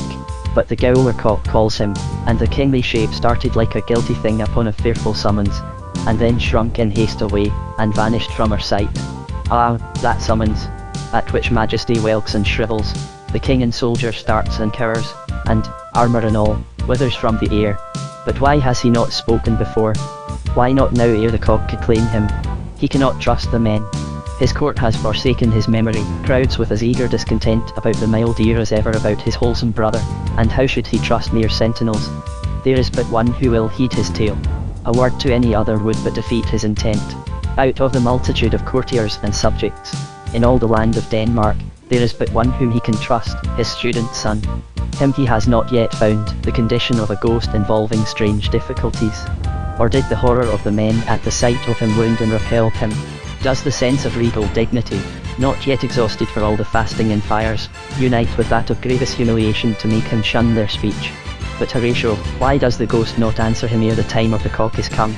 Does he fold the cloak of indignation around him because his son's friend has addressed him as an intruder on the night, an usurper of the form that is his own? The companions of the speaker take note that he is offended and stalks away. Much has the kingly ghost to endure in his attempt to reopen relations with the world he has left. When he has overcome his wrath and returns, that moment Horatio again insults him, calling him an illusion. But this time he will bear it, and opens his mouth to speak. It is too late, the cock is awake, and he must go. Then alas for the buried majesty of Denmark. With upheaved halberts they strike at the shadow, and would stop it if they might, usage so grossly unfitting that they are instantly ashamed of it themselves, recognizing the offence in the majesty of the offended. But he is already gone. The proud, angry king has found himself but a thing of nothing to his bodyguard, for he has lost the body which was their guard. Still, not even yet has he learned how little it lies in the power of an honest ghost to gain credit for himself or his tale. His very privileges are against him. All this time his son is consuming his heart in the knowledge of a mother capable of so soon and so utterly forgetting such a husband, and in pity and sorrow for the dead father who has had such a wife. He is 30 years of age, an obedient, honourable son, a man of thought, of faith, of aspiration. Him now the ghost seeks, his heart burning like a coal with the sense of unendurable wrong. He is seeking the one drop that can fall cooling on that heart, the sympathy, the answering rage and grief of his boy. But when at length he finds him, the generous, loving father has to see that son tremble like an aspen leaf in his doubtful presence. He has exposed himself to the shame of eyes and the indignities of dullness, that he may pour the pent torrent of his wrongs into his ears, but his disfranchisement from the flesh tells against him even with his son. The young Hamlet is doubtful of the identity of the apparition with his father. After all the burning words of the phantom, the spirit he has seen may yet be a devil. The devil has power to assume a pleasing shape, and is perhaps taking advantage of his melancholy to damn him. Armed in the complete steel of a suit, well known to the eyes of the sentinels, visionary none the less, with useless truncheon in hand, resuming the memory of old martial habits, but with quiet countenance, more in sorrow than in anger, troubled, not now with the thought of the hell day to which he must sleepless return, but with that unceasing ache at the heart, which ever, as often as he is returned, but with that unceasing ache at the heart, which ever, as often as he is released into the cooling air of the upper world, draws him back to the region of his wrongs, where having fallen asleep in his orchard, in sacred security and old custom, suddenly, by cruel assault, he was flung into Hades, where horror upon horror awaited him, worst horror of all, the knowledge of his wife. Armed he comes, in shadowy armour, but how real sorrow. Still it is not pity he seeks from his son, he needs it not, he can endure. There is no weakness in the ghost. It is but to the imperfect human sense that he is shadowy. To himself he knows his doom, his deliverance, that the hell in which he finds himself shall endure but until it has burnt up the hell he has found within him, until the evil he was and is capable of shall have dropped from him into the lake of fire, he nerves himself to bear. And the cry of revenge that comes from the sorrowful lips is the cry of a king and a Dane rather than of a wronged man. It is for public justice and not individual vengeance he calls. He cannot endure that the royal bed of Denmark should be a couch for luxury and damned incest. To stay this he would bring the murderer to justice. There is a worse wrong, for which he seeks no revenge. It involves his wife, and there comes in love, and love knows no amends but amendment, seeks only the repentance tenfold more needful to the wronger than the wronged. It is not alone the father's care for the human nature of his son that warns him to take no measures against his mother. It is the husband's tenderness also for her who once lay in his bosom. The murdered brother, the dethroned king, the dishonoured husband, the tormented sinner, is yet a gentle ghost. Has suffering already begun to make him, like Prometheus, wise? But to measure the gentleness, the forgiveness, the tenderness of the ghost, we must well understand his wrongs. The murder is plain, but there is that which went before and is worse, yet is not so plain to every eye that reads the story. There is that without which the murder had never been, and which, therefore, is a cause of all the wrong. For listen to what the ghost reveals when at length he has withdrawn his son that he may speak with him alone, and Hamlet has forestalled the disclosure of the murderer. That incestuous, that adulterate beast, with witchcraft of his wit, with traitorous gifts, O wicked wit and gifts that have the power so to seduce one to his shameful lust, the will of my most seeming virtuous queen. O Hamlet, what a falling off was there from me, whose love was of the dignity, that it went hand in hand even with the vow I made to her in marriage, and to decline upon a wretch, whose natural gifts were poor to those of mine. But virtue, as it never will be moved though lewdness court it in a shape of heaven, so lust, though to a radiant angel linked, will sate itself in a celestial bed, and prey on garbage. Reading this passage, can anyone doubt that the ghost charges his late wife with adultery, as the root of all his woes? It is true that, obedient to the ghost's injunctions, as well as his own filial instincts, Hamlet accuses his mother of no more than was patent to all the world. But unless we suppose the ghost misinformed or mistaken, we must accept this charge. And had Gertrude not yielded to the witchcraft of Claudius' wit, Claudius would never have murdered Hamlet. Through her his life was dishonoured, and his death violent and premature. Unhuzzled, disappointed, unannulled, he woke to the air, not of his orchard blossoms, but of a prison house, the lightest word of whose terrors would freeze the blood of the listener. What few men can say, he could, that his love to his wife had kept even step with the vow he made to her in marriage. And his son says of him, so loving to my mother that he might not detain the winds of heaven visit her face too roughly, and this was her return. Yet is it thus he charges his son concerning her, but howsoever thou pursuest this act, taint not thy mind, nor let thy soul contrive against thy mother aught, leave her to heaven, and to those thorns that in her bosom lodge, to prick and sting her. And may we not suppose it to be for her sake in part that the ghost insists, with fourfold repetition, upon a sword-sworn oath to silence from Horatio and Marcellus. Only once again does he show himself, not now in armour upon the walls, but in his gown and in his wife's closet. Ever since his first appearance, that is, all the time filling the interval between the first and second acts, we may presume him to have haunted the palace unseen, waiting what his son would do. But the task has been more difficult than either had supposed. The ambassadors have gone to Norway and returned, but Hamlet has done nothing. Probably he has had no opportunity, certainly he has had no clear vision of duty. But now all through the second and third acts, together occupying, it must be remembered, only one day, something seems imminent. The play has been acted, and Hamlet has gained some assurance, yet the one chance presented of killing the king, at his prayers, he has refused. He is now in his mother's closet, whose eyes he has turned into her very soul. There, and then, the ghost once more appears. Come, he says, to whet his son's almost blunted purpose. But, as I have said, he does not know all the disadvantages of one who, having forsaken the world, has yet business therein to which he would persuade. He does not know how hard it is for a man to give credence to a ghost, how thoroughly he is justified in delay, and the demand for more perfect proof. He does not know what good reasons his son has had for uncertainty, or how much natural and righteous doubt has had to do with what he takes for the blunting of his purpose. Neither does he know how much more tender his son's conscience is than his own, or how necessary it is to him to be sure before he acts. As little perhaps does he understand how hateful to Hamlet is the task laid upon him, the killing of one wretched villain in the midst of a corrupt and contemptible court, one of a world of whose women his mother may be the type. Whatever the main object of the ghost's appearance, he has spoken but a few words concerning the matter between him and Hamlet.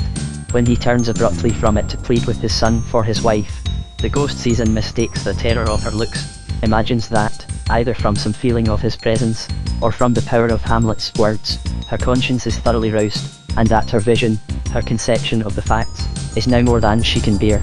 She and her fighting soul are at odds. She is a kingdom divided against itself. He fears the consequences. He would not have her go mad. He would not have her die yet. Even while ready to start at the summons of the hell to which she has sold him, he forgets his vengeance on her seducer in his desire to comfort her. He dares not, if he could, manifest himself to her. What word of consolation could she hear from his lips? Is not the thought of him her one despair? He turns to his son for help. He cannot console his wife. His son must take his place. Alas, even now he thinks better of her than she deserves. For it is only the fancy of her son's madness that is terrifying her. He gazes on the apparition of which she sees nothing, and from his looks she anticipates an ungovernable outbreak. But look, amazement on thy mother sits. Oh, step between her and her fighting soul conceit in weakest body's strongest works. Speak to her, Hamlet. The call to his son to soothe his wicked mother is the ghost's last utterance. For a few moments, sadly regardful of the two, he stands, while his son seeks in vain to reveal to his mother the presence of his father. A few moments of piteous action, all but ruining the remnant of his son's sorely harassed self-possession, his whole concern his wife's distress, and neither his own doom nor his son's duty. Then, as if lost in despair at the impassable gulf betwixt them, revealed by her utter incapacity for even the imagination of his proximity, he turns away, and steals out at the portal. Or perhaps he has heard the black cock crow, and is wanted beneath. His turn has come. Crow, and is wanted beneath. His turn has come. Will the fires ever cleanse her? Will his love ever lift him above the pain of its loss? Will eternity ever be bliss, ever be endurable to poor King Hamlet? Alas, even the memory of the poor ghost is insulted.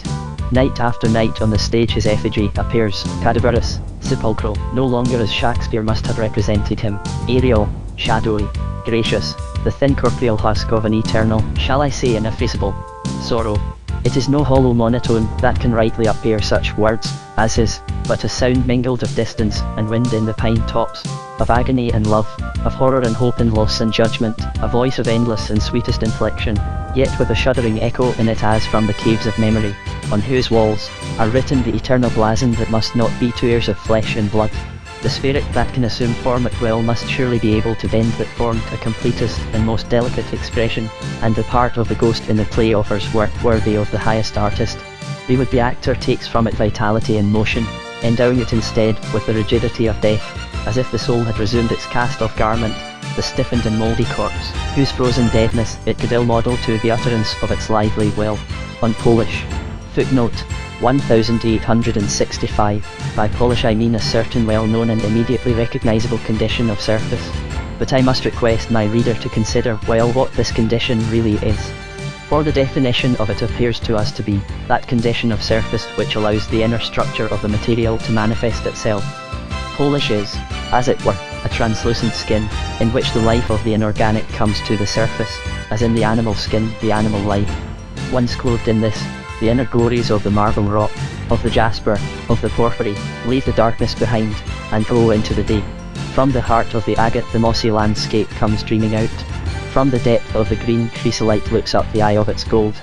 The goings-on of life, hidden for ages under the rough bark of the patient forest, goings-on of life, hidden for ages under the rough bark of the patient forest trees, are brought to light. The rings of lovely shadow, which the creature went on making in the dark, as the oyster its opaline laminations, and its tree pearls of beautiful knots, where a beneficent disease has broken the geometrical perfection of its structure, gloom out in their infinite variousness. Nor are the revelations of Polish confined to things having variety in their internal construction.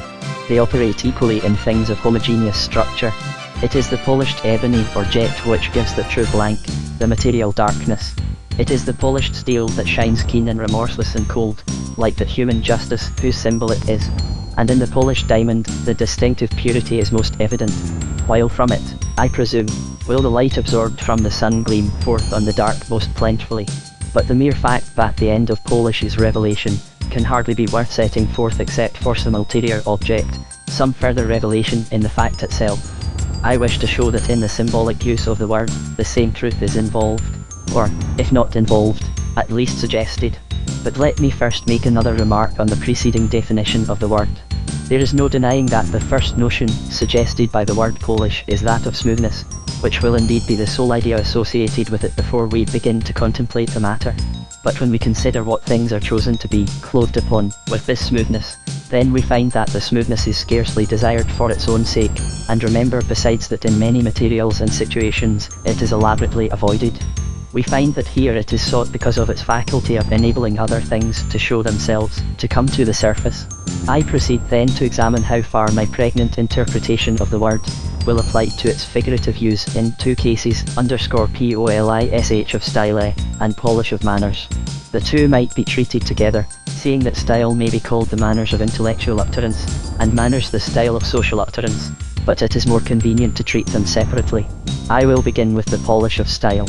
It will be seen at once that if the notion of polish be limited to that of smoothness, there can be little to say on the matter, and nothing worthy of being said. For mere smoothness is no more a desirable quality in a style than it is in a country or a countenance, and its pursuit will result at length in the gain of the monotonous and the loss of the melodious and harmonious. But it is only upon worthless material that polish can be mere smoothness, and where the material is not valuable, polish can be nothing but smoothness. No amount of polish in a style can render the production of value, except there be in it embodied thought thereby revealed, and the labour of the polish is lost. Let us then take the fuller meaning of polish, and see how it will apply to style. If it applies, then polish of style will imply the approximately complete revelation of the thought. It will be the removal of everything that can interfere between the thought of the speaker and the mind of the hearer. True polish in marble or in speech reveals inlying realities, and, in the latter at least, mere smoothness, either of sound or of meaning, is not worthy of the name. The most polished style will be that which most immediately and most truly flashes the meaning embodied in the utterance upon the mind of the listener or reader.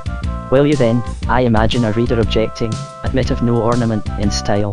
Assuredly, I answer, I would admit of no ornament whatever. But let me explain what I mean by ornament. I mean anything stuck in or on, like a spangle, because it is pretty in itself, although it reveals nothing. Not one such ornament can belong to a polished style. It is paint, not polish. And if this is not what my questioner means by ornament, my answer must then be read according to the differences in his definition of the word. What I have said has not the least application to the natural forms of beauty which thought assumes in speech. Between such beauty and such ornament there lies the same difference as between the overflow of life in the hair and the dressing of the loveliest of utterances in grease and gold. For, when I say that polish is the removal of everything that comes between thought and thinking, it must not be supposed that in my idea thought is only of the intellect, and therefore that all forms but bare intellectual forms are of the nature of ornament. As well might one say that the only essential portion of the human form is the bones. And every human thought is in a sense a human being, has as necessarily its muscles of motion, its skin of beauty, its blood of feeling, as its skeleton of logic. For complete utterance, music itself in its right proportions, sometimes clear and strong, as in rhymed harmonies, sometimes veiled and dim, as in the prose compositions of the masters of speech, is as necessary as correctness of logic, and common sense in construction. I should have said conveyance rather than utterance, for there may be utterance such as to relieve the mind of the speaker with more or less of fancied communication, while the conveyance of thought may be little or none, as in the speaking with tongues of the infant church, to which the lovely babblement of our children has probably more than a figurative resemblance, relieving their own minds, but the interpreter not yet at his post, neither instructing nor misleading anyone. But as the object of grown-up speech must in the main be the conveyance of thought, and not the mere utterance, everything in the style of the speech which interposes between the mental eyes and the thought embodied in the speech, must be polished away, that the indwelling life may manifest itself. What, then, for now we must come to the practical, is the kind of thing to be polished away in order that the hidden may be revealed. All words that can be dismissed without loss, for all such more or less obscure all words that can be dismissed without loss, for all such more or less obscure the meaning upon which they gather. The first step towards the polishing of most styles is to strike out, polish off, the useless words and phrases. It is wonderful with how many fewer words most things could be said that are said, while the degree of certainty and rapidity with which an idea is conveyed would generally be found to be in an inverse ratio to the number of words employed. All ornaments so called, the nose and lip jewels of style, the tattooing of the speech, all similes that, although true, give no additional insight into the meaning, everything that is only pretty and not beautiful, all mere sparkle as of jewels that lose their own beauty by being set in the grandeur of statues or the dignity of monumental stone, must be ruthlessly polished away. All utterances which, however they may add to the amount of thought, distract the mind, and confuse its observation of the main idea, the essence or life of the book or paper, must be diligently refused. In the manuscript of Comus there exists, cancelled but legible, a passage of which I have the best authority for saying that it would have made the poetic fame of any writer. But the grand old self-denier struck it out of the opening speech because that would be more polished without it, because the attendant spirit would say more immediately and exclusively, and therefore more completely, what he had to say, without it. All this applies much more widely and deeply in the region of art, but I am at present dealing with the surface of style, not with the round of result. I have one instance at hand, however, belonging to this region, than which I could scarcely produce a more apt illustration of my thesis. One of the greatest of living painters, walking with a friend through the late exhibition of our treasures at Manchester, came upon Albert Dürer's Melancholia. After looking at it for a moment, he told his friend that now for the first time he understood it, and proceeded to set forth what he saw in it. It was a very early impression, and the delicacy of the lines was so much the greater. He had never seen such a perfect impression before, and had never perceived the intent and scope of the engraving. The mere removal of accidental thickness and fuzziness in the lines of the drawing enabled him to see into the meaning of that wonderful production. The polish brought it to the surface. Or, what amounts to the same thing for my argument, the dulling of the surface had concealed it even from his experienced eyes. In fine, and more generally, all cause, whatever of obscurity, must be polished away. There may lie in the matter itself a darkness of colour and texture which no amount of polishing can render clear or even vivid. The thoughts themselves may be hard to think, and difficulty must not be confounded with obscurity. The former belongs to the thoughts themselves, the latter to the mode of their embodiment. All cause of obscurity in this must, I say, be removed. Such may lie even in the region of grammar, or in the mere arrangement of a sentence. And while, as I have said, no ornament is to be allowed, so all roughnesses, which irritate the mental ear, and so far incapacitate it for receiving a true impression of the meaning from the words, must be carefully reduced. For the true music of a sentence, belonging as it does to the essence of the thought itself, is the herald which goes before to prepare the mind for the following thought, calming the surface of the intellect to a mirror-like reflection of the image about to fall upon it. But syllables that hang heavy on the tongue and grate harsh upon the ear are the trumpet of discord, rousing to unconscious opposition and conscious rejection. And now the consideration of the polish of manners will lead us to some yet more important reflections. Here again I must admit that the ordinary use of the phrase is analogous to that of the preceding, but its relations lead us deep into realities. For as diamond alone can polish diamond, so men alone can polish men, and hence it is that it was first by living in a city, Greek, polis, that men rubbed each other's angles down, and became polished. And while a certain amount of ease with regard to ourselves, and of consideration with regard to others is everywhere necessary to a man's passing as a gentleman, all unevenness of behaviour resulting either from shyness or self-consciousness, in the shape of awkwardness, or from overweening or selfishness, in the shape of rudeness, having to be polished away, true human polish must go further than this. Its respects are not confined to the manners of the ballroom or the dinner table, of the club or the exchange, but wherever a man may rejoice with them that rejoice or weep with them that weep, he must remain one and the same, as polished to the tiller of the soil as to the leader of the fashion. But how will the figure of material polish aid us any further? How can it be said that polish of manners is a revelation of that which is within, a calling up to the surface of the hidden loveliness of the material? For do we not know that courtesy may cover contempt, that smiles themselves may hide hate, that one who will place you at his right hand when in want of your inferior aid, may scarce acknowledge your presence when his necessity has gone by? And how then can polished manners be a revelation of what is within? Are they not the result of putting on rather than of taking off? Are they not paint and varnish rather than polish? I must yield the answer to each of these questions, protesting, however, that with such polish I have nothing to do, for these manners are confessedly false. But even where least able to mislead, they are, with corresponding courtesy, accepted as outward signs of an inward grace. Hence even such, by the nature of their falsehood, support my position. For in what forms are the colours of the paint laid upon the surface of the material? Is it not in as near imitations of the real right human feelings about oneself and others, as the necessarily imperfect knowledge of such an artist can produce? He will not encounter the labour of polishing, for he does not believe in the divine depths of his own nature. He paints, and calls the varnish polish. But why talk of polish with reference to such a character, seeing that no amount of polishing can bring to the surface what is not there? No polishing of sandstone will reveal the mottling of marble. For it is sandstone, crumbling and gritty, not will reveal the mottling of marble. For it is sandstone, crumbling and gritty, not noble in any way. Is it so then? Can such be the real nature of the man? And can polish reach nothing deeper in him than such? May not this selfishness be polished away, revealing true colour and harmony beneath? Was not the man made in the image of God? Or, if you say that man lost that image, did not a new process of creation begin from the point of that loss, a process of recreation in him in whom all shall be made alive, which, although so far from being completed yet, can never be checked? If we cut away deep enough at the rough block of our nature, shall we not arrive at some likeness of the true man who, the Apostle says, dwells in us, the hope of glory? He informs us, that is, forms us from within. Dr. Donne, who knew less than any other writer in the English language what polish of style means, recognizes this divine polishing to the full.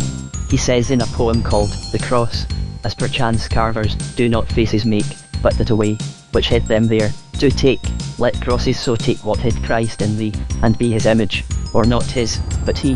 This is no doubt a higher figure than that of polish, but it is of the same kind, revealing the same truth. It recognizes the fact that the divine nature lies at the root of the human nature, and that the polish which lets that spiritual nature shine out in the simplicity of heavenly childhood, is the true polish of manners of which all merely social refinements are a poor imitation. Whence Coleridge says that nothing but religion can make a man a gentleman. And when these harmonies of our nature come to the surface, we shall be indeed lively stones, fit for building into the great temple of the universe, and echoing the music of creation.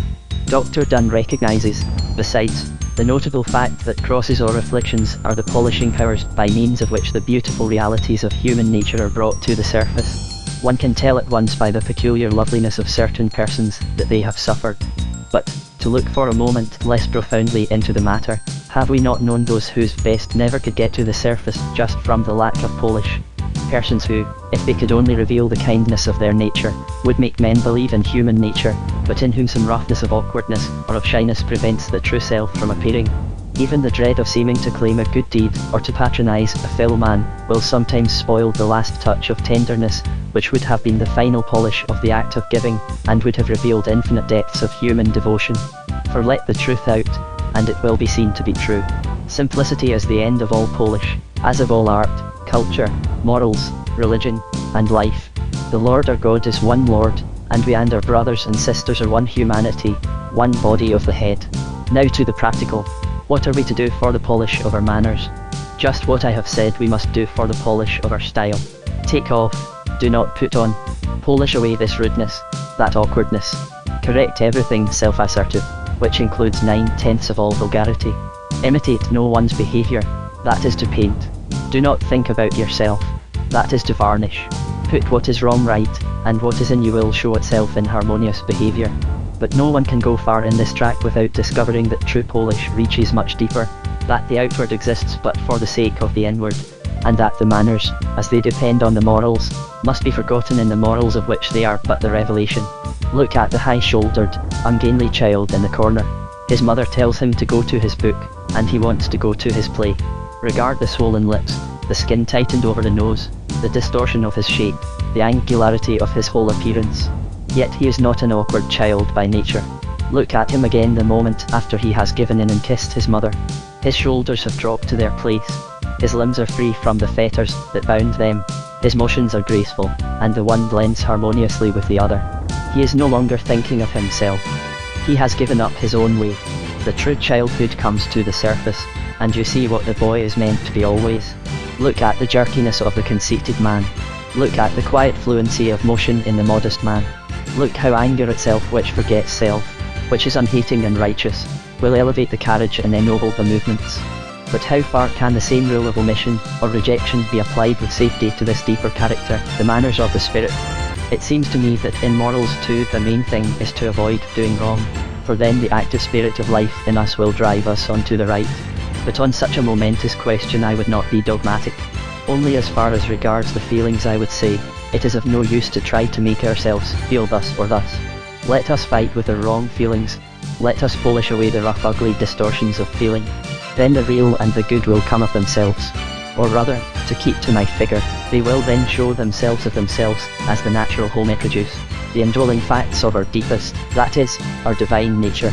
Here I find that I am sinking through my subject into another and deeper, a truth, namely, which should, however, be the foundation of all our building, the background of all our representations, that life is at work in us, the sacred Spirit of God travailing in us. That Spirit has gained one end of his labour, at which he can begin to do yet more for us, when he has brought us to beg for the help, which he has been giving us all the time. I have been regarding infinite things through the medium of one limited figure, knowing that figures with all their suggestions and relations could not reveal them utterly. But so far as they go, these thoughts raised by the word Polish, and its figurative uses appear to me to be most true. Browning's Christmas Eve, footnote 1853. Goethe says, poems are painted window panes. If one looks from the square into the church, dusk and dimness are his gains, Sir Philistine is left in the lurch. The sight, so seen, may well enrage him, nor anything henceforth assuage him. But come just inside what conceals, cross the holy threshold, white, all at once, 'tis rainbow bright, device and story flash to light, a gracious splendour truth reveals. This to God's children is full measure, it edifies and gives you pleasure. This is true concerning every form in which truth is embodied, whether it be sight or sound, geometric diagram or scientific formula. Unintelligible, it may be dismal enough, regarded from the outside, prismatic in its revelation of truth from within. Such is the world itself, as beheld by the speculative eye, a thing of disorder, obscurity, and sadness. Only the childlike heart, to which the door into the divine idea is thrown open, can understand somewhat the secret of the Almighty. In human things it is particularly true of art, in which the fundamental idea seems to be the revelation of the truth through the beautiful. But of all the arts it is most applicable to poetry, for the others have more that is beautiful on the outside, can give pleasure to the senses by the form of the marble, the hues of the painting, or the sweet sounds of the music, although the heart may never perceive the meaning that lies within. But poetry, except its rhythmic melody, and its scattered gleams of material imagery, for which few care that love it not for its own sake, has no attraction on the outside to entice the passer to enter and partake of its truth. It is inwards that its colours shine, within that its forms move, and the sound of its holy organ cannot be heard from without. Now, if one has been able to reach the heart of a poem, answering to Goethe's parabolic description, or even to discover a loophole, through which, from an opposite point, the glories of its stained windows are visible, it is well that he should seek to make others partakers in his pleasure and profit. Some who might not find out for themselves, would yet be ever more grateful to him who led them to the point of vision. Surely if a man would help his fellowman, he can do so far more effectually by exhibiting truth, than exposing error, by unveiling beauty than by a critical dissection of deformity. From the very nature of the things it must be so. Let the true and good destroy their opposites. It is only by the good and beautiful that the evil and ugly are known. It is the light that makes manifest. The poem, Christmas Eve, by Robert Browning, with the accompanying poem, Easter Day, seems not to have attracted much notice from the readers of poetry, although highly prized by a few. This is, perhaps, to be attributed, in a great measure, to what many would call a considerable degree of obscurity. But obscurity is the appearance which to a first glance may be presented either by profundity or carelessness of thought. To some, obscurity itself is attractive, from the hope that worthiness is the cause of it. To apply a test similar to that by which Pascal tries the Quran and the Scriptures, what is the character of those portions, the meaning of which is plain? Are they wise or foolish? If the former, the presumption is that the obscurity of other parts is caused not by opacity, but profundity. But some will object, notwithstanding, that a writer ought to make himself plain to his readers. Nay, that if he has a clear idea himself, he must be able to express that idea clearly. But for communion of thought, two minds, not one, are necessary. The fault may lie in him that receives or in him that gives, or it may be in neither. For how can the result of much thought, the idea which for mouths has been shaping itself in the mind of one man, be at once received by another mind to which it comes a stranger and unexpected? The reader has no right to complain of so caused obscurity, nor is that form of expression, which is most easily understood at first sight, necessarily the best. It will not, therefore, continue to move, nor will it gather force and influence with more intimate acquaintance. Here Goethe's little parable, as he calls it, is peculiarly applicable, but, indeed, if after all a writer is obscure, the man who has spent most labour in seeking to enter into his thoughts, will be the least likely to complain of his obscurity, and they who have the least difficulty in understanding a writer are frequently those who understand him the least. To those to whom the religion of Christ has been the law of liberty, who by that door have entered into the universe of God, and have begun to feel a growing delight in all the manifestations of God, it is cause of much joy to find that, whatever may be the position taken by men of science, or by those in whom the intellect predominates, with regard to the Christian religion, men of genius, at least, in virtue of what is childlike in their nature, are, in the present time, plainly manifesting deep devotion to Christ. There are exceptions, certainly, but even in those, there are symptoms of feelings which, one can hardly help thinking, tend towards him, and will one day flame forth in conscious worship. A mind that recognizes any of the multitudinous meanings of the revelation of God, in the world of sounds, and forms, and colours, cannot be blind to the higher manifestation of God, in common humanity, nor to him in whom is hid the key to the whole, the firstborn of the creation of God, in whose heart lies, as yet but partially developed, the kingdom of heaven, which is the redemption of the earth. The mind that delights in that which is lofty and great, which feels there is something higher than self, will undoubtedly be drawn towards Christ, and they, who at first looked on him as a great prophet, came at length to perceive that he who at first looked on him as a great prophet, came at length to perceive that he was the radiation of the Father's glory, the likeness of his unseen being. A description of the poem may, perhaps, both induce to the reading of it, and contribute to its easier comprehension while being perused. On a stormy Christmas Eve, the poet, or rather the seer, for the whole must be regarded as a poetic vision, is compelled to take refuge in the lath and plaster entry of a little chapel belonging to a congregation of Calvinistic Methodists, who are at the time assembling for worship. Wonderful in its reality is the description of various of the flock that pass him as they enter the chapel, from the many tattered little old-faced, peeking sister-turned-mother of the sickly babe she tried to smother somehow up, with its spotted face, from the cold, on her breast, the one warm place, to the shoemaker's lad, whom he follows, determined not to endure the inquisition of their looks any longer, into the chapel. The humour of the whole scene within is excellent. The stifling closeness, both of the atmosphere and of the sermon, the wonderful content of the audience, the old fat woman, who, heard with pleasure, and thumb round thumb, went twirling faster, while she, to his periods keeping measure, maternally devoured the pastor, are represented by a few rapid touches that bring certain points of the reality almost unpleasantly near. At length, unable to endure it longer, he rushes out into the air. Objection may, probably, be made to the mingling of the humorous, even the ridiculous, with the serious, at least, in a work of art like this, where they must be brought into such close proximity. But are not these things as closely connected in the world as they can be in any representation of it? Surely there are few who have never had occasion to attempt to reconcile the thought of the two in their own minds. Nor can there be anything human that is not, in some the two in their own minds. Nor can there be anything human that is not, in some connexion or other, admissible into art. The widest idea of art must comprehend all things. A work of this kind must, like God's world, in which he sends rain on the just and on the unjust, be taken as a whole and in regard to its design. The requisition is, that everything introduced have a relation to the adjacent parts, and to the whole suitable to the design. Here the thing is real, is true, is human, a thing to be thought about.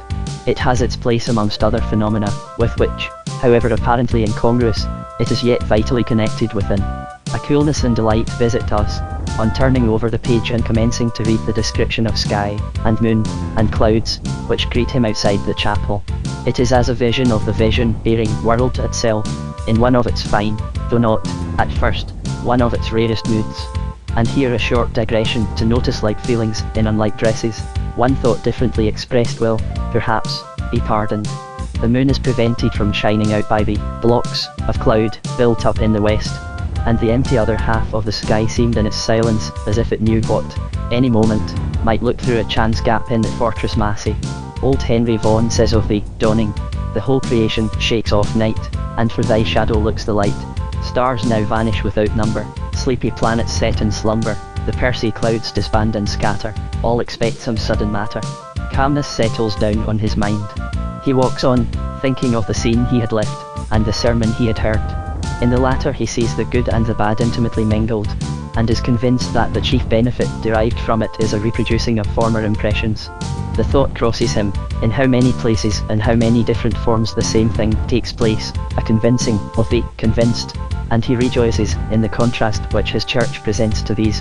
For in the church of nature his love to God, assurance of God's love to him, and confidence in the design of God regarding him, commenced.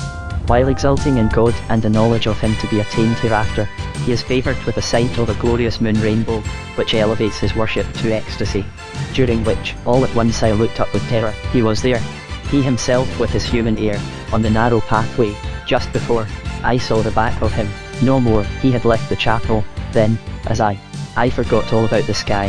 No face, only the sight of a sweepy garment, vast and white, with a hem that I could recognise. I felt terror, no surprise, my mind filled with the cataract, at one bound, of the mighty fact. I remembered, he did say doubtless, that, to this world's end, where 2 or 3 should meet and pray, he would be in the midst, their friend. Certainly he was there with them. And my pulses leaped for joy of the golden thought, without alloy, that I saw his very vesture as hem. Then rushed the blood back, cold and clear, with a fresh enhancing shiver of fear. Praying for forgiveness wherein he has sinned, and prostrate in adoration before the form of Christ, he is caught up in the whirl and drift of his vesture, and carried along with him over the earth. Stopping at length at the entrance of St. Peter's in Rome, he remains outside, while the form disappears within. He is able, however, to see all that goes on, in the crowded, hushed interior. It is high mass. He has been carried at once from the little chapel to the opposite aesthetic pole.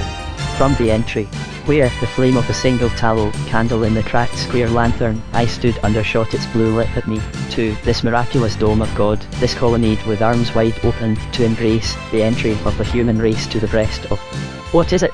Yon building, ablaze in front, all paint and gilding, with marble for brick, and stones of price for garniture of the edifice.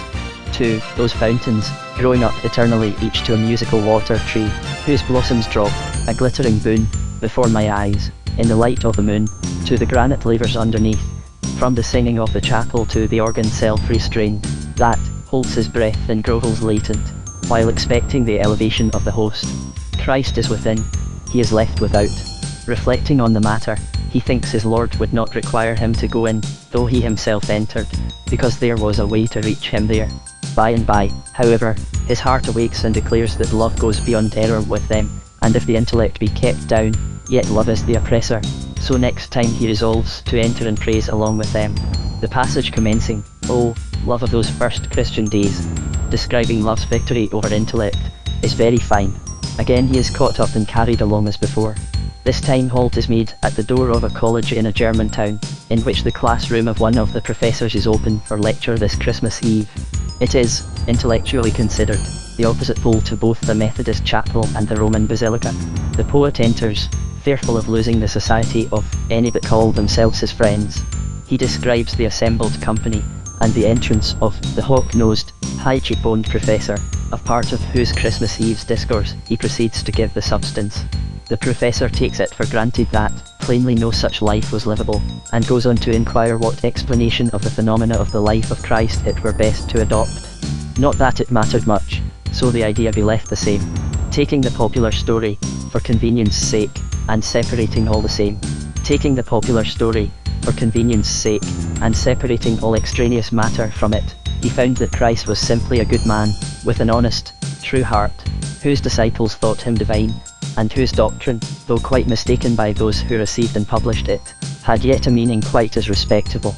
Here the poet takes advantage of a pause to leave him, reflecting that though the air may be poisoned by the sects, yet here the critic leaves no air to poison. His meditations and arguments following are among the most valuable passages in the book. The professor, notwithstanding the idea of Christ as by him been exhausted of all that is peculiar to it, yet recommends him to the veneration and worship of his hearers, rather than all who went before him, and all who ever followed after. But why? Says the poet. For his intellect, which tells me simply what was told.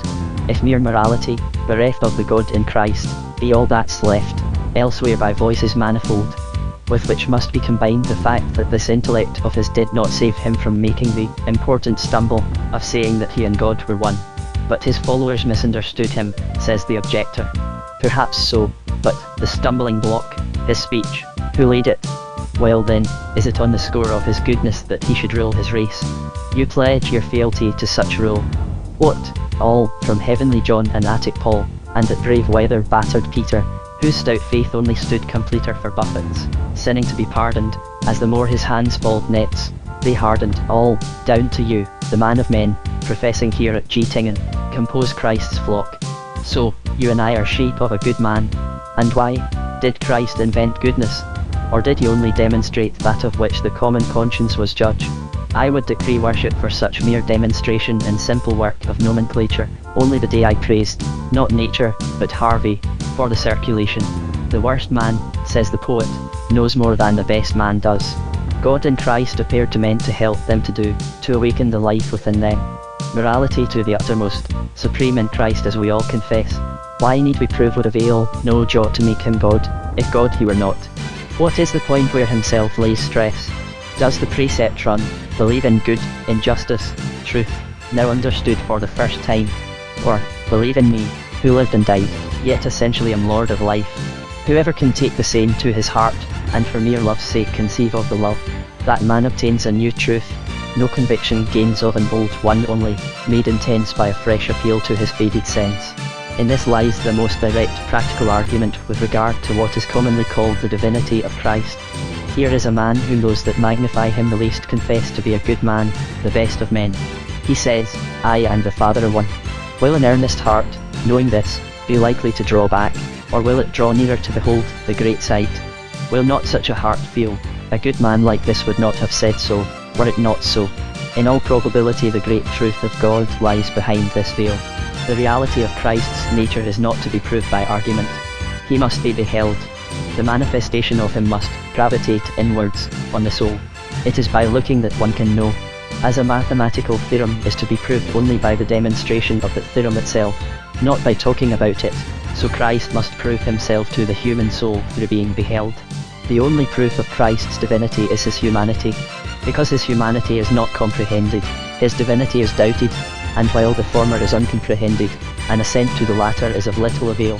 For a man to theorize theologically in any form, while he has not so apprehended Christ, or to neglect the gazing on him for the attempt to substantiate to himself any form of belief respecting him, is to bring on himself, in a matter of divine import, such errors as the expounders of nature in old time brought on themselves, when they speculated on what a thing must be, instead of observing what it was. This must be having for its foundation not self-evident truth, but notions whose chief strength lay in their preconception. There are thoughts and feelings that cannot be called up in the mind by any power of will or force of imagination, which, being spiritual, must arise in the soul when in its highest spiritual condition, when the mind, indeed, like a smooth lake, reflects only heavenly images. A steadfast regarding of him will produce this calm, and his will be the heavenly form reflected from the mental depth. But to return to the poem, the fact that Christ remains inside, leads the poet to reflect, in the spirit of him who found all the good in men he could, neglecting no point of contact which presented itself, whether there was anything at this lecture with which he could sympathize, and he finds that the heart of the professor does something to rescue him from the error of his brain. In his brain, even if love's dead there, it has left a ghost. For when the natural deduction from his argument would be that our faith from his argument would be that our faith be swept forthwith to its natural dust hole, he bids us, when we least expect it, take back our faith, if it be not just whole, yet a pearl indeed, as his tests affect it, which fact pays the damage done rewardingly, so, prize we our dust and ashes accordingly. Love as well as learning being necessary to the understanding of the New Testament, it is to the poet matter of regret that, loveless learning, should leave its proper work, and make such havoc in that which belongs not to it. But while he sits, talking with his mind, his mood begins to degenerate from sympathy with that which is good to indifference towards all forms, and he feels inclined to rest quietly in the enjoyment of his own religious confidence, and trouble himself in no wise about the faith of his neighbours, for doubtless all are partakers of the central light, though variously refracted by the varied translucency of the mental prism. 'Twas the horrible storm began afresh. The black night caught me in his mesh, whirled me up, and flung me prone. I was left on the college step alone. I looked, and far there, ever fleeting far, far away, the receding gesture, and looming of the lessening vesture, swept forward from my stupid hand, while I watched my foolish heart expand in the lazy glow of benevolence or the various modes of man's belief, I sprang up with fierce vehemence. Needs must there be one way, our chief best way of worship. Let me strive to find it, and when found, contrive my fellows also take their share. This constitutes my earthly care, God's is above it and distinct. The symbolism in the former part of this extract is grand. As soon as he ceases to look practically on the phenomena with which he is surrounded, he is enveloped in storm and darkness, and sees only in the far distance the disappearing skirt of his Lord's garment. God's care is over all, he goes on to say, I must do my part. If I look speculatively on the world, there is nothing but dimness and mystery. If I look practically on it, no mere mote is, breadth, but teems immense with witnessings of providence. And whether the world, which I seek to help censures or praises me, that is nothing to me. My life, how is it with me? Soul of mine, hadst thou caught and held by the hem of the vesture, and I caught at the flying robe, and, unrepelled, was lapped again in its folds full fraught with warmth and wonder and delight, God's mercy being infinite. And scarce had the words escaped my tongue, when, at a passionate bound, I sprung out of the wandering world of rain, into the little chapel again. Had he dreamed? How then could he report of the sermon and the preacher, of which and of whom he proceeds to give a very external account? But correcting himself, how is God mocked, as he asks? Shall I take on me to change his tasks, and dare, despatched to a river head for a simple draught of the element, neglect the thing for which he sent, and return with another thing instead? Saying, because the water found welling up from underground, is mingled with the taints of earth, while thou, I know, dost laugh at dearth, and coldest, at a word, convulse the world with the leap of its river pulse. Therefore I turned from the oozings muddy, and bring thee a chalice I found, instead. See the brave veins in the breccia ruddy, one would suppose that the marble bled. What matters the water? A hope I have nursed, that the waterless cup will quench my thirst. Better have knelt at the purest stream, that trickles in pain from the straightest rift. For the less or the more is all God's gift, who blocks up or breaks wide the granite seam. And here, is there water or not, to drink? He comes to the conclusion, that the best for him is that mode of worship, which partakes the least of human forms, and brings him nearest to the spiritual, and, while expressing good wishes for the Pope and the Professor, meantime, in the still recurring fear lest myself, at unawares, be found, while attacking the choice of my neighbours round, without my own maid, I choose here. He therefore joins heartily in the hymn, which is sung by the congregation of the little chapel at the close of their worship. And this concludes the poem. What is the central point from which this poem can be regarded? It does not seem to be very hard to find. Novalis has said, Die Philosophie ist eigentlich kein Eintrieb berol zu Haus zu sein. Philosophy is really homesickness, an impulse to be at home everywhere.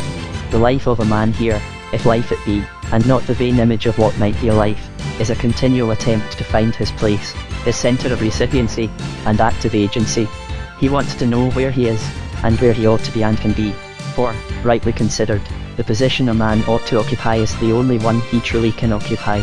It is a climbing and striving to reach that point of vision where the multiplex crossings and apparent intertwistings of the lines of fact and feeling and duty shall manifest themselves as a regular and symmetrical design. A contradiction, or a thing unrelated, is foreign and painful to him, even as the rocky particle in the gelatinous substance of the oyster, and, like the latter, he can only rid himself of it by encasing it in the pearl-like enclosure of faith, believing that hidden there lies the necessity for a higher theory of the universe than has yet been generated in his soul. The quest for this home centre, in the man who has faith, is calm and ceaseless. In the man whose faith is weak, it is stormy and intermittent. Unhappy is that man, of necessity, whose perceptions are keener than his faith is strong. Everywhere nature herself is putting strange questions to him. The human world is full of dismay and confusion. His own conscience is bewildered by contradictory appearances, all which may well happen to the man whose eye is not yet single, whose heart is not yet pure. He is not at home, his soul is astray amid people of a strange speech and a stammering tongue. But the faithful man is led onward. In the stillness that his confidence produces arise the bright images of truth, and visions of God, which are only beheld in solitary places, are granted to his soul. O struggling with the darkness all the night, and visited all night by troops of stars. What is true of the whole, is true of its parts. In all the relations of life, in all the parts of the great whole of existence, the true man is ever seeking his home. This poem seems to show us such a quest. Here I am in the midst of many who belong to the same family. They differ in education, in habits, in forms of thought, but they are called by the same name. What position with regard to them am I to assume? I am a Christian. How am I to live in relation to Christians? Such seems to be something like the poet's thought. What central position can he gain, which, while it answers best the necessities of his own soul with regard to God, will enable him to feel himself connected with the whole Christian world, and to sympathize with all, so that he may not be alone, but one of the whole? Certainly the position necessary for both requirements is one and the same. He that is isolated from his brethren, loses one of the greatest helps to draw near to God. Now, in this time, which is so peculiarly transitional, this is a question of no little import for all who, while they gladly forsake old, or rather modern, theories, for what is to them a more full development of Christianity as well as a return to the fountainhead, yet seek to be saved from the danger of losing sympathy with those who are content with what they are compelled to abandon. Seeing much in the common modes of thought and belief that is inconsistent with Christianity, and even opposed to it, they yet cannot but see likewise in many of them a power of spiritual good, which, though not dependent on the peculiar mode, is yet enveloped, if not embodied, in that mode. Ask, else, these ruins of humanity, this flesh worn out to rags and tatters, this soul at struggle with insanity, who then take comfort, can I doubt, which an empire gained, were a loss without? The love of God is the soul of Christianity. Christ is the body of that truth. The love of God is the creating and redeeming, the forming and satisfying power of the universe. The love of God is that which kills evil and glorifies goodness. It is the safety of the great whole. It is the home atmosphere of all life. Well does the poet of the Christmas Eve say, the loving worm within its clod, were diviner than a loveless God amid his worlds, I will dare to say. Surely then, inasmuch as man is made in the image of God, nothing less than a love in the image of God's love, all embracing, quietly excusing, heartily commending, can constitute the blessedness of man, a love not insensible to that which is foreign to it, but overcoming it with good. Where man loves in his kind, even as God loves in his kind, then man is saved, then he has reached the unseen and eternal. But if, besides the necessity to love that lies in a man, there be likewise in the man whom he ought to love something in common with him, then the law of love has increased force. If the point of sympathy lies at the centre of the being of each, and if these centres are brought into contact, then the circles of their being will be, if not coincident, yet concentric. We must wait patiently for the completion of God's great harmony, and meantime love everywhere and as we can. But the great lesson which this poem teaches, and which is taught more directly in the Easter Day, forming part of the same volume, is that the business of a man's life is to be a Christian. A man has to do with God first. In him only can he find the unity and harmony he seeks. To be one with him is to be at the centre of things.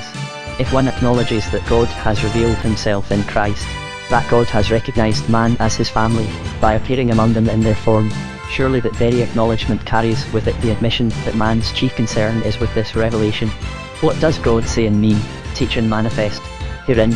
If this world is God's making, and he is present in all nature, if he rules all things, and is present in all history, if the soul of man is in his image, with all its circles of thought and multiplicity of forms, and if for man it be not enough to be rooted in God, but he must likewise lay hold on God, then surely no question, in whatever direction, can be truly answered, save by him who stands at the side of Christ.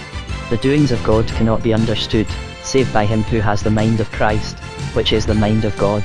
All things must be strange to one who sympathizes not with the thought of the Maker, who understands not the design of the artist. Where is he to begin?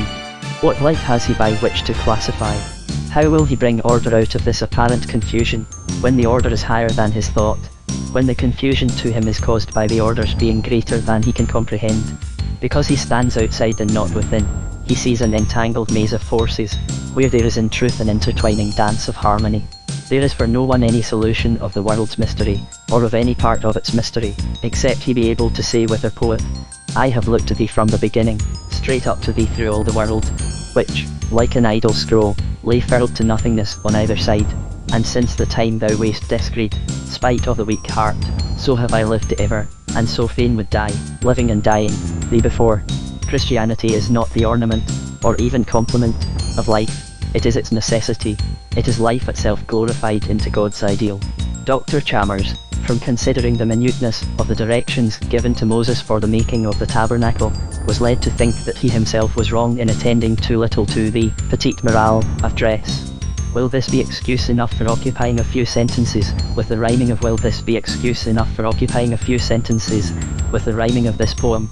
Certainly the rhymes of a poem form no small part of its artistic existence. Probably there is a deeper meaning in this part of the poetic art than has yet been made clear to poets' mind. In this poem the rhymes have their share in its humorous charm. The writer's power of using double and triple rhymes is remarkable, and the effect is often pleasing, even where they are used in the more solemn parts of the poem. Take the lines, "No love which, on earth, amid all the shows of it, has ever been seen the sole good of life in it, the love, ever growing there, spite of the strife in it, shall arise, made perfect, from death's repose of it." A poem is a thing not for the understanding or heart only, but likewise for the ear, or, rather, for the understanding and heart through the ear. The best poem is best set forth when best read. If, then, there be rhymes which, when read aloud, do, by their composition of words, prevent the understanding from laying hold on the separate words, while the ear lays hold on the rhymes, the perfection of the art must here be lost sight of, notwithstanding the completeness which the rhyming manifests on close examination. For instance, in Equitures, Scriptures, Manchester, Honchester, or, after many, Germanic, where two words rhyme with one word. But there are very few of them that are objectionable on account of this difficulty and necessity of rapid analysis. One of the most wonderful things in the poem is, that so much of argument is expressed in a species of verse, which one might be inclined, at first sight, to think the least fitted for embodying it. But, in fact, the same amount of argument, in any other kind of verse, would, in all likelihood, have been intolerably dull as a work of art. Here the verse is full of life and vigour, flagging never. Where, in several parts, the exact meaning is difficult to reach, this results chiefly from the dramatic rapidity and condensation of the thoughts. The argumentative power is indeed rapidity and condensation of the thoughts. The argumentative power is indeed wonderful, the arguments themselves powerful in their simplicity, and embodied in words of admirable force. The poem is full of pathos and humour, full of beauty and grandeur, earnestness and truth. Essays on some of the forms of literature. Footnote: Essays on some of the forms of literature. By T.T. Lynch, author of Theophilus Trinal. Longman's Shop, the satiric chorus of Jean Paul's Romance of Titan, makes his appearance at a certain masked ball, carrying in front of him a glass case, in which the ball is remasked, repeated, and again reflected in a mirror behind, by a set of puppets, ludicrously aping the uppy of the courtiers, whose whole life and outward manifestation was but a body mask mechanically moved with the semblance of real life and action. The court simulates reality.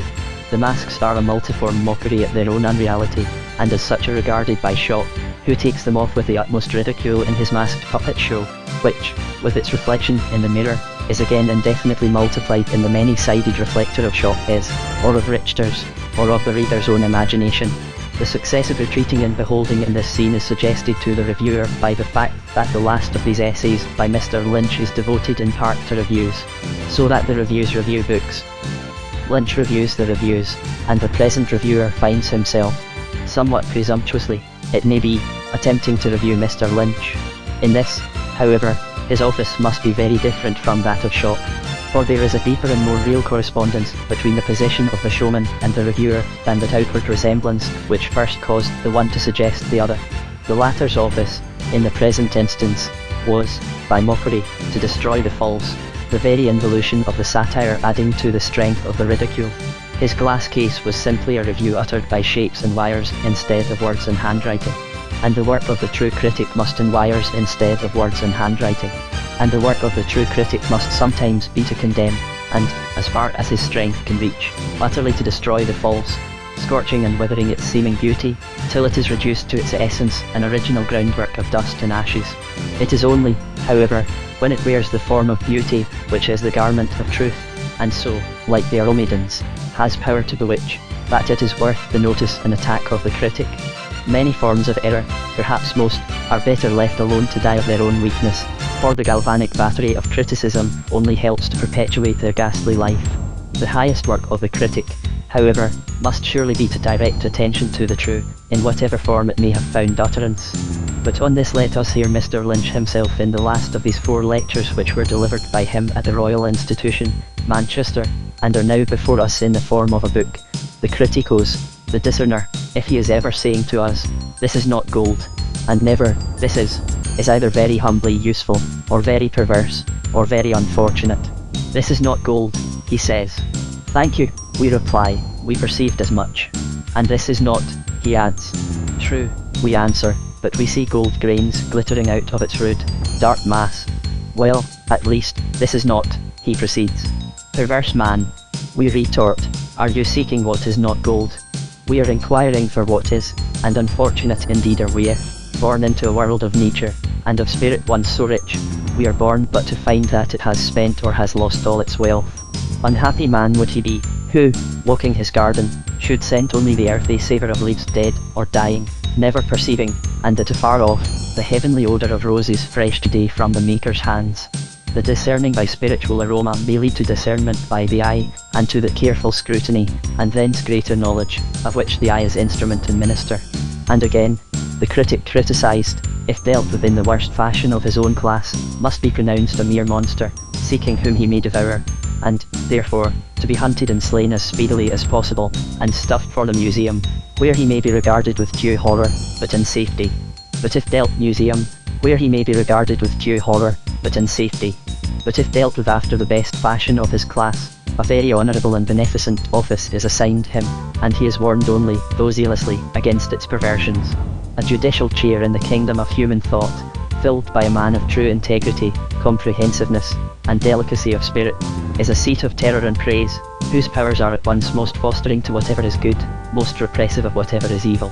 The critic, in his office of censurer, has need so much to controvert, expose, and punish, because of the abundance of literary faults, and as there is a right and a wrong side in warfare, so there will be in criticism, and as when soldiers are numerous, there will be not a few who are only tolerable, if even that, so of critics. But then the critic is more than the censurer, and in his higher and happier aspect appears before us and serves us, as the discoverer, the vindicator, and the eulogist of excellence. But resisting the temptation to quote further from Mr. Lynch's book on this matter of criticism, which seemed the natural point of contact by which the reviewer could lay hold on the book, he would pass on with the remark that his duty in the present instance is of the nobler and better sort, nobler and better, that is, with regard to the object. For duty in the man remains ever the same, namely, the exposition of excellence, and not of its opposite. Mr. Lynch is a man of true insight and large heart, who has already done good in the world, and will do more, although, possibly, he belongs rather to the last class of writers described by himself, in the extract I am about to give from this same essay, than to any of the preceding. Some of the best books are written avowedly, or with evident consciousness of the fact, for the select public that is constituted by minds of the deeper class, or minds the more advanced of their time. Such books may have but a restricted circulation and limited esteem in their own day, and may afterwards extend both their fame and the circle of their readers. Others of the best books, written with a pathos and a power that may be universally felt, appeal at once to the common humanity of the world, and get a response marvellously strong and immediate. An ordinary human eye and heart, whose glances are true, whose pulse is healthy, will fit us to say of much that we read, "This is good, that is poor." But only the educated eye and the experienced heart will fit us to judge of what relates to matters veiled from ordinary observation, and belonging to the profounder region of human thought and emotion. Powers, however, that the few only possess, may be required to paint what everybody can see, so that everybody shall say, "How beautiful! How like!" And powers adequate to do this in the finest manner, will be often adequate to do much more, may produce, indeed, books or pictures, whose singular merit only the few shall perceive, and the many for a while deny, and books or pictures which, while they give an immediate and pure pleasure to the common eye, shall give a far fuller and finer pleasure to that eye that is the organ of a deeper and more cultivated soul. There are, too, men of peculiar powers, rare and fine, who can never hope to please the large public, at least of their own age, but whose writings are a heart's ease and heart's joy to the select few, and serve such as a cup of heavenly comfort for the earth's journey, and a lamp of heavenly light for the shadows of the way. One other extract from the general remarks on books in this essay, and we will turn to another, in all our estimation of the various qualities of books. If it be true that our reading assists our life, it is true also that our life assists our reading.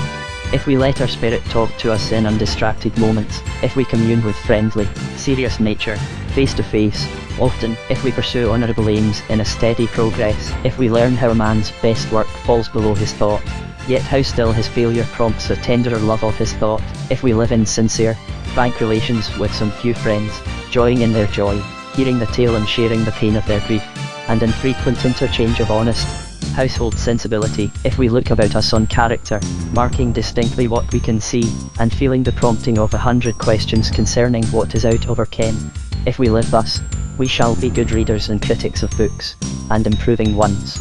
The second and third of these essays are on biography and fiction respectively and principally, treating, however, of collateral subjects as well. Deep is the relation between the life shadowed forth in a biography, and the life in a man's relation between the life shadowed forth in a biography, and the life in a man's brain, which he shadows forth in a fiction, when the fiction is of the highest order, and written in love, is beheld even by the writer himself with reverence. Delightful, surely, it must be, yes, awful too, to read today the embodiment of a man's noblest thought, to follow the hero of his creation through his temptations, contests, and victories, in a world which likewise is all made out of the carver's brain, and tomorrow to read the biography of this same writer. What of his own ideal has he realised? Where can the life fountain be detected within him which found issue to the world's light and air, in this ideal self?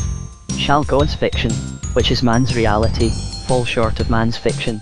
Shall a man be less than what he can conceive and utter? Surely it will not, cannot end thus.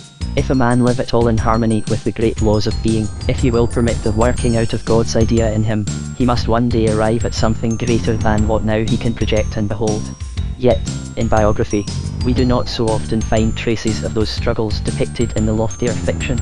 One reason may be that the contest is often entirely within, and so a man may have won his spiritual freedom without any outward token directly significant of the victory, except, if he be an artist, such expression as it finds in fiction, whether the fiction be in marble, or in sweet harmonies, or in ink. Nor can we determine the true significance of any living act, for being ourselves within the compass of the life mystery, we cannot hold it at arm's length from us and look at its lines of configuration, nor of a life can we in any measure determine the success by what we behold of it. It is to us at best but a truncated spire, whose want of completion may be the greater because of the breadth of its base, and its slow taper, indicating the lofty height to which it is intended to aspire. The idea of our own life is more than we can embrace. It is not ours, but God's, and fades away into the infinite. Our comprehension is finite, we ourselves infinite. We can only trust in God and do the truth. Then, and then only, is our life safe, and sure both of continuance and development. But the reviewer perhaps too often merely steals his author's text and writes upon it. Or, like a man who lies in bed thinking about a dream, till its folds enwrap him and he sinks into the midst of its visions, he forgets his position of beholding, and passes from observation into spontaneous utterance. What says our author about biography, autobiography, and history? This lecture has pleased the reviewer most of the four. Reading it in a lonely place, under a tree, with wide fields and slopes around, it produced on his mind the two effects which perhaps Mr. Lynch would most wish it should produce, namely, first, a longing to lead a more true and noble life, and, secondly, a desire to read more biography. Nor can he but hope that it must produce the same effect on every earnest reader, on every one whose own biography would not be altogether a blank in what regards the individual will and spiritual aim. In meditative hours, when we blend despair of ourself with complaint of the world, the biography of a man successful in this great business of living is as the visit of an angel sent to strengthen us. Give the soldier his sword, the farmer his plough, the carpenter his hammer and nails, the manufacturer his machines, the merchant his stores, and the scholar his books. These are but implements. The man is more than his work or tools. How far has he fulfilled the law of his being, and attained its desire? Is his life a whole, the days as threads, and as touches, the life, the well-woven garment, the well-painted picture? Which of two sacrifices has he offered, the one so acceptable to the powers of dark worlds, the other so acceptable to powers of bright ones, that of soul to body, or that of body to soul? Has he slain what was holiest in him to obtain gifts from fashion or mammon? Or has he, in days so arduous, so assiduous, that they are like a noble army of martyrs, made burnt offering of what was secondary, throwing into the flames the salt of true moral energy, and the incense of cordial affections. We want the work to show us by its parts, its mass, its form, the qualities of the man, and to see that the man is perfected through his work as well as the work finished by his effort. Perhaps the highest moral height which a man can reach, and at the same time the most difficult of attainment, is the willingness to be nothing relatively, so that he attain that positive excellence which the original conditions of his being render not merely possible, but imperative. It is nothing to a man to be greater or less than another, to be esteemed or otherwise by the public or private world in which he moves. Does he, or does he not, behold, and love, and live, the unchangeable, the essential, the divine? This he can only do according as God hath made him. He can behold and understand God in the least degree, as well as in the greatest, only by the godlike within him, and he that loves thus the good and great, has no room, no thought, no necessity for comparison and difference. The truth satisfies him. He lives in its absoluteness. God makes the glowworm as well as the star, the light in both is divine. If mine be an earth star to gladden the wayside, I must cultivate humbly and rejoicingly its green earth glow, and not seek to blanch it to the whiteness of the stars that lie in the fields of blue. For to deny God in my own being is to cease to behold him in any. God and man can meet only by the man's becoming that which God meant him to be. Then he enters into the house of life, which is greater than the house of fame.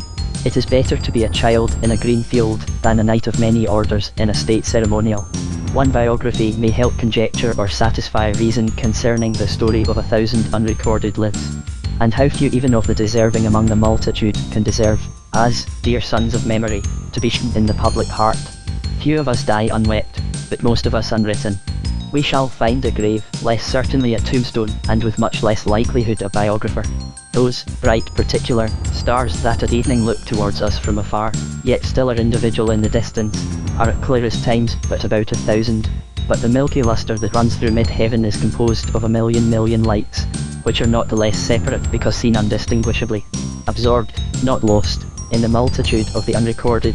Our private dear ones make part in this mild, blissful shining of the general assembly, the great congregation of the skies.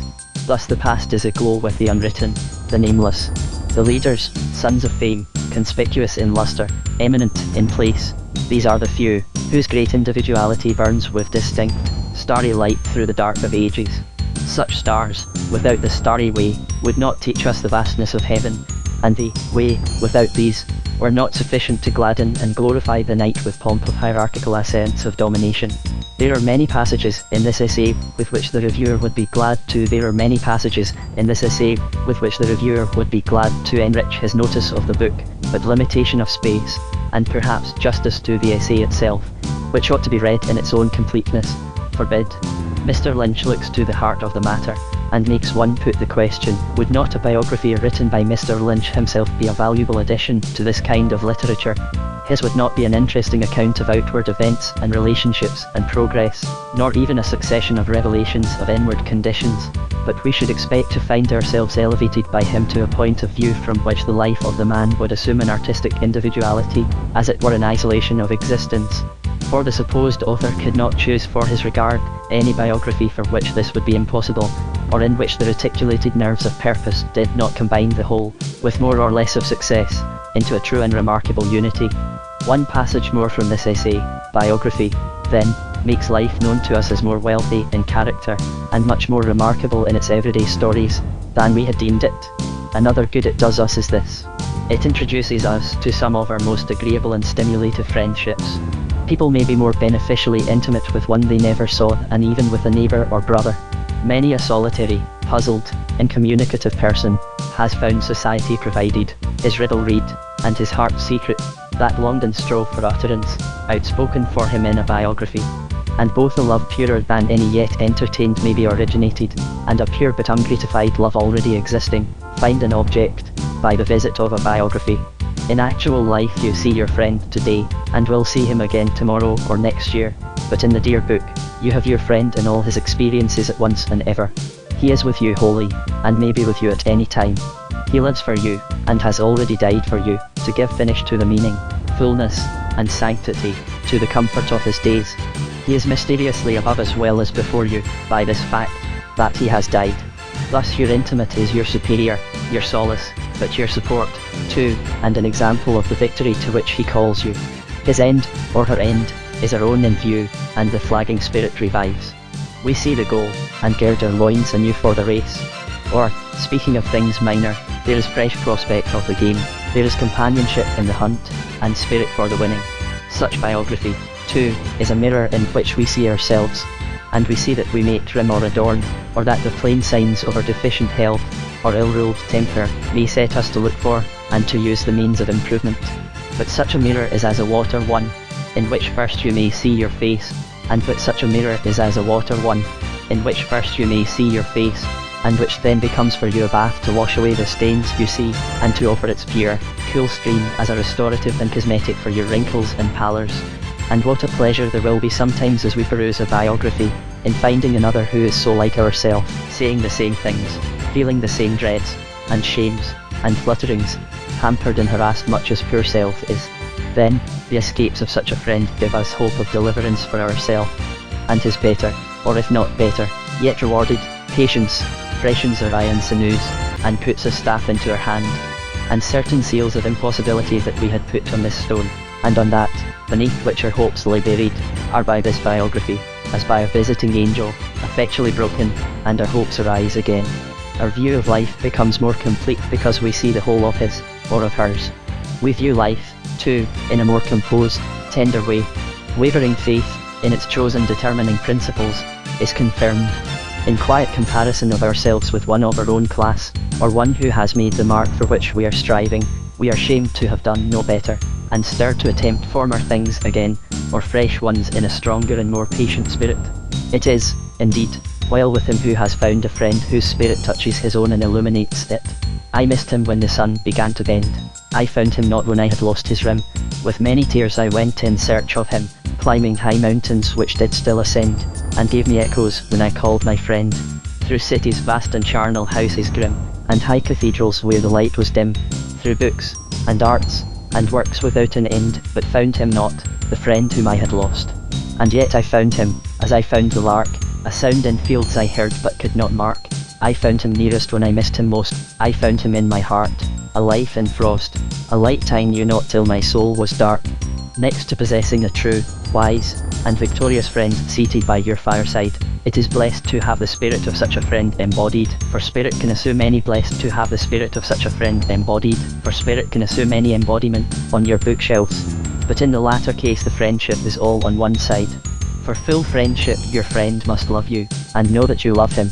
Surely these biographies are not merely spiritual links connecting us in the truest manner with past times and vanished minds, and thus producing strong half-friendships. Are they not likewise links connecting us with a future, wherein these souls shall dawn upon ours, rising again from the death of the past into the life of our knowledge and love?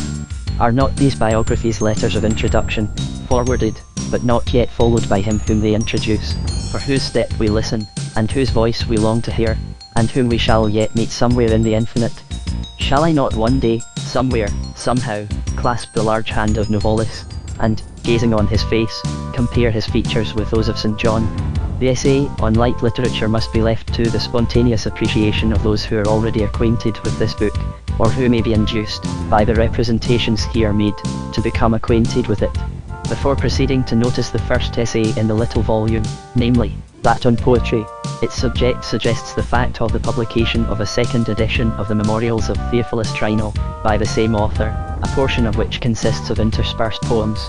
These are of true poetic worth, and although in some cases wanting in rhythmic melody, yet in most of these cases they possess a wild and peculiar rhythm of their own. The reviewer knows of some whose hearts this book has made glad, and doubtless there are many such. The essay on poetry is itself poetic throughout in its expression, and how else shall poetry be described than by poetry? What form shall embrace and define the highest? Must it not be self-descriptive as self-existent? For what man is to this planet, what the eye is to man himself, poetry is to literature. Yet one can hardly help wishing that the poetic forms in this essay were fewer and less minute, and the whole a little more scientific, though it is a question how far we have a right to ask for this. As you open it, however, the pages seem absolutely to sparkle, as if strewn with diamond sparks. It is no dull, metallic, surface luster, but is shining from within, as well as from the superficies. Still one cannot deny that fancy is too prominent in Mr. Lynch's writings. It is true that his fancy is the fairy attendant on his imagination, which latter uses the former for her own higher ends, and that there is little or no mere fancy to be found in his books, for if you look below the surface form you find a truth. But it were to be desired that the truth clothed herself always in the living forms of imagination, and thus walked forth amongst her worshippers, looking on them from living eyes, rather than that she should show herself through the windows of fancy. Sometimes there may be an offence against taste, as in page 20, sometimes an image may be expanded too much, and sometimes the very exuberance of imaginative fancy, if the combination be correct, may lead to an association of images that suggests incongruity. Still the essay is abundantly beautiful and true. The poetical quotations are not isolated, or exposed to view as specimens, but are worked into the web of the prose like the flowers in the damask, and do their part in the evolution of the continuous thought. If poetry, as light from the heart of God, is for our heart, that we may brighten and distinguish individual things, if it is to transfigure for us the round, dusk world as by an inner radiance, if it is to present human life and history as Rembrandt pictures, in which darkness serves and glorifies light, if, like light, formless in its essence, all things shapen towards the perfection of their forms under its influence, if, entering us through crevices, in single beams, it makes dimmest places cheerful and sacred with its golden touch, then must the heart of the poet in which this true light shineth be as a hospice on the mountain pathways of the world, and his verse must be the lamp seen from far that burns to tell us where bread and shelter, drink, fire, and companionship may be found, and he himself should have the mountaineer's hardiness and resolution. From the heart as source, to the heart in influence, poetry comes. The inward, the upward, and the onward, whether we speak of an individual or a nation, may not be separated in our consideration. Deep and sacred imaginative meditations are needed for the true earthward as well as for the heavenward progress of men and peoples. And poetry, whether old or new, streaming from the heart moved by the powerful spirit of love, has influence on the heart public and individual, and thence on the manners, laws, and institutions of nations. If poesy visit the length and breadth of a country after years unfruitfully dull, coming like a showery fertilizing wind after drought, the corners and the valley hidings are visited too, and these perhaps she now visits first, as these sometimes she has visited only. And these perhaps she now visits first, as these sometimes she has visited only. For miles and for miles, the public corn, the bread of the nation's life, is bettered, and in our own endeared spot, the roses, delight of our individual eye and sense, yield us more prosperingly their colour and their fragrance. For the universal sunshine, which brightens 1,000 cities, beatifies 10,000 homesteads, and rejoices 10 times 10,000 hearts. And as rains in the mid-season renew for a while the faded greenness of spring, and trees in fervent summers, when their foliage has deepened or fully fixed its hue, bedeck themselves through the fervency with bright midsummer shoots, so, by poetry are the youthful hues of the soul renewed, and truths that have long stood full-fledged in our minds, are by its fine influences empowered to put forth fresh shoots. Thus age, which is a necessity for the body, may be warded off as a disease from the soul, and we may be like the old man in Chaucer, who had nothing hoary about him but his hairs, though I be who I fair as doth a tree that blows mether the fruit he walks in, b, the blows me tree n, is neither tree needed, I feel me nowhere hoor, but on my head. Min hurt in all my limbs, ben as green as laurel through the year is for to seen. Here our author again as to the calling of the poet, to unite earthly love and celestial, true to the kindred points of heaven and home, to reconcile time and eternity, to draw presage of joy's victory from the delight of the secret honey, dropping from the clefts of rocky sorrow, to harmonize our instinctive longings for the definite and the infinite, in the ideal perfect, to read creation as a human book of the heart, both plain and mystical, and divinely written, such is the office fulfilled by best-loved poets. Their ladder of celestial ascent must be fixed on its base, earth, if its top is to securely rest on heaven. Beautifully, too, does he describe the birth of poetry, though one may doubt its correctness, at least if attributed to the highest kind of poetry. When words of felt truth were first spoken by the first pair, in love of their garden, their God, and one another, and these words were with joyful surprise felt to be in their form and glow answerable to the happy thought uttered, then poetry sprang. And when the first father and first mother, settling their soul upon its thought, found that thought brighten, and when from it, as thus they mused, like branchlets from a branch, or flowerets from their bud, other thoughts came, ranging themselves by the exerted, yet painlessly exerted, power of the soul, in an order felt to be beautiful, and of a sound pleasant in utterance to ear and soul, being withal, through the sweetness of their impression on the heart, fixed for memory's frequentest recurrence. Then was the world's first poem composed, and in the joyful flutter of a heart that had thus become a maker, the maker of a thing of beauty, like in beauty even unto God's heaven, and trees, and flowers, the secret of poesy shone tremulously forth. Whether this be so or not, the highest poetic feeling of which we are now conscious springs not from the beholding of perfected beauty, but from the mute sympathy which the creation with all its children manifests with us in the groaning and travailing which looketh for the sonship. Because of our need and aspiration, the snowdrop gives birth, in our hearts, to a loftier spiritual and poetic feeling, than the rose most complete in form, colour, and odour. The rose is of paradise, the snowdrop is of the striving, hoping, longing earth. Perhaps our highest poetry is the expression of our aspirations in the sympathetic forms of visible nature. Nor is this merely a longing for a restored paradise, for even in the ordinary history of men, no man or woman that has fallen can be restored to the position formerly occupied. Such must rise to a yet higher place, whence they can behold their former standing far beneath their feet. They must be restored by attaining something better than they ever possessed before, or not at all.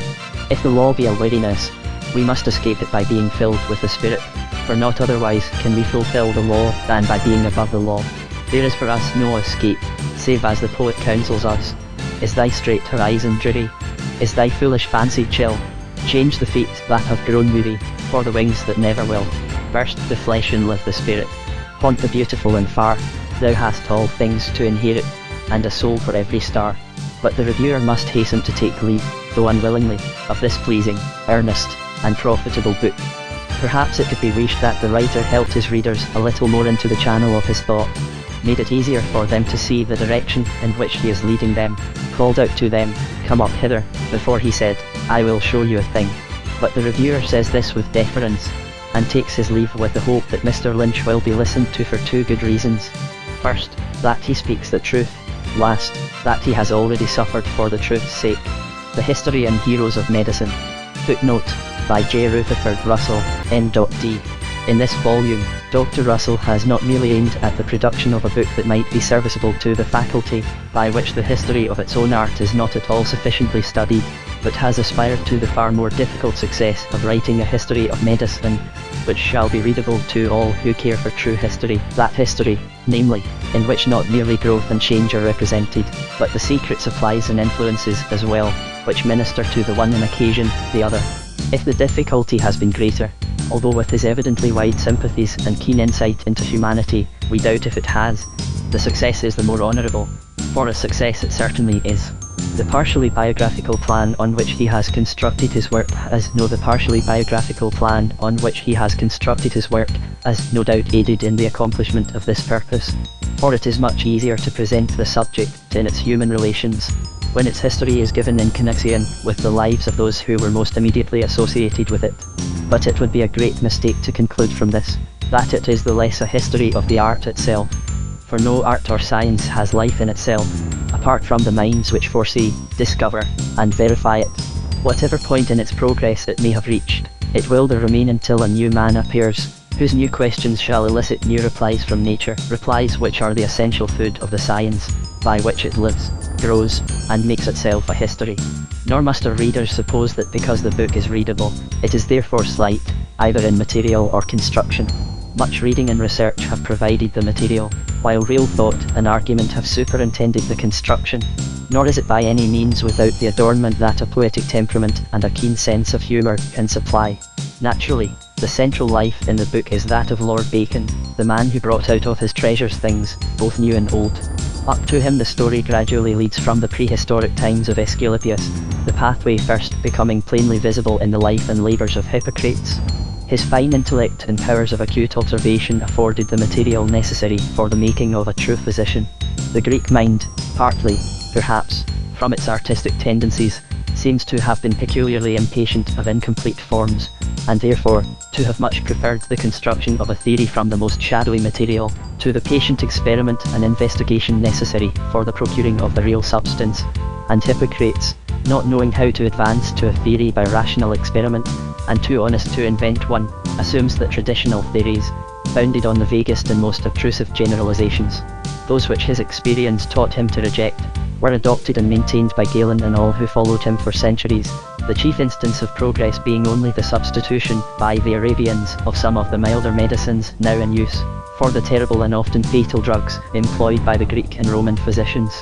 The fanciful classification of diseases into 4 kinds, hot, cold, moist and dry, with the corresponding arbitrary classification of remedies to be administered by contraries, continued to be the only recognized theory of medicine for many centuries after the Christian era. But Lord Bacon, amongst other branches of knowledge which he considers ill-followed, makes especial mention of medicine, which he would submit to the same rules of observation and experiment laid down by him for the advancement of learning in general. With regard to it, as with regard to the discovery of all the higher laws of nature, he considers that men have made too untimely a departure, and too remote a recess from particulars. Men have hurried to conclusions, and then argued from them as from facts. Therefore let us have no traditional theories, and make none for ourselves but such as are revealed in the form of laws to the patient investigator, who has straightened and held fast Proteus, that he might be compelled to change his shapes, and so reveal his nature. Hence one of the aspects in which Lord Bacon was compelled to appear was that of a destroyer of what preceded. In this he resembled Cardan and Paracelsus, who went before him, and who like him pulled down, but could not, like him, build up. He resembled them, however, in the possession of another element of character, namely, that poetic imagination which looks abroad into the regions of possibilities, and foresees or invents. But in the case of the charlatan, the vaguest suggestions of his mind in its favourite mood, is adopted as a theory all but proved, if not as a direct revelation to the favoured individual, while the true thinker seeks but an hypothesis corresponding in some measure to facts already discovered, in order that he may have the suggestion of new experiments and investigations in the course of his attempts to verify or disprove the hypothesis.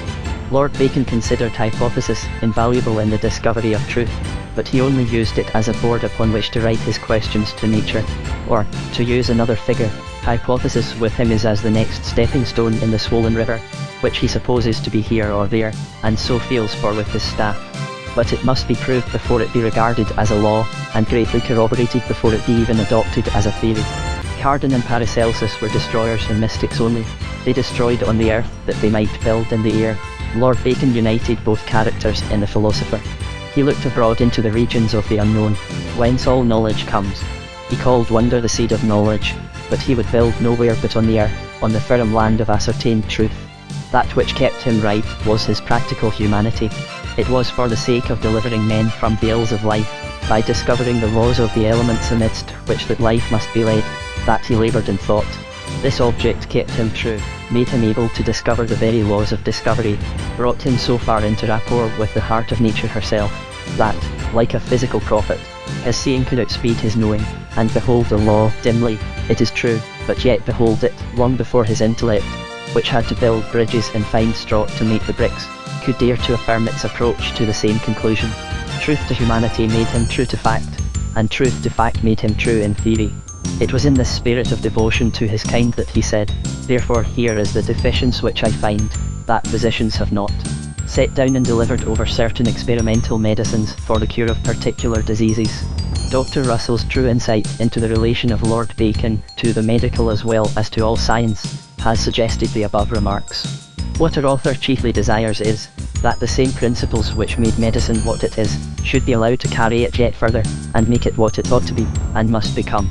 As he goes on to show, through succeeding lifts and theories, that just in proportion as these principles have been followed, the principles of careful observation, hypothesis, and experiment, have men made discoveries that have been helpful to their fellowmen, while, on the other hand, the most elaborate theories of the most popular physicians, which have owed their birth to premature generalization and invention, have passed away, like the crackling of thorns under a pot.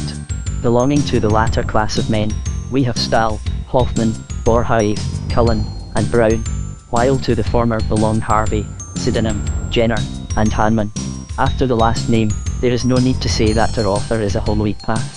Whatever may be our private opinion of the system, justice requires that we should say at least that books such as these are quite as open to refutation as to ridicule, for it is only a good argument that is worth refuting by a better.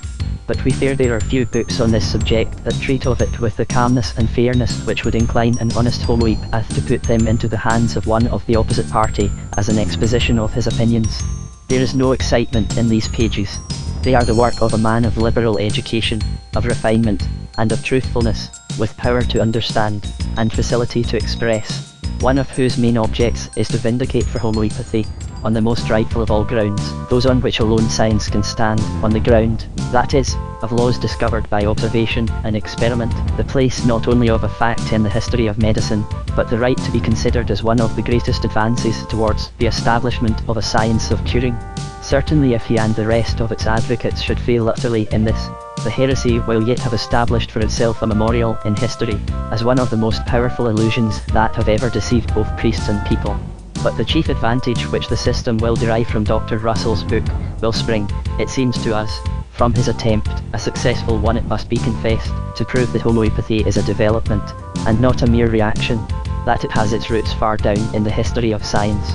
The first mention of it in the book, however, is made for the purpose of disavowing the claim, advanced by many homoeopathists, to Hippocrates as one of their order, not to mention the curious story about Galen and a patient ill from an overdose of theriacum, who was cured by another dose of the same substance, nor the ridicule of the doctrine of contraries by Paracelsus and Van Helmont, nor the fact that the contraries of Boerhaave, by his own explanation, merely signify whatever substances prove their contrariety to the disease by curing it, to pass by these.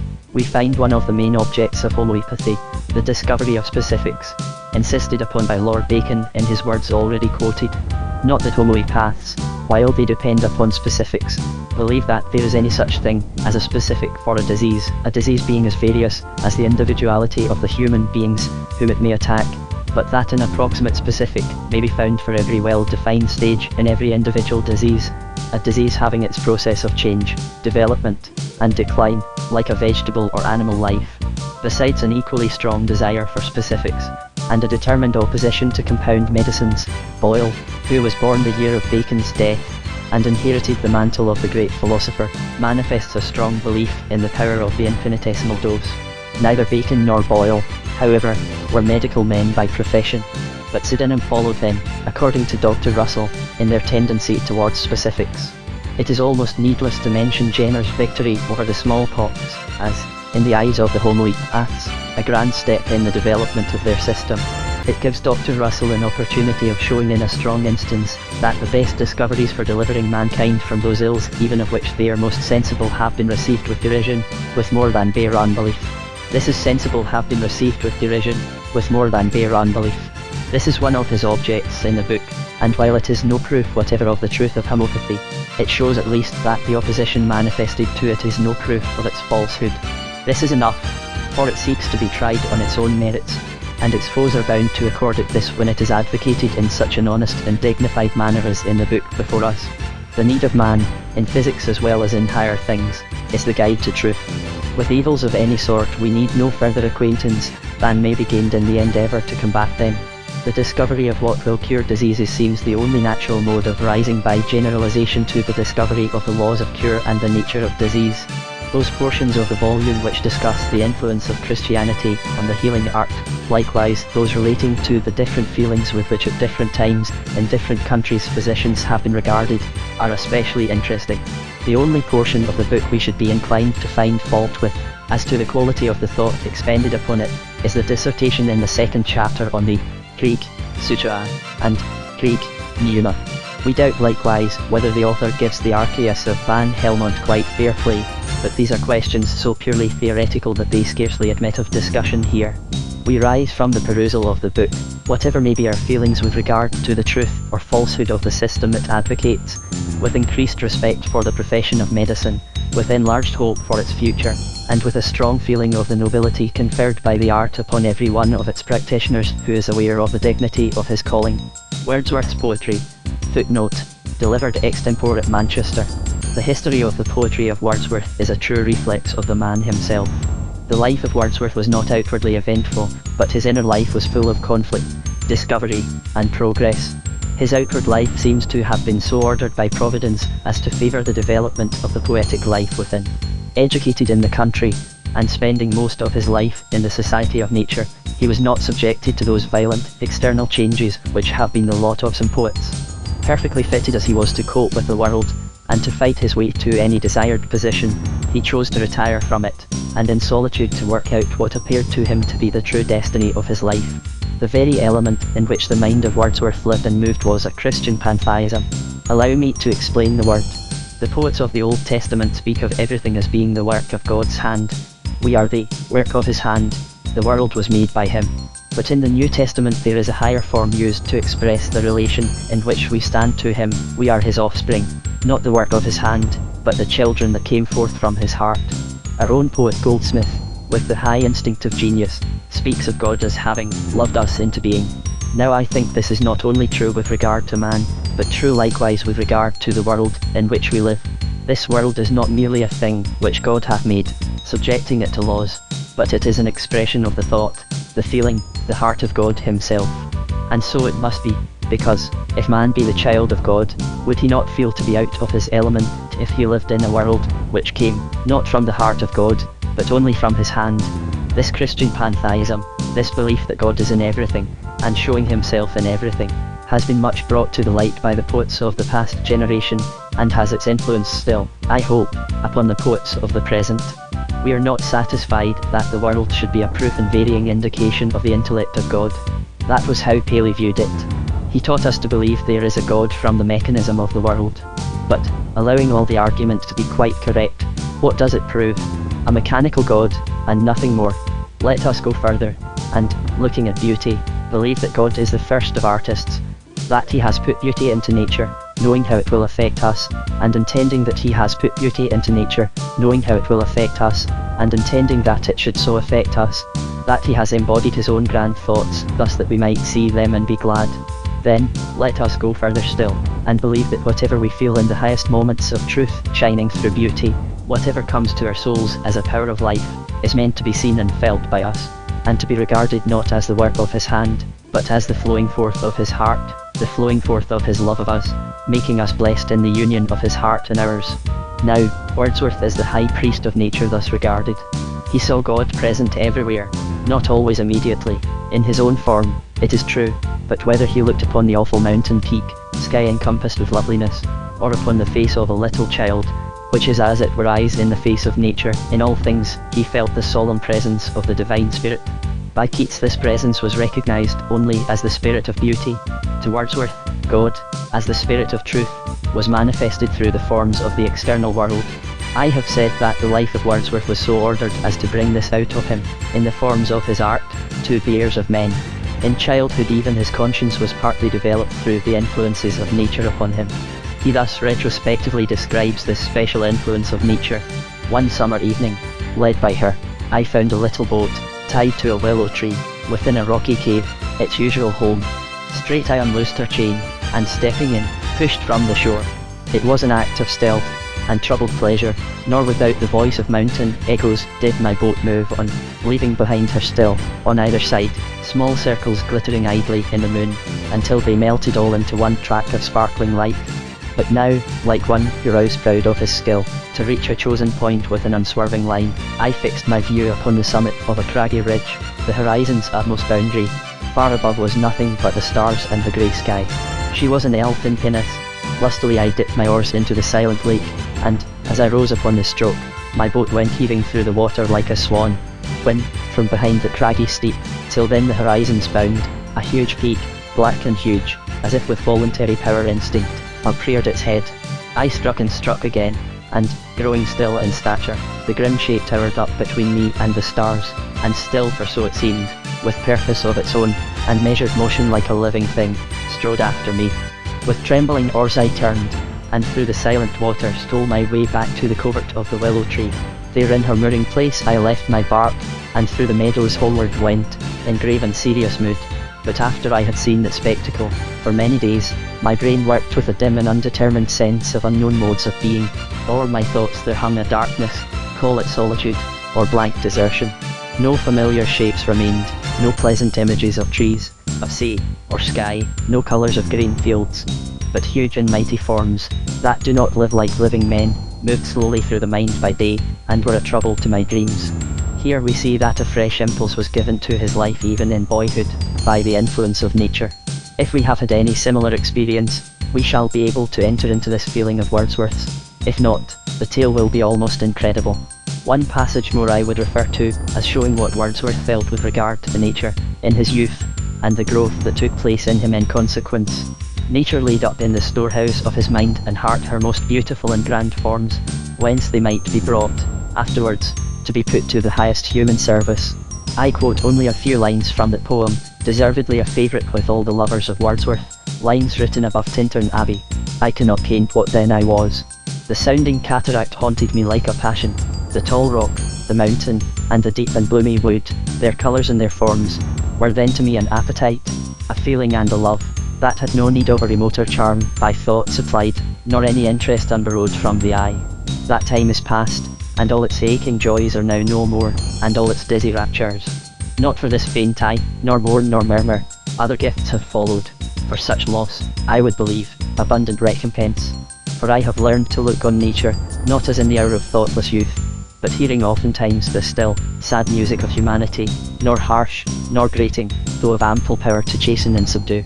And I have felt a presence that disturbs me with the joy of elevated thoughts, a sense sublime of something far more deeply interfused, whose dwelling is the light of setting suns, and the round ocean, and the living air and the blue sky, and in the mind of man, a motion and a spirit, that impels all thinking things, all objects of all thought, and rolls through all things. In this little passage, you see the growth of the influence of nature on the mind of the poet.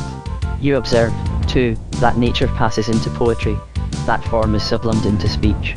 You see the result of the conjunction of the mind of man, and the mind of God manifested in his works, spirit coming to know the speech of spirit.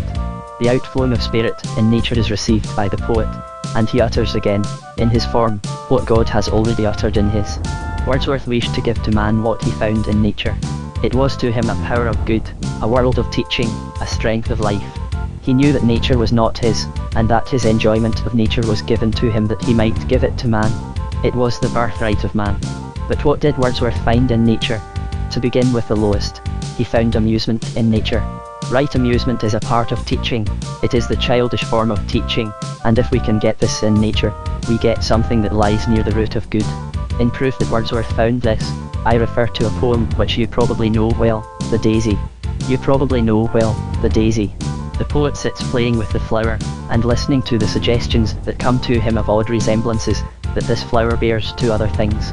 He likens the daisy to a little cyclops, with one eye staring to threaten and defy. That thought comes next, and instantly the freak is over, the shape will vanish, and behold a silver shield with boss of gold, that spreads itself, some far eye bold in fight to cover. Look at the last stanza, too, and you will see how close amusement may light a deep and earnest thought. Bright flower, for by that name at last when all my reveries are past, I call thee, and to that cleave fast, sweet silent creature, that breathes with me in sun and air, do thou, as thou art wont, repair my heart with gladness, and a share of thy meek nature. But Wordsworth found also joy in nature, which is a better thing than amusement, and consequently easier to be found. We can often have joy where we can have no amusement. We can have no amusement. I wandered lonely as a cloud that floats on high o'er vales and hills when all at once I saw a crowd, a host, of golden daffodils, beside the lake, beneath the trees, fluttering and dancing in the breeze. Asterisk the waves beside them danced, but they outdid the sparkling waves in glee. A poet could not but be gay in such a jocund company. I gazed and gazed, but little thought what health the show to me had brought. For oft, when on my couch I lie in vacant or in pensive mood, they flash upon that inward eye which is the bliss of solitude, and then my heart with pleasure fills, and dances with the daffodils. This is the joy of the eye, as far as that can be separated from the joy of the whole nature, for his whole nature rejoiced in the joy of the eye, but it was simply joy, there was no further teaching, no attempt to go through this beauty and find the truth below it. We are not always to be in that hungry, restless condition, even after truth itself. If we keep our minds quiet and ready to receive truth, and sometimes are hungry for it, that is enough. Going a step higher, you will find that he sometimes draws a lesson from nature, seeming almost to force a meaning from her. I do not object to this, if he does not make too much of it as existing in nature. It is rather finding a meaning in nature that he brought to it. The meaning exists, if not there. For illustration I refer to another poem, Observe that Wordsworth found the lesson because he looked for it, and would find it. This lawn, a carpet all alive with shadows flung from leaves, to strive and dance, amid a press of sunshine, an apt emblem yields of worldlings revelling in the fields of strenuous idleness. Yet, spite of all this eager strife, this ceaseless play, the genuine life that serves the steadfast hours, is in the grass beneath, that grows unheeded, and the mute repose of sweetly breathing flowers. Whether he forced this lesson from nature, or not, it is a good lesson, teaching a great many things with regard to life and work. Again, nature sometimes flashes a lesson on his mind, gives it to him, and when nature gives, we cannot but receive. As in this sonnet composed during a storm, one who was suffering tumult in his soul yet failed to seek the sure relief of prayer, went forth, his course surrendering to the care of the fierce wind, while midday lightnings prowl insidiously, untimely thunders growl, while trees, dim seen, in frenzied numbers tear the lingering remnant of their yellow hair, and shivering wolves, surprised with darkness, howl as if the sun were not. He raised his eye soul smitten, for that instant did appear large space, mid dreadful clouds, of purest sky, an azure disk, shield of tranquility, invisible, unlooked for, minister of providential goodness ever nigh. Observe that he was not looking for this. He had not thought of praying. He was in such distress, that it had benumbed the outgoings of his spirit towards the source whence alone sure comfort comes. He went out into the storm, and the uproar in the outer world was in harmony with the tumult within his soul. Suddenly a clear space in the sky makes him feel he has no time to think about it, that there is a shield of tranquility spread over him. For was it not as it were an opening up into the region where there are no storms, the regions of peace, because the regions of love, and truth, and purity, the home of God himself. There is yet a higher and more sustained influence exercised by nature, and that takes effect when she puts a man into that mood or condition in which thoughts come of themselves. That is perhaps the best thing that can be done for us, the best at least that nature can do. It is certainly higher than mere intellectual best at least that nature can do. It is certainly higher than mere intellectual teaching. That nature did this for Wordsworth is very clear, and it is easily intelligible.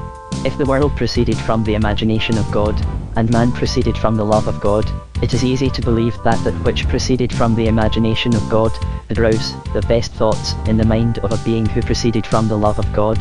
This, I think, is the relation between man and the world. As an instance of what I mean, I refer to one of Wordsworth's finest poems, which he classes under the head of Evening Voluntaries. It was composed upon an evening of extraordinary splendour and beauty. Had this effulgence disappeared with flying haste, I might have sent, among the speechless clouds, a look of blank astonishment, but 'tis endued with power to stay, and sanctify one closing day, that frail mortality may see what is. Ah no, but what can be. Time was when field and watery cove with modulated echoes rang, while choirs of fervent angels sang their vespers in the grove, or, crowning, star-like, each some sovereign height, warbled, for heaven above and earth below, strains suitable to both. Such holy rite, methinks, if audibly repeated now from hill or valley, could not move sublimer transport, purer love, than doth this silent spectacle, the gleam, the shadow, and the peace supreme. No sound is uttered, but a deep and solemn harmony pervades the hollow vale from steep to steep, and penetrates the glades. Wings at my shoulders seem to play, but, rooted here, I stand and gaze on those bright steps that heavenward raise their practicable way.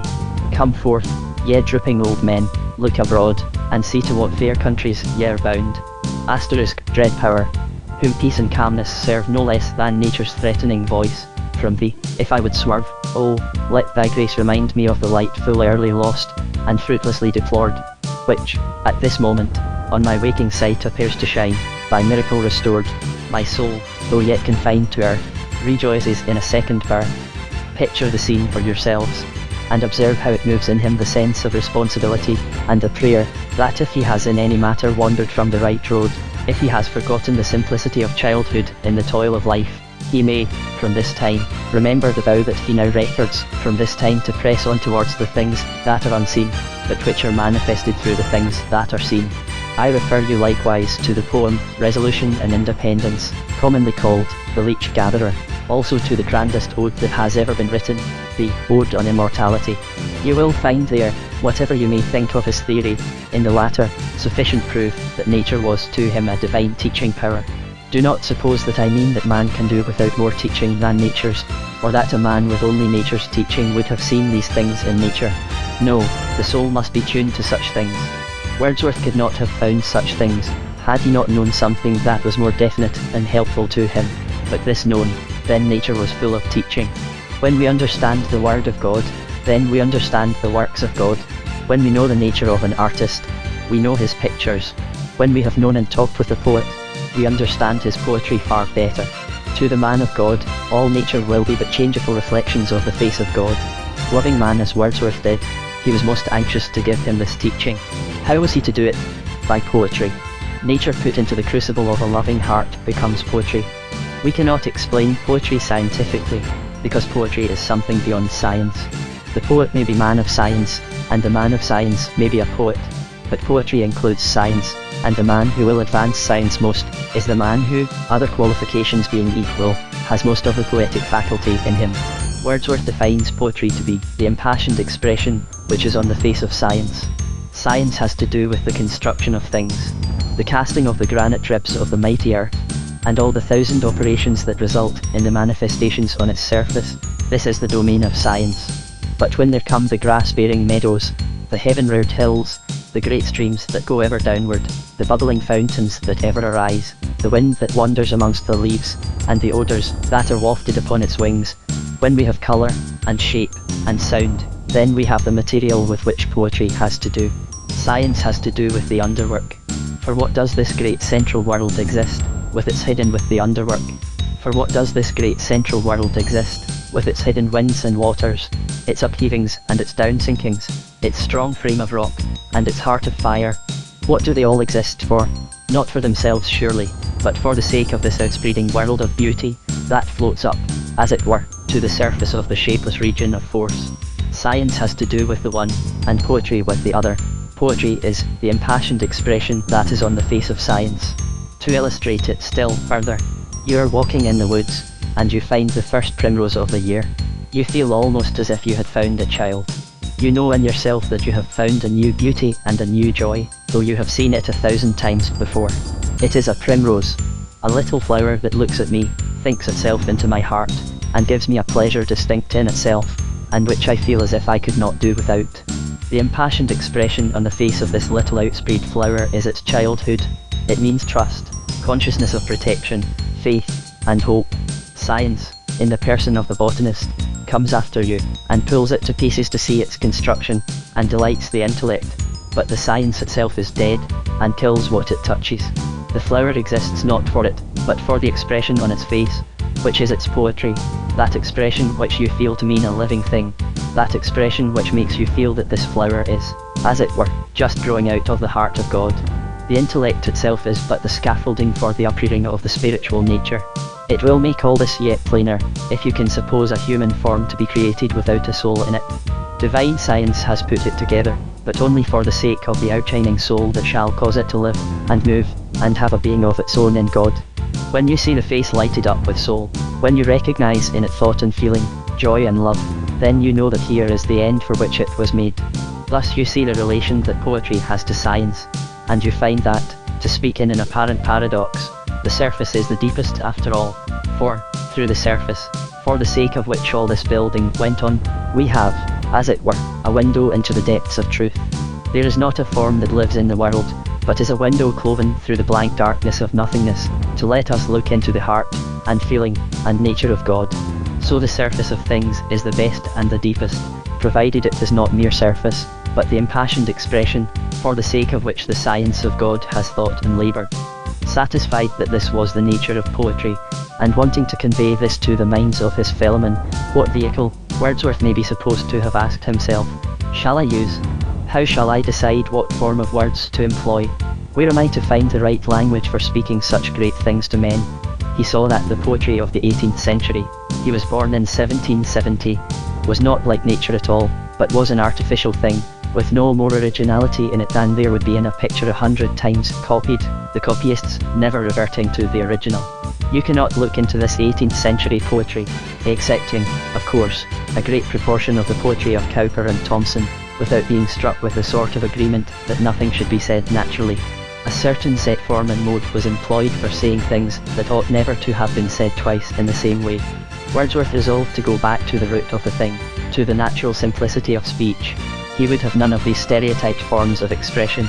"Where shall I find," said he, "the language that will be simple and powerful?" And he came to the conclusion that the language of the common people was the only language suitable for his purpose.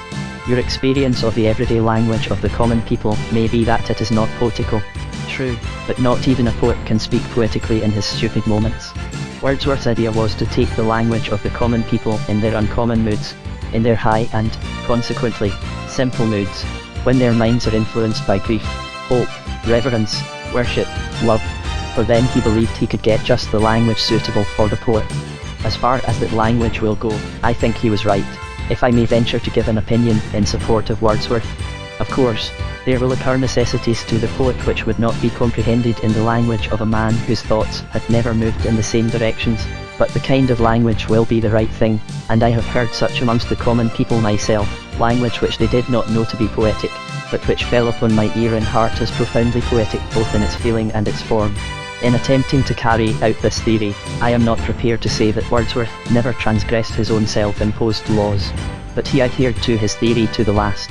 A friend of the poet's told me that Wordsworth had to him expressed his belief that he would be remembered longest, not by his sonnets, as his friend thought, but by his lyrical ballads, those for which he had been reviled and laughed at, the most by critics who could not understand him, and who were unworthy to read what he had written. As a proof of this, let me read to you three unworthy to read what he had written.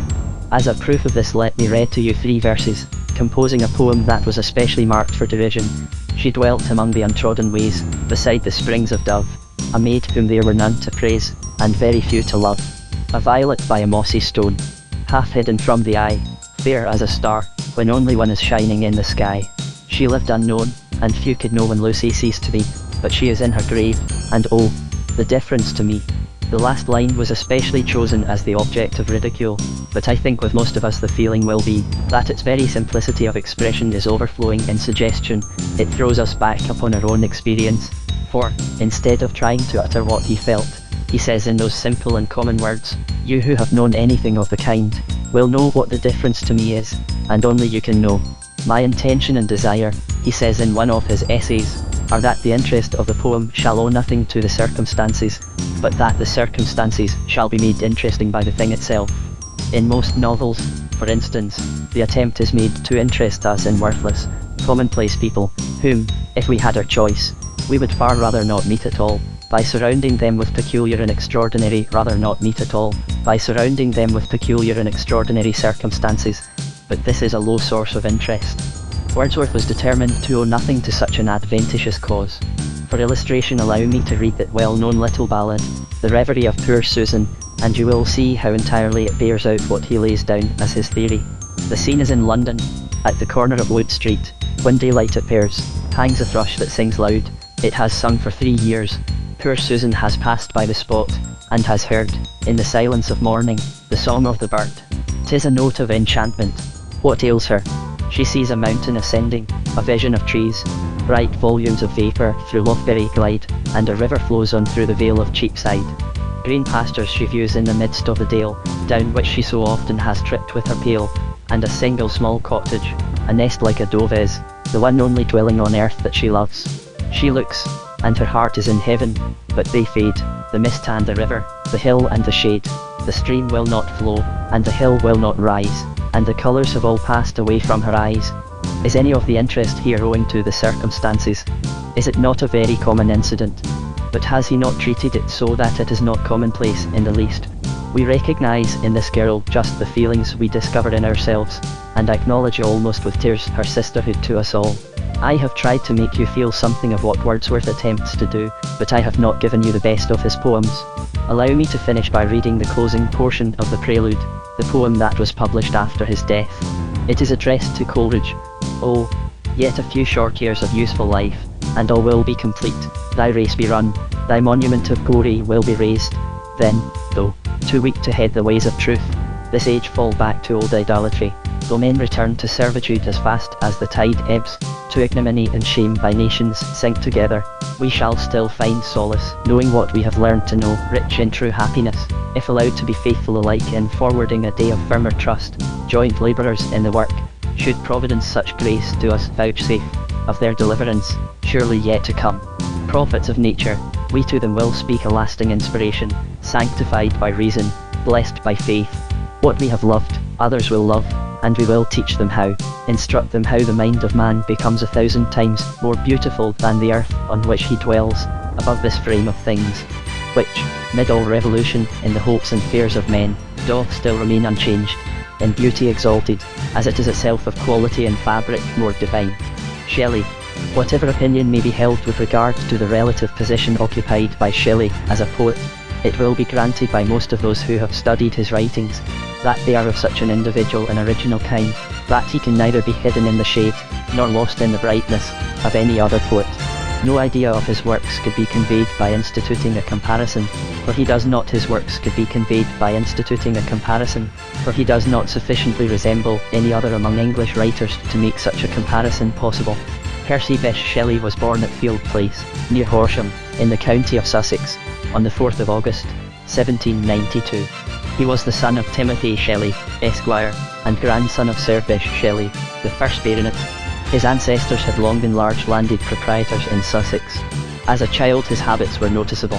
He was especially fond of rambling by moonlight, of inventing wonderful tales, of occupying himself with strange, and sometimes dangerous, amusements. At the age of 13 he went to Eton.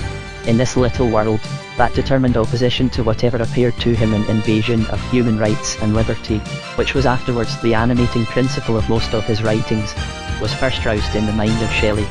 Were we not aware of far keener distress, which he afterwards endured from yet greater injustice, we might suppose that the sufferings he had to bear from placing himself in opposition to the custom of the school, by refusing to fag, had made him morbidly sensitive on the point of liberty.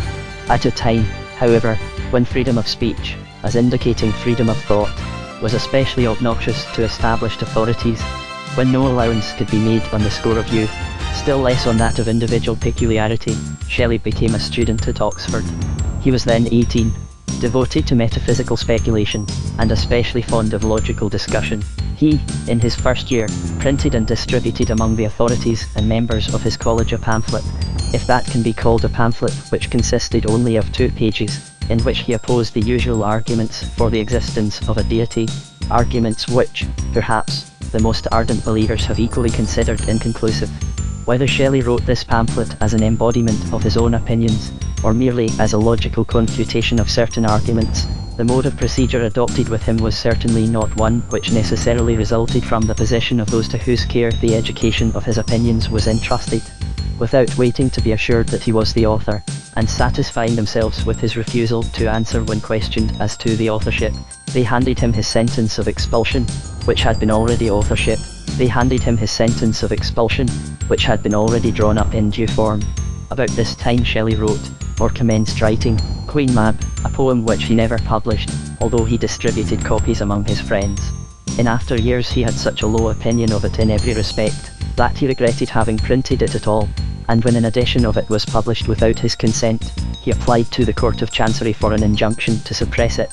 Shelley's opinions in politics and theology, which he appears to have been far more anxious to maintain than was consistent with the peace of the household, were peculiarly obnoxious to his father, a man as different from his son as it is possible to conceive, and his expulsion from Oxford was soon followed by exile from his home.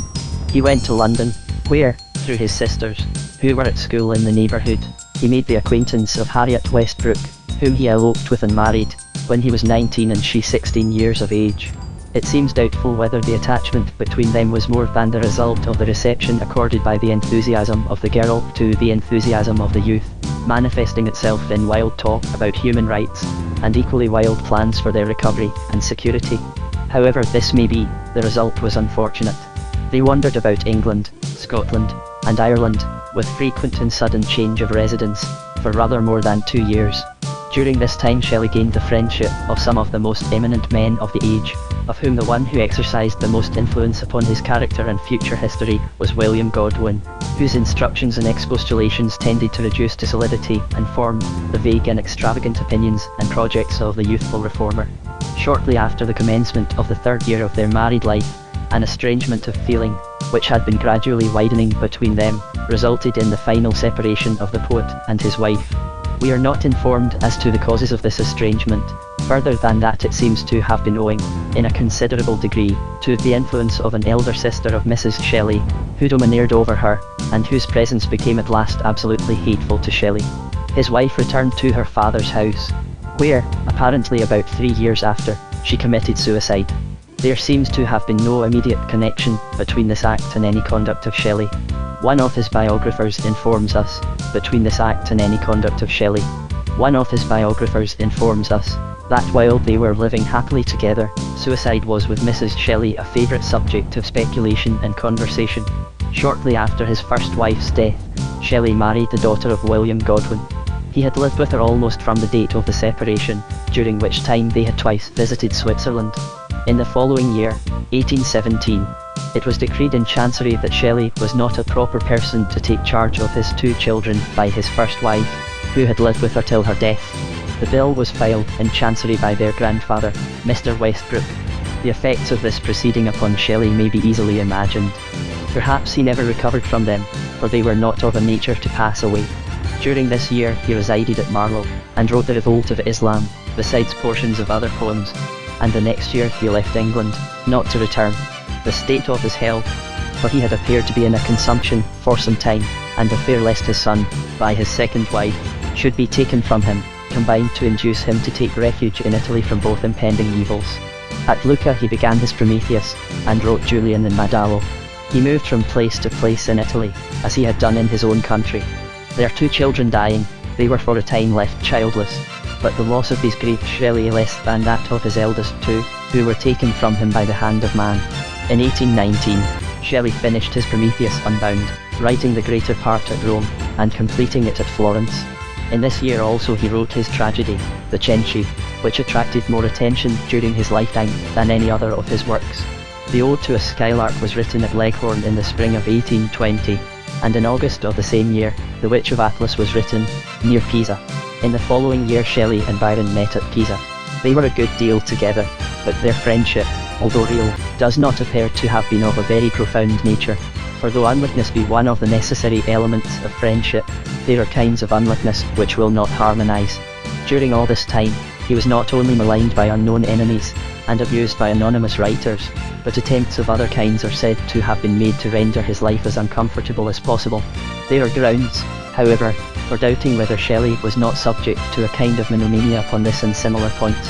In 1821, he wrote his Adone, a monody on the death of Keats. Part of this poem had its origin in the mistaken notion that the illness and death of Keats were caused by a brutal criticism of his Endymion, which appeared in the Quarterly Review. The last verse of the Adone seems almost prophetic of his own end. Passionately fond of boating, he and a friend of his, Mr. Williams, united in constructing a boat of a peculiar build, a very fast sailer, but difficult to manage. On the 8th of July, 1822, Shelley and his friend Williams sailed from Leghorn for Lerici, on the Bay of Spezia, near which lay his home for the time. A sudden squall came on, and their boat disappeared. The bodies of the 2 friends were cast on shore, and, according to quarantine regulations, were burned to ashes. Lord Byron, Leigh Hunt, and Mr. Trelawney were present when the body of Shelley was burned, so that his ashes were saved, and buried in the Protestant burial ground at Rome, near the grave of Keats, whose body had been laid there in the spring of the preceding year. Cor Cordium were the words inscribed by his widow on the tomb of the poet. The character of Shelley has been sadly maligned. Whatever faults he may have committed against society, they were not the result of sensuality.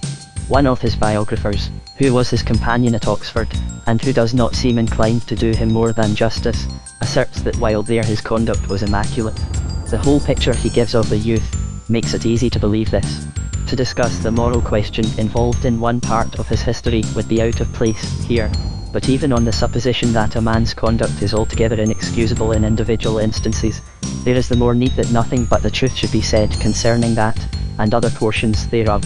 And whatever society may have thought itself justified in making subject of reprobation, it must be remembered that Shelley was under less obligation to society than most men.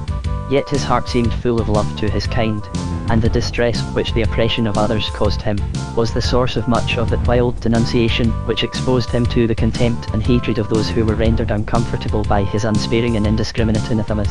In private, he was beloved by all who knew him, a steady, generous, self-denying friend, not only to those who moved in his own circle, but to all who were brought within the reach of any aid he could bestow. To the poor he was a true and laborious benefactor.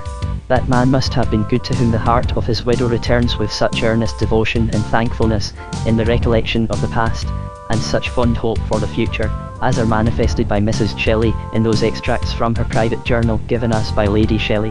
As regards his religious opinions, one of the thoughts which most strongly suggest themselves is, how ill he must have been instructed in the principles of Christianity. He says himself in a letter to Godwin, "I have known no tutor or adviser, not excepting my father, from whose lessons and suggestions I have not recoiled with disgust." So far is he from being an opponent of Christianity, properly so called, that one can hardly help feeling what a Christian he would have been, could he but have seen Christianity in any other way than through the traditional and practical misrepresentations of it which surrounded him. All his attacks on Christianity are, in reality, directed against evils to which the true doctrines of Christianity are more opposed than those of Shelley could possibly be. How far he was excusable in giving the name of Christianity to what he might have seen to be only a miserable perversion of it, is another question, and one which hardly admits of discussion here. It was in the name of Christianity, however, that the worst injuries of which he had to complain were inflicted upon him. Coming out of the cathedral at Pisa one day, footnote, from Shelley Memorials, edited by Lady Shelley, which the writer of this paper has principally followed in regard to the external facts of Shelley's history. Shelley warmly assented to a remark of Leigh Hunt, that a divine religion might be found out, if charity were really made the principle of it instead of faith. Surely the founders of Christianity, even when they magnified faith, intended thereby a spiritual condition, of which the central principle is coincident with charity. Shelley's own feelings towards others, as judged from his poetry, seem to be tinctured with the very essence of Christianity. Footnote, his essay on Christianity is full of noble views, some of which are held at the present day by some of the most earnest believers. At what time of his life it was written we are not informed, but it seems such as would ensure his acceptance with any company of intelligent and devout Unitarians. He did not, at one time at least, believe that we could know the source of our being, and seemed to take it as a self-evident truth, that the Creator could not be like the creature. But it is unjust to fix upon any utterance of opinion, and regard it as the religion of a man who died in his 30th year, and whose habits of thinking were such, that his opinions must have been in a state of constant change. Coleridge says in a letter, his, Shelley's, discussions, tending towards atheism of a certain sort, would not have scared me. For me it would have been a semi-transparent larva, soon to be sloughed, and through which I should have seen the true image, the final metamorphosis. Besides, I have ever thought that sort of atheism the next best religion to Christianity, nor does the better faith I have learned from Paul and John interfere with the cordial reverence I feel for Benedict Spinoza. Shelley's favourite study was metaphysics. The more impulse there is in any direction, the more education and experience are necessary to balance that impulse. One cannot help thinking that Shelley's taste for exercises of this kind was developed more rapidly than the corresponding power. His favourite physical studies were chemistry and electricity. With these he occupied himself from his childhood, apparently, however, with more delight in the experiments themselves, than interest in the general conclusions to be arrived at by means of them. In the embodiment of his metaphysical ideas in poetry, the influence of these studies seems to show itself, for he uses forms which appeal more to the outer senses than to the inward eye, and his similes belong to the realm of the fancy, rather than the imagination. They lack vital resemblance. Logic had considerable attractions for him. To geometry and mathematics he was quite indifferent. One of his biographers states that he was neglectful of flowers, because he had no interest in botany, but one who derived such full delight from the contemplation of their external forms could hardly be expected to feel very strongly the impulse to dissect them. He derived exceeding pleasure from Greek literature, especially from the works of Plato. Several little peculiarities in Shelley's tastes are worth mentioning, because, although in themselves insignificant, they seem to correspond with the nature of his poetry. Perhaps the most prominent of these was his passion for boat sailing. He could not pass any piece of water without launching upon it a number of boats, constructed from what paper he could find in his pockets. The fly-leaves boats, constructed from what paper he could find in his pockets. The fly-leaves of the books he was in the way of carrying with him, for he was constantly reading, often went to this end. He would watch the fate of these boats with the utmost interest, till they sank or reached the opposite side. He was just as fond of real boating, and that frequently of a dangerous kind, but it is characteristic of him that all the boats he describes in his poems are of a fairy, fantastic sort, barely related to the boats which battle with earthly winds and waves. Pistol shooting was also a favourite amusement. Fireworks, too, gave him great delight. Some of his habits were likewise peculiar.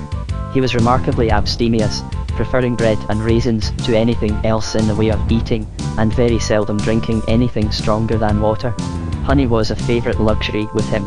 While at college, his biographer Hogg says he was in the habit, during the evening, of going to sleep on the rug, close to a blazing fire, heat seeming never to have other than a beneficial effect upon him. After sleeping some hours, he would awake perfectly restored, and continue actively occupied till far into the morning.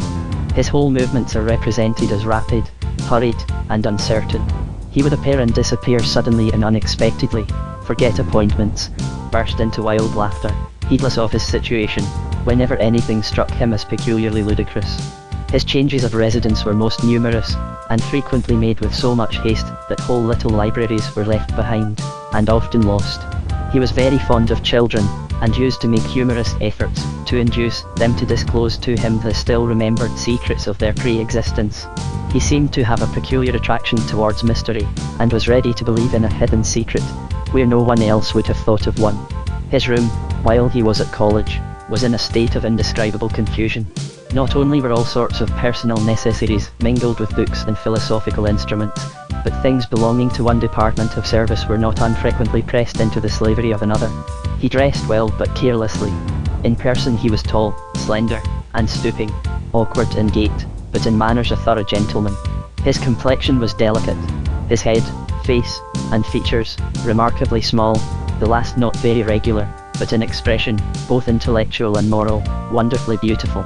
His eyes were deep blue, of a wild, strange beauty, his forehead high and white, his hair dark brown, curling, long, and bushy.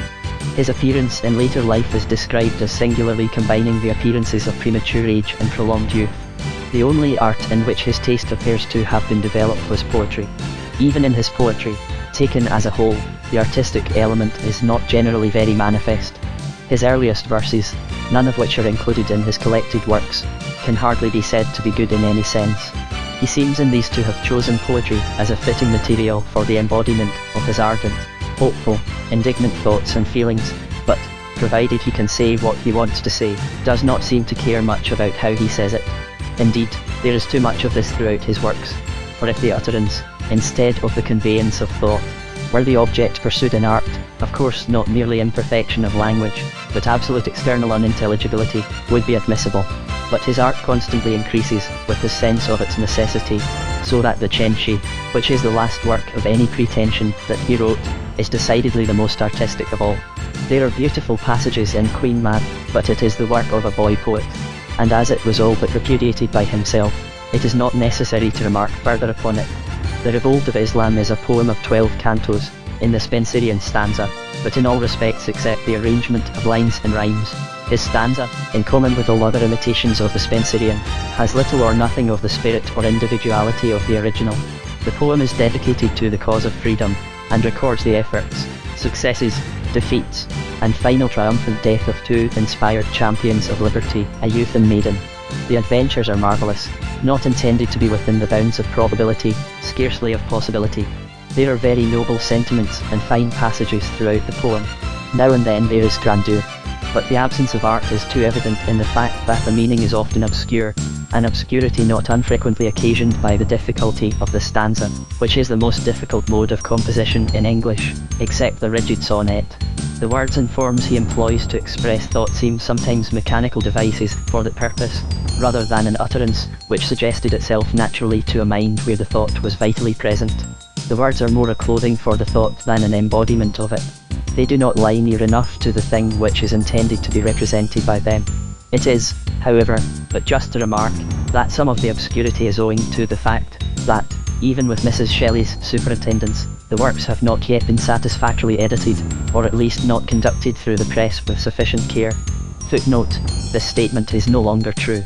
The Cenci is a very powerful tragedy, but unfitted for public representation by the horrible nature of the historical facts upon which it is founded.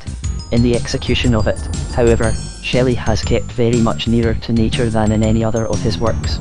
He has rigidly adhered to his perception of artistic propriety in respect to the dramatic utterance. It may be doubted whether there is sufficient difference between the modes of speech of the different actors in the tragedy, but it is quite possible to individualize speech far too minutely for probable nature, and in this respect, at least, Shelley has not erred. Perhaps the action of the whole is a little hurried, and a central moment of awful repose and fearful anticipation might add to the force of the tragedy. The scenes also might, perhaps, have been constructed so as to suggest more of evolution, but the central point of horror is most powerfully and delicately handled.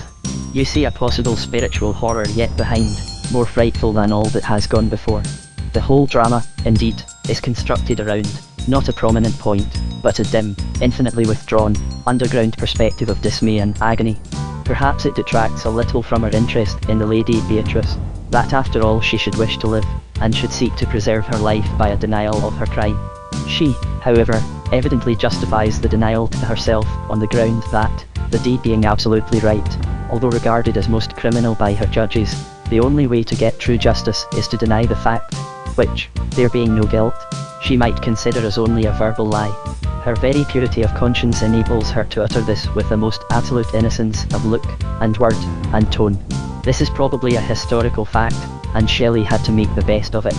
In the drama there is great tenderness, as well as terror, but for a full effect, one feels it desirable to be brought better acquainted with the individuals than the drama, from its want of graduation, permits. Shelley, however, was only 26 when he wrote it. He must have been attracted to the subject by its embodying the concentration of tyranny, lawlessness, and brutality in old Chenchy, as opposed to, and exercised upon, an ideal loveliness and nobleness in the person of Beatrice. But of all Shelley's works, the Prometheus Unbound is that which combines the greatest amount of individual power and peculiarity. There is an airy grandeur about it, reminding one of the vast masses of cloud scattered about in broken, yet magnificently suggestive forms, all over the summer sky, after a thunderstorm. The fundamental ideas are grand, the superstructure, in many parts, so ethereal, that one hardly knows whether he is gazing on towers of solid masonry rendered dim and unsubstantial by intervening vapour, or upon the golden turrets of cloudland, themselves born of the mist which surrounds them with a halo of glory. The beings of Greek mythology are idealized and etherealized by the new souls which he puts into them, making them think his thoughts and say his words. In reading this, as in reading most of his poetry, we feel that, unable to cope with the evils and wrongs of the world, as it and they are, he constructs a new universe, wherein he may rule according to his will, and a good will in the main it is, good always in intent, good generally in form and utterance. Of the wrongs which Shelley endured from the collision and resulting conflict between his lawless goodness and the lawful wickedness of those in authority, this is one of the greatest, that during the right period of pupillage, he was driven from the place of learning, cast on his own mental resources long before those resources were sufficient for his support, and irritated against the purest embodiment of good by the harsh treatment he received under its name. If the reverence which was far from wanting to his nature, had been but presented, in the person of some guide to his spiritual being, with an object worthy of its homage and trust, it is probable that the yet free and noble result of Shelley's individuality would have been presented to the world, in a form which, while it attracted still only the few, would not have repelled the many, at least, not by such things as were merely accidental in their association with his earnest desires and efforts for the well-being of humanity. That which chiefly distinguishes Shelley from other writers is the unequalled exuberance of his fancy. The reader, say for instance of the fantastically brilliant poem, The Witch of Atlas, the work of 3 days, is overwhelmed in a storm, as it were, of rainbow snowflakes and many-coloured lightnings, accompanied ever by a low melodious thunder. The evidences of pure imagination in his writings are unfrequent as compared with those of fancy. There are not half the instances of the direct embodiment of idea in form, that there are of the presentation of strange resemblances between external things. One of the finest short specimens of Shelley's peculiar mode is his Ode to the West Wind, full of mysterious melody of thought and sound. But of all his poems, the most popular, and deservedly so, is the Skylark. Perhaps the Cloud may contest it with the Skylark in regard to popular favour, but the Cloud, although full of beautiful words and fantastic cloud-like images, is, after all, principally a work of the fancy, while the Skylark, though even in it fancy predominates over imagination in the visual images, forms, as a whole, a lovely, true, individual work of art, a lyric not unworthy of the lark, which Mason apostrophizes as sweet-feathered lyric. The strain of sadness which pervades it is only enough to make the song of the lark human. In The Sensitive Plant, a poem full of the peculiarities of his genius, tending through a wilderness of fanciful beauties to a thicket of mystical speculation, one curious idiosyncrasy is more prominent than in any other. Curious, as belonging to the poet of beauty and loveliness, it is the tendency to be fascinated by what is ugly and revolting, so that he cannot withdraw his thoughts from it till he has described it in language. Powerful, it is true, and poetic, when considered as to its fitness for the desired end, but, in force of these very excellences in the means, nearly as revolting as the objects themselves. Associated with this is the tendency to discover strangely unpleasant likenesses between things, which likenesses he is not content with seeing, but seems compelled, perhaps in order to get rid of them himself, to force upon the observation of his reader. But the admirer of Shelley is not pleased to find that one or two passages of this nature have been omitted in some editions of his works. Few men have been more misunderstood or misrepresented than Shelley. Doubtless this has in part been his own fault, as Coleridge implies when he writes to this effect of him, that his horror of hypocrisy made him speak in such a wild way, that Southey, who was so much a man of forms and proprieties, was quite misled, not merely in his estimate of his worth, but in his judgment of his character.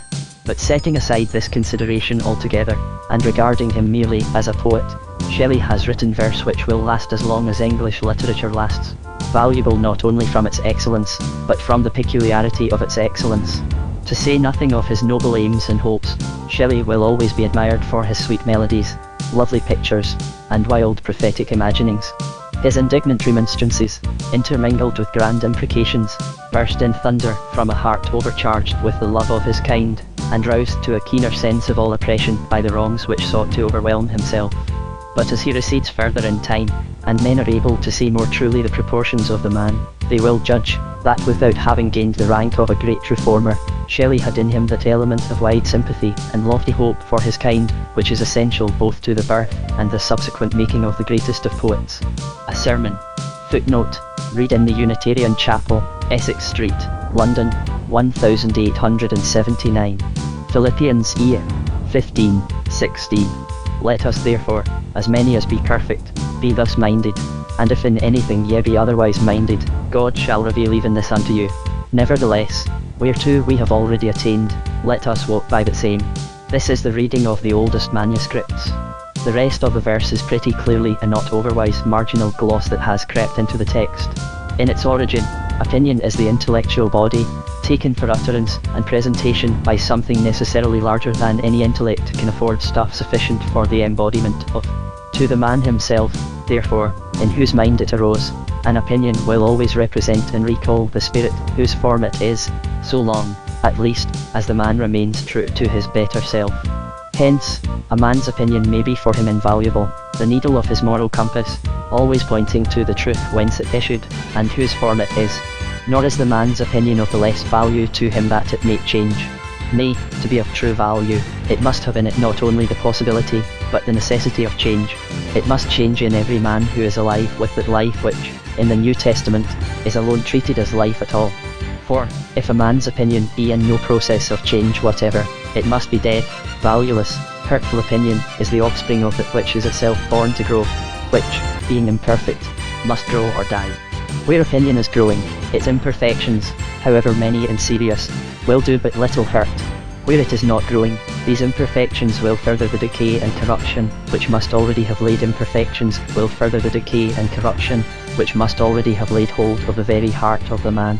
But it is plain in the world's history that what, at some given stage of the same, was the embodiment in intellectual form of the highest and deepest of which it was then spiritually capable, has often and speedily become the source of the most frightful outrages upon humanity. How is this? Because it has passed from the mind in which it grew into another in which it did not grow, and has of necessity altered its nature. Itself sprung from that which was deepest in the man, it casts seeds which take root only in the intellectual understanding of his neighbour, and these, springing up, produce flowers, indeed, which look much the same to the eye, but fruit which is poison and bitterness. Worst of it all, the false and arrogant notion that it is duty to force the opinion upon the acceptance of others. But it is because such men themselves hold with so poor a grasp the truth underlying their forms that they are, in their self-sufficiency, so ambitious of propagating the forms, making of themselves the worst enemies of the truth of which they fancied themselves the champions.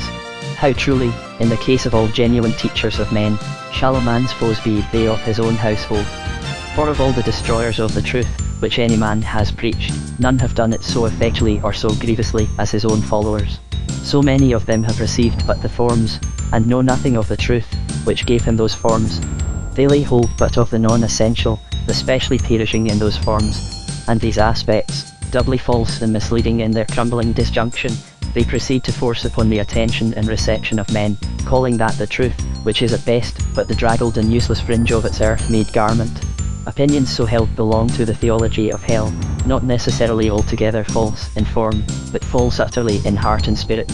The opinion then that is hurtful is not that which is formed in the depths, and from the honest necessities of a man's own nature, but that which he has taken up at second hand, the study of which has pleased his intellect, has perhaps subdued fears and mollified distresses, which ought rather to have grown and increased until they had driven the man to the true physician, has puffed him up with a sense of superiority as false as foolish, and placed in his hand a club with which to subjugate his neighbour to his spiritual dictation. The true man even, who aims at the perpetuation of his opinion, is rather obstructing than aiding the course of the truth, for the love of which he holds his opinion. For truth is a living thing, opinion is a dead thing, and transmitted opinion a deadening thing. Let us look at St. Paul's feeling in this regard. And, in order that we may deprive, let us look at St. Paul's feeling in this regard. And, in order that we may deprive it of none of its force, let us note first the nature of the truth, which he had just been presenting to his disciples, when he follows it with the words of my text, "But what things were gained to me, those I counted loss for Christ.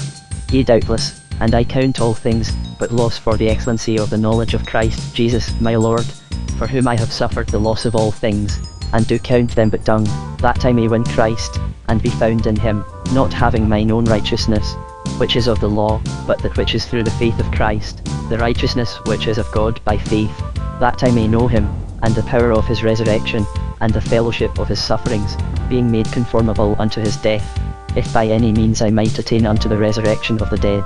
Not as though I had already attained, either were already perfect, but I follow after, if that I may apprehend that for which also I am apprehended of Christ Jesus. Brethren, I count not myself to have apprehended, but this one thing I do, forgetting those things which are behind, and reaching forth unto those things which are before, I press toward the mark for the prize of the high calling of God in Christ Jesus. St. Paul, then, had been declaring to the Philippians the idea upon which, so far as it lay with him, his life was constructed, the thing for which he lived, to which the whole conscious effort of his being was directed, namely, to be in his very nature one with Christ, to become righteous as he is righteous, to die into his death, so that he should no more hold the slightest personal relation to evil, but death, so that he should no more hold the slightest personal relation to evil, but be alive in every fibre to all that is pure, lovely, loving, beautiful, perfect. He had been telling them that he spent himself in continuous effort to lay hold upon that for the sake of which Christ had laid hold on him. This he declares the sole thing worth living for. The hope of this, the hope of becoming one with the living God, is that which keeps a glorious consciousness awake in him, amidst all the unrest of a being not yet at harmony with itself, and a laborious and persecuted life. It cannot therefore be any shadow of indifference to the truth to which he has borne this witness, that causes him to add, if in anything ye be otherwise minded. It is to him even the test of perfection, whether they be thus minded or not. For, although a moment before, he has declared himself short of the desired perfection, he now says, let as many of us as are perfect be thus minded. There is here no room for that unprofitable thing, bare logic. We must look through the shifting rainbow of his words.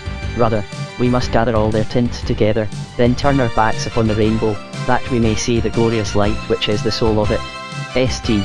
Paul is not that which he would be, which he must be, but he, and all they who with him believe that the perfection of Christ is the sole worthy effort of a man's life, are in the region, though not yet at the centre, of perfection. They are, even now, not indeed grasping, but in the grasp of that perfection. He tells them this is the one thing to mind, the one thing to go on desiring and labouring for, with all the earnestness of a God-born existence. But, if anyone be at all otherwise minded, that is, of a different opinion, what then? That it is of little or no consequence? No, verily, but of such endless consequence that God will himself unveil to them the truth of the matter. This is Paul's faith, not his opinion. Faith is that by which a man lives inwardly, and orders his way outwardly.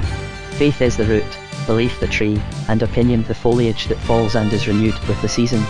Opinion is, at best, even the opinion of a true man, but the cloak of his belief, which he may indeed cast to his neighbour, but not with the truth inside it, that remains in his own bosom, the oneness between him and his God. St. Paul knows well, who better, that by no argument, the best that logic itself can afford, can a man be set right with the truth, that the spiritual perception, which comes of hunger in contact with the living truth, a perception which is in itself a being born again, can alone be the mediator between a man and the truth. He knows that, even if he could pass his opinion over bodily into the understanding of his neighbour, there would be little or nothing gained thereby, for the man's spiritual condition would be just what it was before. God must reveal, or nothing is known. And this, through thousands of difficulties occasioned by the man himself, God is ever and always doing his mighty best to effect. See the grandeur of redeeming liberality in the Apostle. In his heart of hearts he knows that salvation consists in nothing else than being one with Christ, that the only life of every man is hid with Christ in God, and to be found by no search anywhere else. He believes that for this cause was he born into the world, that he should give himself, heart and soul, body and spirit, to him who came into the world that he might bear witness to the truth. He believes that for the sake of this, and nothing less, anything more there cannot be, was the world, with its endless glories, created. Nay, more than all, he believes that for this did the Lord, in whose cross, type and triumph of his self-abnegation, he glories, come into the world, and live and die there. And yet, he says, and says plainly, that a man thinking differently from all this, or at least, quite unprepared to make this whole-hearted profession of faith, is yet his brother in Christ, in whom the knowledge of Christ that he has will work and work, the new leaven casting out the old leaven until he, too, in the revelation of the Father, shall come to the perfect stature of the fullness of Christ. Meantime, Paul, the Apostle, must show due reverence to the halting and dull disciple. He must and will make no demand upon him on the grounds of what he, Paul, believes. He is where he is, and God is his teacher. To his own master, that is, Paul's master, and not Paul, he stands. He leaves him to the company of his master. Leaves him? No, that he does not. That he will never do, any more than God will leave him. Still and ever will he hold him and help him. But how help him, if he is not to press upon him his own larger and deeper and wiser insights? The answer is ready. He will press, not his opinion, not even the man's opinion, but the man's own faith upon him. O brother, beloved of the Father, walk in the light, that is, which is thine, not which is mine, in the light which is given to thee, not to me. Thou canst not walk by my light, I cannot walk by thine. How should either walk except by the light which is in him? O brother, what thou seest, that do, and what thou seest not, that thou shalt see. God himself, the Father of lights, will show it to you. This is the condition of all growth, that whereto we have attained, we mind that same, for such, following the manuscripts, at least the oldest, seems to me the apostle's meaning. Obedience is the one condition of progress, and he entreats them to obey. If a man will but work that which is in him, will but make the power of God his own, then is it well with him for evermore. Like his master, Paul urges to action, to the highest operation, therefore to the highest condition of humanity. As Christ was the Son of his Father because he did the will of the Father, so the Apostle would have them the sons of the Father by doing the will of the Father. Whereto ye have attained, walk by that. But there is more involved in this utterance than the words themselves will expressly carry. Next to his love to the Father and the elder brother, the passion of Paul's life, I cannot call it less, is love to all his brothers and sisters. Everything human is dear to him, he can part with none of it. Division, separation, the breaking of the body of Christ, is that which he cannot endure. The body of his flesh had once been broken, that a grander body might be prepared for him. Was it for the body itself to tear itself asunder? With the whole energy of his great heart, Paul clung to unity. He could clasp together with might and main the body of his master, the body that master loved because it was a spiritual body, with the life of his Father in it. And he knew well that only by walking in the truth to which they had attained, could they ever draw near to each other. Whereto we have attained, let us walk by that. My honoured friends, if we are not practical, we are nothing. Now, the one main fault in the Christian Church is separation, repulsion, recoil between the component particles of the Lord's body. I will not. I do not care to inquire who is more to blame than another in the evil fact. I only care to insist that it is the duty of every individual man to be innocent of the same. One main cause, perhaps I should say the one cause of this deathly condition, is that whereto we had, we did not, whereto we have attained, we do not walk by that. Ah, friend, do not now think of thy neighbour. Do not applaud my opinion as just from what thou hast seen around thee, but answer it from thy own being, thy own behaviour. Dost thou ever feel thus toward thy neighbour? Yes, of course, every man is my brother, but how can I be a brother to him so long as he thinks me wrong in what I believe, and so long as I think he wrongs, in his opinions, the dignity of the truth? What, I return, has the man no hand to grasp, no eyes into which yours may gaze far deeper than your vaunted intellect can follow? Is there not, I ask, anything in him to love? Who asks you to be of one opinion? It is the Lord who asks you to be of one heart. Does the Lord love the man? Can the Lord love where there is be of one heart? Does the Lord love the man? Can the Lord love where there is nothing to love? Are you wiser than he, inasmuch as you perceive impossibility where he has failed to discover it? Or will you say, let the Lord love where he pleases, I will love where I please? Or say, and imagine you yield, well, I suppose I must, and therefore I will, but with certain reservations, politely quiet in my own heart. Or wilt thou say none of all these things, but do them all, one after the other, in the secret chambers of thy proud spirit? If you delight to condemn, you are a wounder, a divider of the oneness of Christ. If you pride yourself on your loftier vision, and are haughty to your neighbour, you are yourself a division, and have reason to ask, am I a particle of the body at all? The Master will deal with thee upon the score. Let it humble thee to know that thy dearest opinion, the one thou dost worship as if it, and not God, were thy Saviour, this very opinion thou art doomed to change, for it cannot possibly be right, if it work in thee for death and not for life. Friends, you have done me the honour and the kindness to ask me to speak to you. I will speak plainly.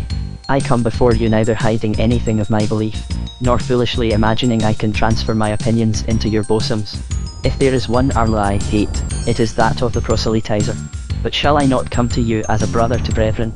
Shall I not use the privilege of your invitation, and of the place in which I stand? Nay, must I not myself be obedient to the heavenly vision, in urging you with all the power of my persuasion to set yourselves afresh to walk according to that to which you have attained? So doing, whatever yet there is to learn, you shall learn it.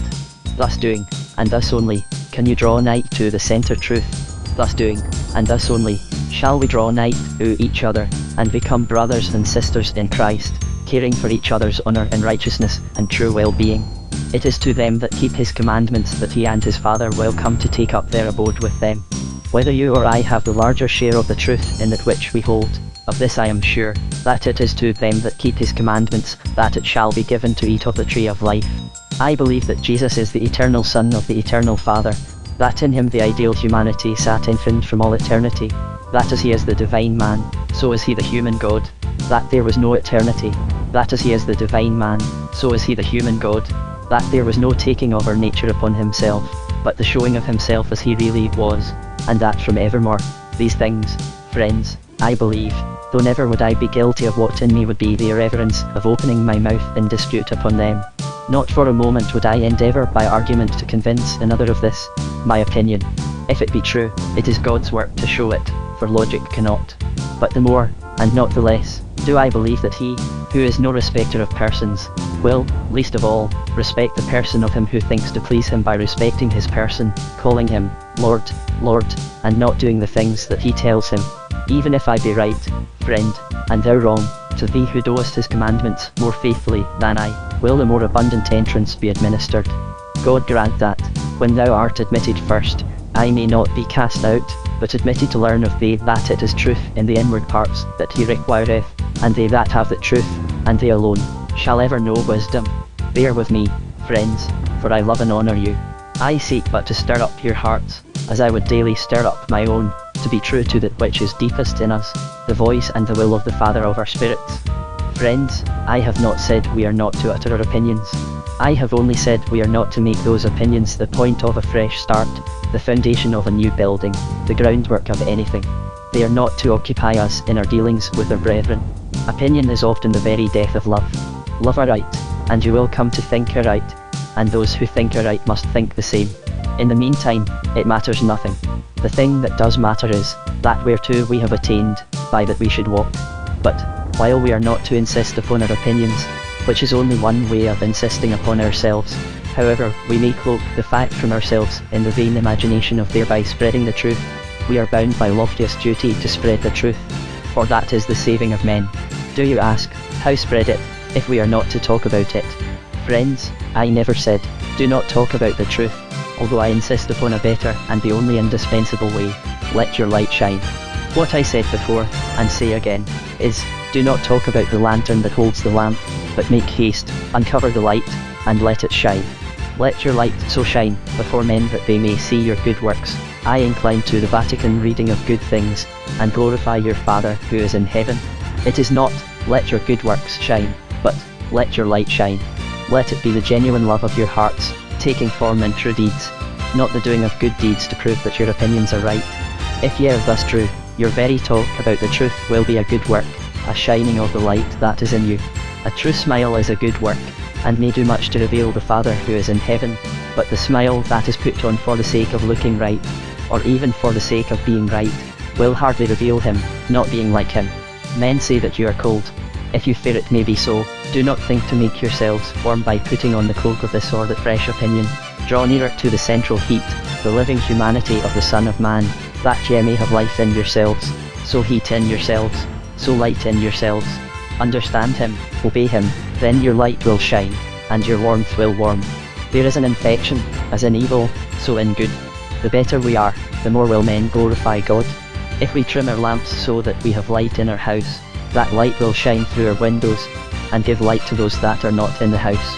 But remember, love of the light alone can trim the lamp. Had love trimmed Psyche's lamp, it had never dropped the scalding oil that scared him from her. The man who holds his opinion the most honestly ought to see the most plainly that his opinion must change. It is impossible a man should hold anything aright. How shall the created embrace the self-existent Creator? That Creator, and He alone, is the truth. How, then, shall a man embrace the truth? But to him who will live it, to him, that is, who walks by that to which he has attained, the truth will reach down 1,000 true hands for his to grasp. We would not wish to enclose that which we can do more than enclose, live in, namely, as our home, inherit, exult in, the presence of the infinitely higher and better, the heart of the living one. And, if we know that God himself is our inheritance, why should we tremble even with hatred at the suggestion that we must, change our opinions? If we held them aright, we should know that nothing in them that is good can ever be lost, for that is the true, whatever in them may be the false. It is only as they help us toward God, that our opinions are worth a straw, and every necessary change in them must be to more truth, to greater uplifting power. Lord, change me as thou wilt, only do not send me away. That in my opinions for which I really hold them, if I be a true man, will never pass away, that which my evils and imperfections have, in the process of embodying it, associated with the truth, must, thank God, perish and fall. My opinions, as my life, as my love, I leave in the hands of him who is my being. I commend my spirit to him of whom it came. Why, then, that dislike to the very idea of such change, that dread of having to accept the thing offered by those whom we count our opponents, which is such a stumbling block in the way in which we have to walk, such an obstruction to our yet inevitable growth? It may be objected that no man will hold his opinions with the needful earnestness, who can entertain the idea of having to change them. But the very objection speaks powerfully against such an overvaluing of opinion. For what is it but to say that, in order to be wise, a man must consent to be a fool? Whatever must be, a man must be able to look in the face. It is because we cleave to our opinions rather than to the living God, because self and pride interest themselves for their own vile sakes with that which belongs only to the truth, that we become such fools of logic and temper that we lie in the prison houses of our own fancies, ideas, and experiences, shut the doors and windows against the entrance of the free spirit, and will not inherit the love of the Father. Yet, for the help and comfort of even such a refuser as this, I would say, nothing which you reject can be such as it seems to you. For a thing is either true or untrue. If it be untrue, it looks so far like itself that you reject it, and with it we have nothing more to do.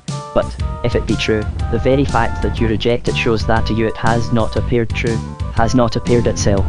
The truth can never be even beheld, but by the man who accepts it. The thing, therefore, which you reject, is not that which it seems to you, but a thing good, and altogether beautiful, altogether fit for your gladsome embrace, a thing from which you would not turn away, did you see it as it is, but rush to it, as Dante says, like the wild beast to his den, so eager for the refuge of home. No honest man holds a truth for the sake of it, because of which another honest man rejects it. How it may be with the dishonest, I have no confidence in my judgment, and hope I am not bound to understand. Let us then, my friends, beware lest our opinions come between us and our God, between us and our neighbour, between us and our better selves. Let us be jealous that the human shall not obscure the divine, for we are not mere human, we, too, are divine, and there is no such obliterator of the divine as the human that acts undivinely. The one security against our opinions is to walk according to the truth which they contain. And if men seem to us unreasonable, opposers of that which to us is plainly true, let us remember that we are not here to convince men, but to let our light shine. Knowledge is not necessarily light, and it is light, not knowledge, that we have to diffuse. The best thing we can do, infinitely the best, indeed the only thing, that men may receive the truth, is to be ourselves true. Beyond all doing of good is the being good, for he that is good not only does good things, but all that he does is good. Above all, let us be humble before the God of truth, faithfully desiring of him that truth in the inward parts, which alone can enable us to walk according to that which we have attained. May the God of peace give you his peace. May the love of Christ constrain you. May the gift of the Holy Spirit be yours. Amen. True Christian Ministry. Footnote, a spoken sermon. Matt 25:28. But Jesus called them unto him and said, Ye know that the princes of the Gentiles exercise dominion over them, and they that are great exercise authority upon them. But it should not be so among you, but whosoever will be great among you, let him be your minister, and whosoever will be chief among you, let him be your servant, even as the Son of Man came not to be ministered unto, but to minister, and to give his life a ransom for many. How little this is believed. People think, if they think about it at all, that this is very well in the church, but, as things go in the world, it won't do. At least, their actions imply this, for every man is struggling to get above the other. Every man would make his neighbour his footstool, that he may climb upon him to some throne of glory which he has in his own mind. There is a continual jostling, and crowding, and buzzing, and striving to get promotion.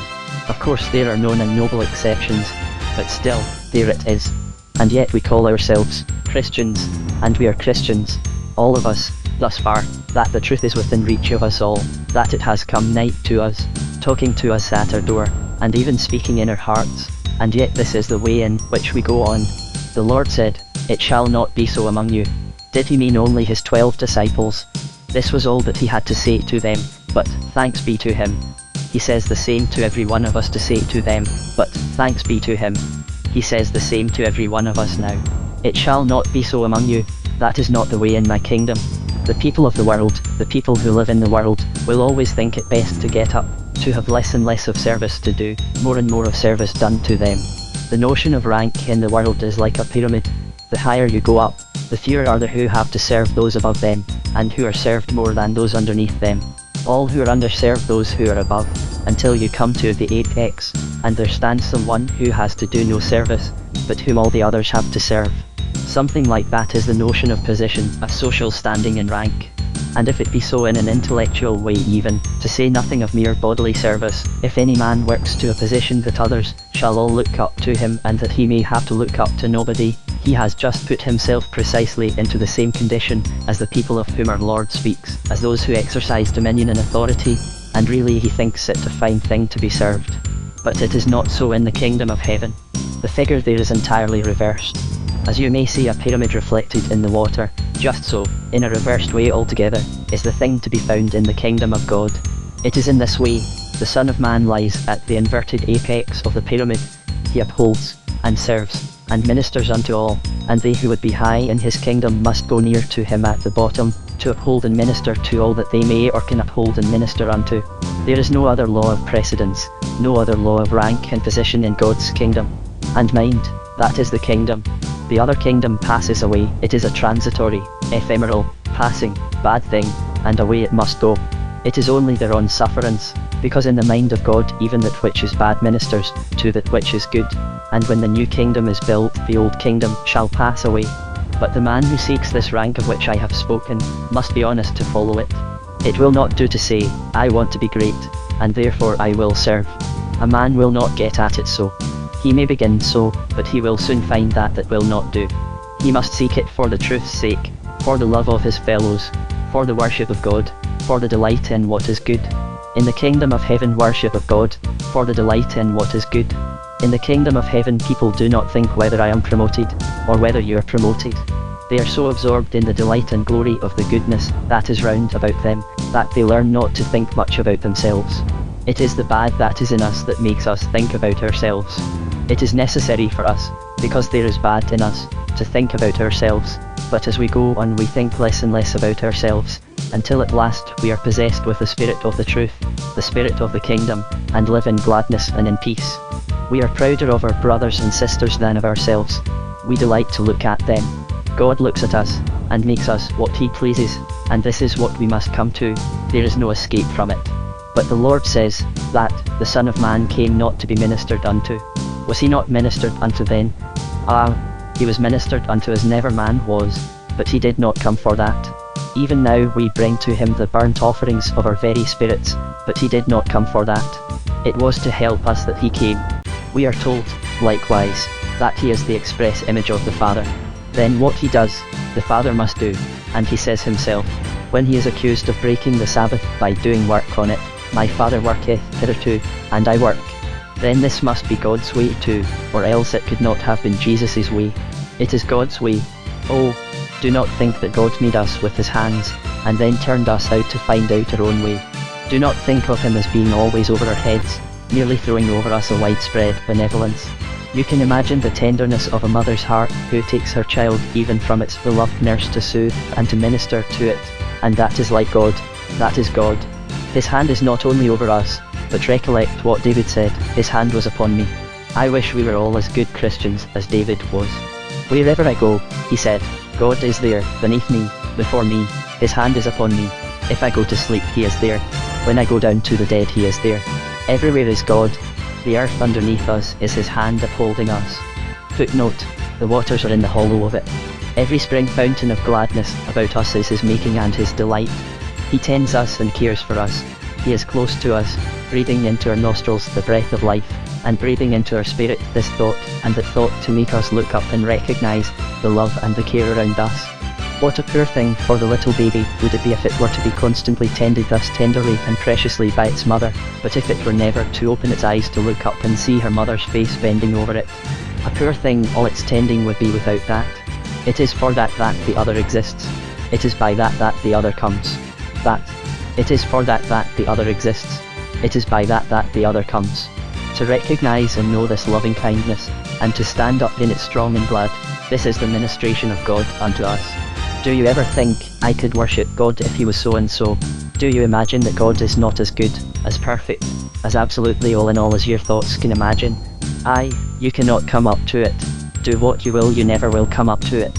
Use all the symbols that we have in nature, in human relations, in the family, all are symbols of grace and tenderness, and loving kindness between man, and between man and woman, and between women and women, but you can never come up to the thought of what God's ministration is. When our Lord came, he just let us see how his Father was doing this always. He came to give his life a ransom for many. It was in giving his life a ransom for us that he died. That was the consummation and crown of it all, but it was his life that he gave for us, his whole being, his whole strength, his whole energy, not alone his days of trouble and of toil, but deeper than that, he gave his whole being for us. Yea, he even went down to death for us. But how are we to learn this ministration? I will tell you where it begins. The most of us are forced to work. If you do not see that the commonest things in life belong to the Christian scheme, the plan of God, you have got to learn it. I say this is at the beginning. Most of us have to work, and infinitely better is that for us than if we were not forced to work, but not a very fine thing unless it goes to something farther. We are forced to work, and what is our work? It is doing something for other people always. It is ministration in some shape or other. All kind of work is a serving, but it may not be always Christian service. No. Some of us only work for our wages. We must have them. We starve, and deserve to starve, if we do not work to get them. But we must go a little beyond that. Yes, a very great way beyond that. There is no honest work that one man does for another which he may not do as unto the Lord and not unto men, in which he cannot do right as he ought to do right. Thus, I say that the man who sees the commonest thing in the world, recognizing it as part of the divine order of things, the law by which the world goes, being the intention of God that one man should be serviceable and useful to another, the man, I say, who does a thing well because of this, and who tries to do it better, is doing God service. We talk of divine service. It is a miserable name for a great thing. We talk of divine service. It is a miserable name for a great thing. It is not service, properly speaking, at all. When a boy comes to his father and says, "May I do so and so for you?" or, rather, comes and breaks out in some way, showing his love to his father, says, "May I come and sit beside you? May I have some of your books? May I come and be quiet a little in your room?" What would you think of the boy if he went and said, "I have been doing my father a service"? So with praying to and thanking God, do you call that serving God? If it is not serving yourselves, it is worth nothing. If it is not the best condition you can find yourselves in, you have to learn what it is yet. Not so. The work you have to do tomorrow in the counting house, in the shop, or wherever you may be, is that by which you are to serve God. Do it with a high regard, and then there is nothing mean in it. But there is everything mean in it if you are pretending to please people when you only look for your wages. It is mean then, but if you have regard to doing a thing nobly, greatly, and truly, because it is the work that God has given you to do, then you are doing the divine service. Of course, this goes a great deal farther. We have endless opportunities of showing ourselves neighbours to the man who comes near us. That is the divine service, that is the reality of serving God. The others ought to be your reward, if reward is a word that can be used in such a relation at all. Go home and speak to God. Nay, hold your tongue, and quietly go to him in the secret recesses of your own heart, and know that God is there. Say, "God has given me this work to do, and I am doing it," and that is your joy, that is your refuge, that is your going to heaven. It is not service. The words, divine service, as they are used, always move me to something of indignation.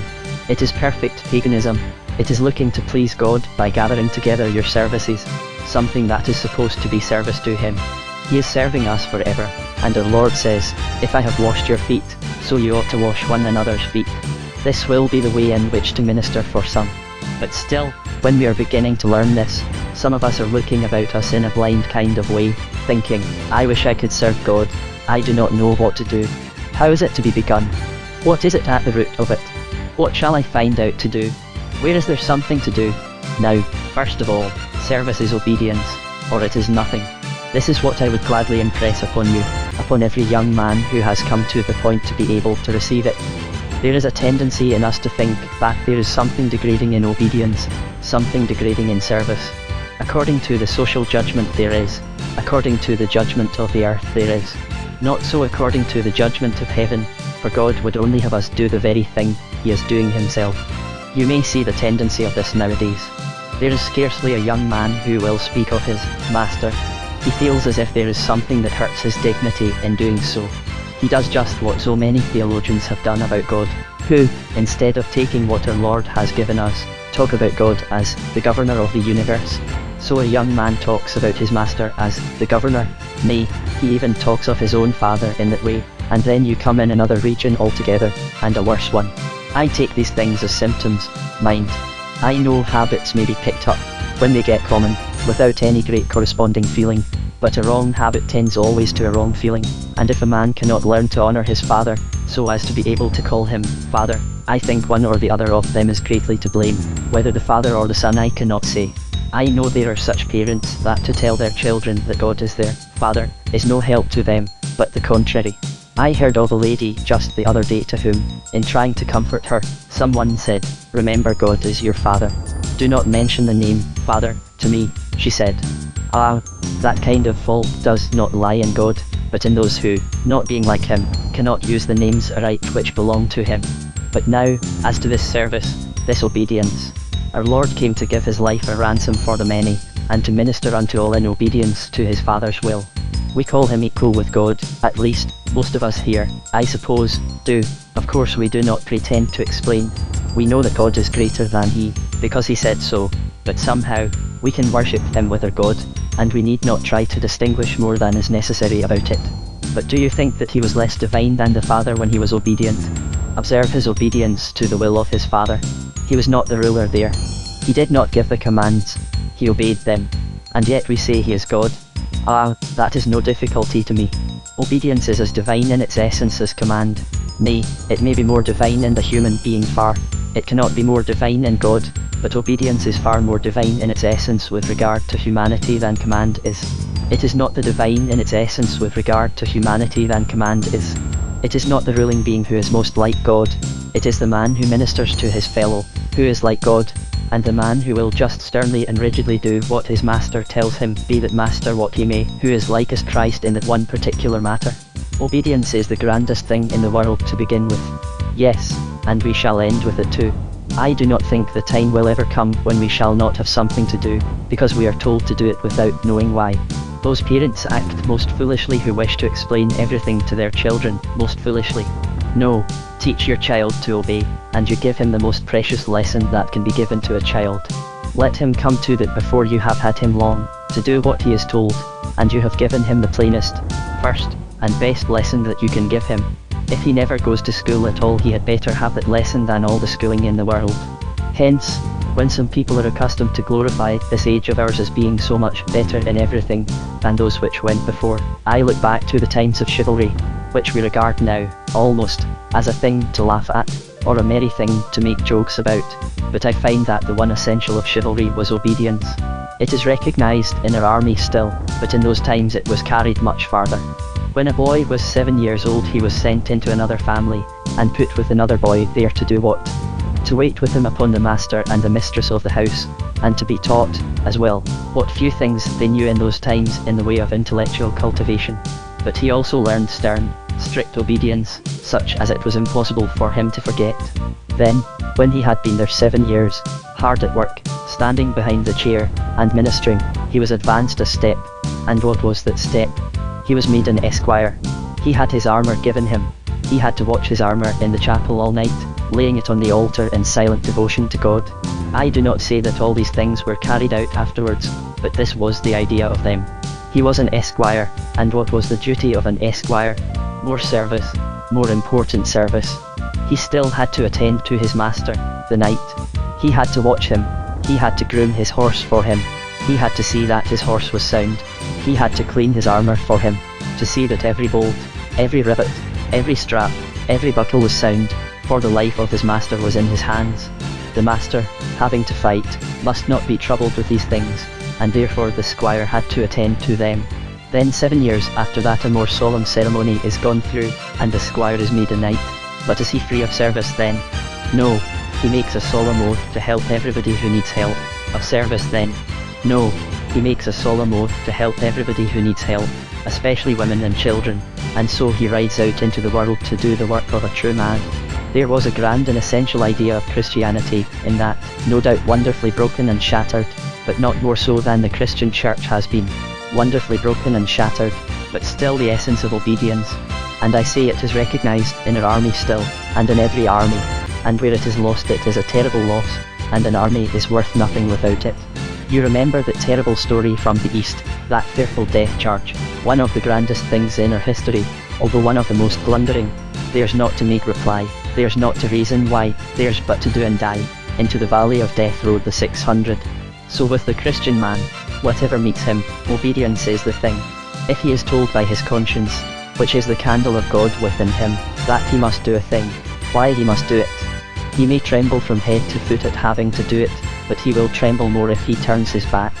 You recollect how our old poet Spenser shows us the Knight of the Red Cross, who is the Knight of Holiness, ill in body, diseased in mind, without any of his armour on, attacked by a fearful giant. What does he do? Run away? No, he has but time to catch up his sword, and, trembling in every limb, he goes on to meet the giant. And that is the thing that every Christian man must do. I cannot put it too strongly. It is impossible. There is no escape from it. If death itself lies before us, and we know it, there is nothing to be said. It is all to be done, and then there is no loss. Everything else is all lost unto God. Look at our Lord. He gave his life to do the will of his Father, and on he went and did it. Do you think it was easy for him, easier for him than it would have been for us?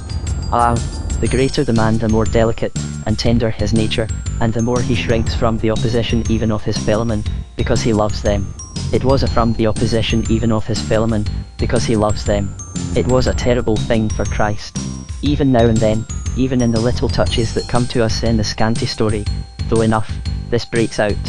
We are told by John that at the Last Supper he was troubled in spirit, and testified.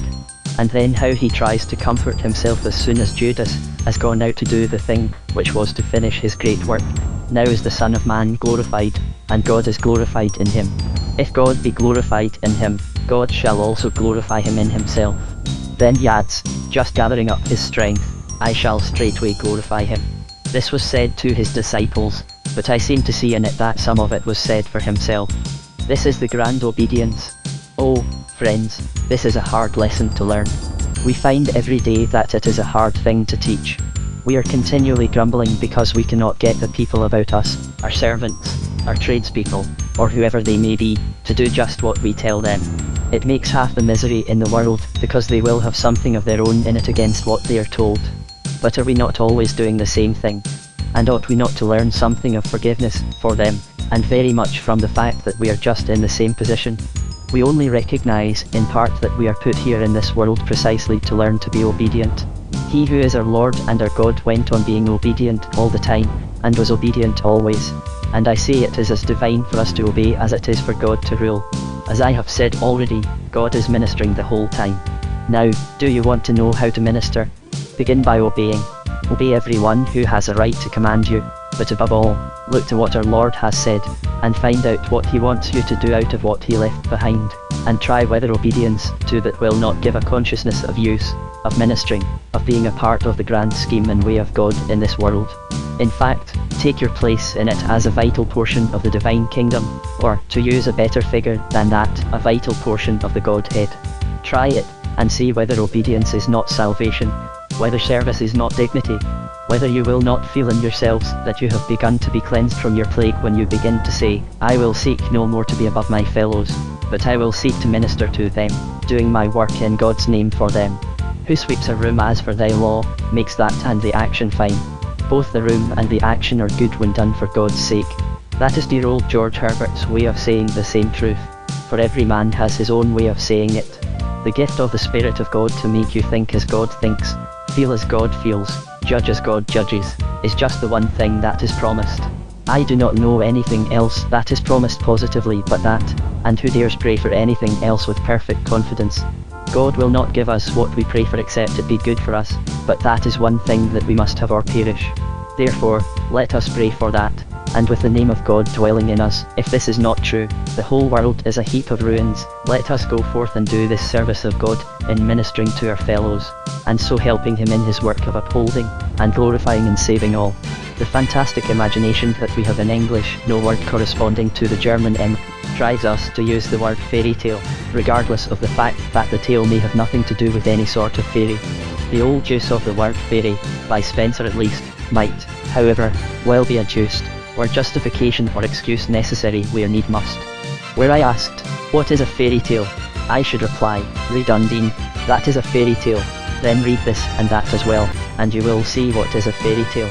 Were I further begged to describe the fairy tale, or define what it is, I would make answer, that I should as soon think of describing the abstract human face, or stating what must go to constitute a human being. A fairy tale is just a fairy tale, as a face is just a face, and of all fairy tales I know, I think Undine the most beautiful. Many a man, however, who would not attempt to define a man, might venture to say something as to what a man ought to be, even so much I will not in this place venture with regard to the fairy tale, for my long past work in the kind might but poorly instance or illustrate my now more matured judgment. I will but say some things helpful to the reading, in right-minded fashion, of such fairy tales as I would wish to write, or care to read. Some thinkers would feel sorely hampered if at liberty to use no forms but such as existed in nature, or to invent nothing save in accordance with the laws of the world of the senses, but it must not therefore be imagined that they desire escape from the region of law. Nothing lawless can show the least reason why it should exist, or could at best have more than an appearance of life. The natural world has its laws, and no man must interfere with them in the way the natural world has its laws, and no man must interfere with them in the way of presentment, any more than in the way of use. but they themselves may suggest laws of other kinds, and man may, if he pleases, invent a little world of his own, with its own laws. For there is that in him which delights in calling up new forms, which is the nearest, perhaps, he can come to creation. When such forms are new embodiments of old truths, we call them products of the imagination. When they are mere inventions, however lovely, I should call them the work of the fancy. In either case, law has been diligently at work. His world once invented, the highest law that comes next into play is, that there shall be harmony between the laws by which the new world has begun to exist, and in the process of his creation, the inventor must hold by those laws. The moment he forgets one of them, he makes the story, by its own postulates, incredible. To be able to live a moment in an imagined world, we must see the laws of its existence obeyed. Those broken, we fall out of it. The imagination in us, whose exercise is essential to the most temporary submission to the imagination of another, immediately, with the disappearance of law, ceases to act. Suppose the gracious creatures of some childlike region of fairyland talking either Cockney or Gascon. Would not the tale, however lovelily begun, sink at once to the level of the burlesque, of all forms of literature the least worthy? A man's inventions may be stupid or clever, but if he do not hold by the laws of them, or if he make one law jar with another, he contradicts himself as an inventor. He is no artist. He does not rightly consort his instruments, or he tunes them in different keys. The mind of man is the product of live law. It thinks by law, it dwells in the midst of law, it gathers from law its growth. With law, therefore, can it alone work to any result. Inharmonious, unconsorting ideas will come to a man, but if he try to use one of such, his work will grow dull, and he will drop it from mere lack of interest. Law is the soil in which alone beauty will grow. Beauty is the only stuff in which truth can be clothed. And you may, if you will, call imagination the tailor that cuts her garments to fit her, and fancy his journeyman that puts the pieces of them together, or perhaps at most embroiders their buttonholes. Obeying law, the maker works like his creator. Not obeying law, he is such a fool as heaps a pile of stones and calls it a church. In the moral world it is different. There a man may clothe in new forms, and for in the moral world it is different. There a man may clothe in new forms, and for this employ his imagination freely, but he must invent nothing. He may not, for any purpose, turn its laws upside down. He must not meddle with the relations of live souls. The laws of the spirit of man must hold, alike in this world and in any world he may invent. It were no offence to suppose a world in which everything repelled instead of attracted the things around it. It would be wicked to write a tale representing a man it called good as always doing bad things, or a man it called bad as always doing good things. The notion itself is absolutely lawless. In physical things a man may invent, in moral things he must obey and take their laws with him into his invented world as well. You write as if a fairy tale were a thing of importance. Must it have a meaning? It cannot help having some meaning. If it have proportion and harmony it has vitality, and vitality is truth. The beauty may be plainer in it than the truth, but without the truth the beauty could not be, and the fairy tale would give no delight. Everyone, however, who feels the story, will read its meaning after his own nature and development. One man will read one meaning in it, another will read another. If so, how am I to assure myself that I am not reading my own meaning into it, but yours out of it? Why should you be so assured? It may be better that you should read your meaning into it. That may be a higher operation of your intellect than the mere reading of mine out of it. Your meaning may be superior to mine. Suppose my child ask me what the fairy tale means. What am I to say? If you do not know what it means, what is easier than to say so? If you do see a meaning in it, there it is for you to give him. A genuine work of art must mean many things. The truer its art, the more things it will mean. If my drawing, on the other hand, is so far from being a work of art that it needs "This is a horse" written under it, what can it matter that neither you nor your child should know what it means? It is there not so much to convey a meaning as to wake a meaning. If it do not even wake an interest, throw it aside. A meaning may be there, but it is not for you. If, again, you do not know a horse when you see it, the name written under it will not serve you much. At all events, the business of the painter is not to teach zoology. But indeed your children are not likely to trouble you about the meaning. They find what they are capable of finding, and more would be too much. For my part, I do not write for children, but for the childlike, whether of 5, or 50, or 75. A fairy tale is not an allegory. There may be allegory in it, but it is not an allegory. He must be an artist indeed who can, in any mode, produce a strict allegory that is not a weariness to the spirit. An allegory must be mastery or moorditch.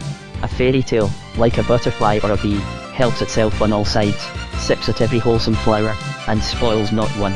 The true fairy tale is, to my mind, very like the sonata. We all know that a sonata means something, and where there is the faculty of talking with suitable vagueness, and choosing metaphor sufficiently loose, mind may approach mind, in the interpretation of a sonata, with the result of a more or less contenting consciousness of sympathy. But if 2 or 3 men sat down to write each what the sonata meant to him, what approximation to definite idea would be the result? Little enough, and at little more than needful. We should find it had roused related, if not identical, feelings, but probably not one common thought. Has the sonata therefore failed? Had it undertaken to convey, or ought it to be expected to impart anything defined, anything notionally recognisable? But words are not music. Words at least are meant and fitted to carry a precise meaning. It is very seldom indeed that they carry the exact meaning of any user of them, and if they can be so used as to convey definite meaning, it does not follow that they ought never to carry anything else. Words are live things that may be variously employed to various ends. They can convey a scientific fact, or throw a shadow of her child's dream on the heart of a mother. They are things to put together like the pieces of a dissected map, or to arrange like the notes on a stave. Is the music in them to go for nothing? It can hardly help the definiteness of a meaning. Is it therefore to be disregarded? They have length, and breadth, and outline. Have they nothing to do with depth? Have they only to describe, never to impress? Has nothing any claim to their use but the definite? The cause of a child's tears may be altogether undefinable. Has the mother therefore no antidote for his vague misery? That may be strong in colour which has no evident outline. A fairy tale, a sonata, a gathering storm, a limitless night, seizes you and sweeps you away. Do you begin at once to wrestle with it and ask whence its power over you, whether it is carrying you? The law of each is in the mind of its composer. That law makes one man feel this way, another man feel that way. To one the sonata is a world of odour and beauty, to another of soothing only and sweetness. To one, the cloudy rendezvous is a wild dance, with a terror at its heart, to another, a majestic march of heavenly hosts, with truth in their centre pointing their course, but as yet restraining her voice. The greatest forces lie in the region of the uncomprehended. I will go farther. The best thing you can do for your fellow, next to rousing his conscience, is not to give him things to think about, but to wake things up better in him, or say, to make him think things for himself. The best nature does for us is to work in us such moods, in which thoughts of high import arise. Does any aspect of nature wake but one thought? Does she ever suggest only one definite thing? Does she make any 2 men in the same place, at the same moment think the same thing? Is she therefore a failure, because she is not moment think the same thing? Is she therefore a failure, because she is not definite? Is it nothing that she rouses the something deeper than the understanding, the power that underlies thoughts? Does she not set feeling, and so thinking at work? Would it be better that she did this after one fashion and not after many fashions? Nature is mood engendering, thought provoking. Such ought the sonata, such ought the fairy tale to be. But a man may then imagine in your work what he pleases, what you never meant. Not what he pleases, but what he can. If he be not a true man, he will draw evil out of the best. We need not mind how he treats any work of art. If he be a true man, he will imagine true things. What matter whether I meant them or not? They are there none the less that I cannot claim putting them there. One difference between God's work and man's is, that, while God's work cannot mean more than he meant, man's must mean more than he meant. For in everything that God has made, there is layer upon layer of ascending significance. Also he expresses the same thought, in higher and higher kinds of that thought. It is God's things, his embodied thoughts, which alone a man has to use, modified and adapted to his own purposes, for the expression of his thoughts. Therefore he cannot help his words and figures falling into such combinations in the mind of another as he had himself not foreseen. So many are the thoughts allied to every other thought, so many are the relations involved in every figure, so many the facts hinted in every symbol. A man may well himself discover truth in what he wrote, for he was dealing all the time with things that came from thoughts beyond his own. But surely you would explain your idea to one who asked you. I say again, if I cannot draw a horse, I will not write this is a horse under what I foolishly meant for one. Any key to a work of imagination would be nearly, if not quite, as absurd. The tale is there, not to hide, but to show. If it show nothing at your window, do not open your door to it. Leave it out in the show nothing at your window. Do not open your door to it. Leave it out in the cold. To ask me to explain, is to say, roses. Boil them, or we won't have them. My tales may not be roses, but I will not boil them. So long as I think my dog can bark, I will not sit up to bark for him. If a writer's aim be logical conviction, he must spare no logical pains, not merely to be understood, but to escape being misunderstood. Where his object is to move by suggestion, to cause to imagine, then let him assail the soul of his reader as the wind assails an Aeolian harp. If there be music in my reader, I would gladly wake it. Let fairy tale of mine go for a firefly that now flashes, now is dark, but may flash again. Caught in a hand which does not love its kind, it will turn to an insignificant, ugly thing, that can neither flash nor fly. The best way with music, I imagine, is not to bring the forces of our intellect to bear upon it, but to be still and let it work on the part of us for whose sake it exists. We spoil countless precious things by intellectual greed. He who will be a man, and will not be a child, must, he cannot help himself, become a little man, that is, a dwarf. He will, however, need no consolation, for he is sure to think himself a very large creature indeed. If any strain of my broken music make a child's eyes flash, or his mother's grow for a moment dim, my labour will not have been in vain.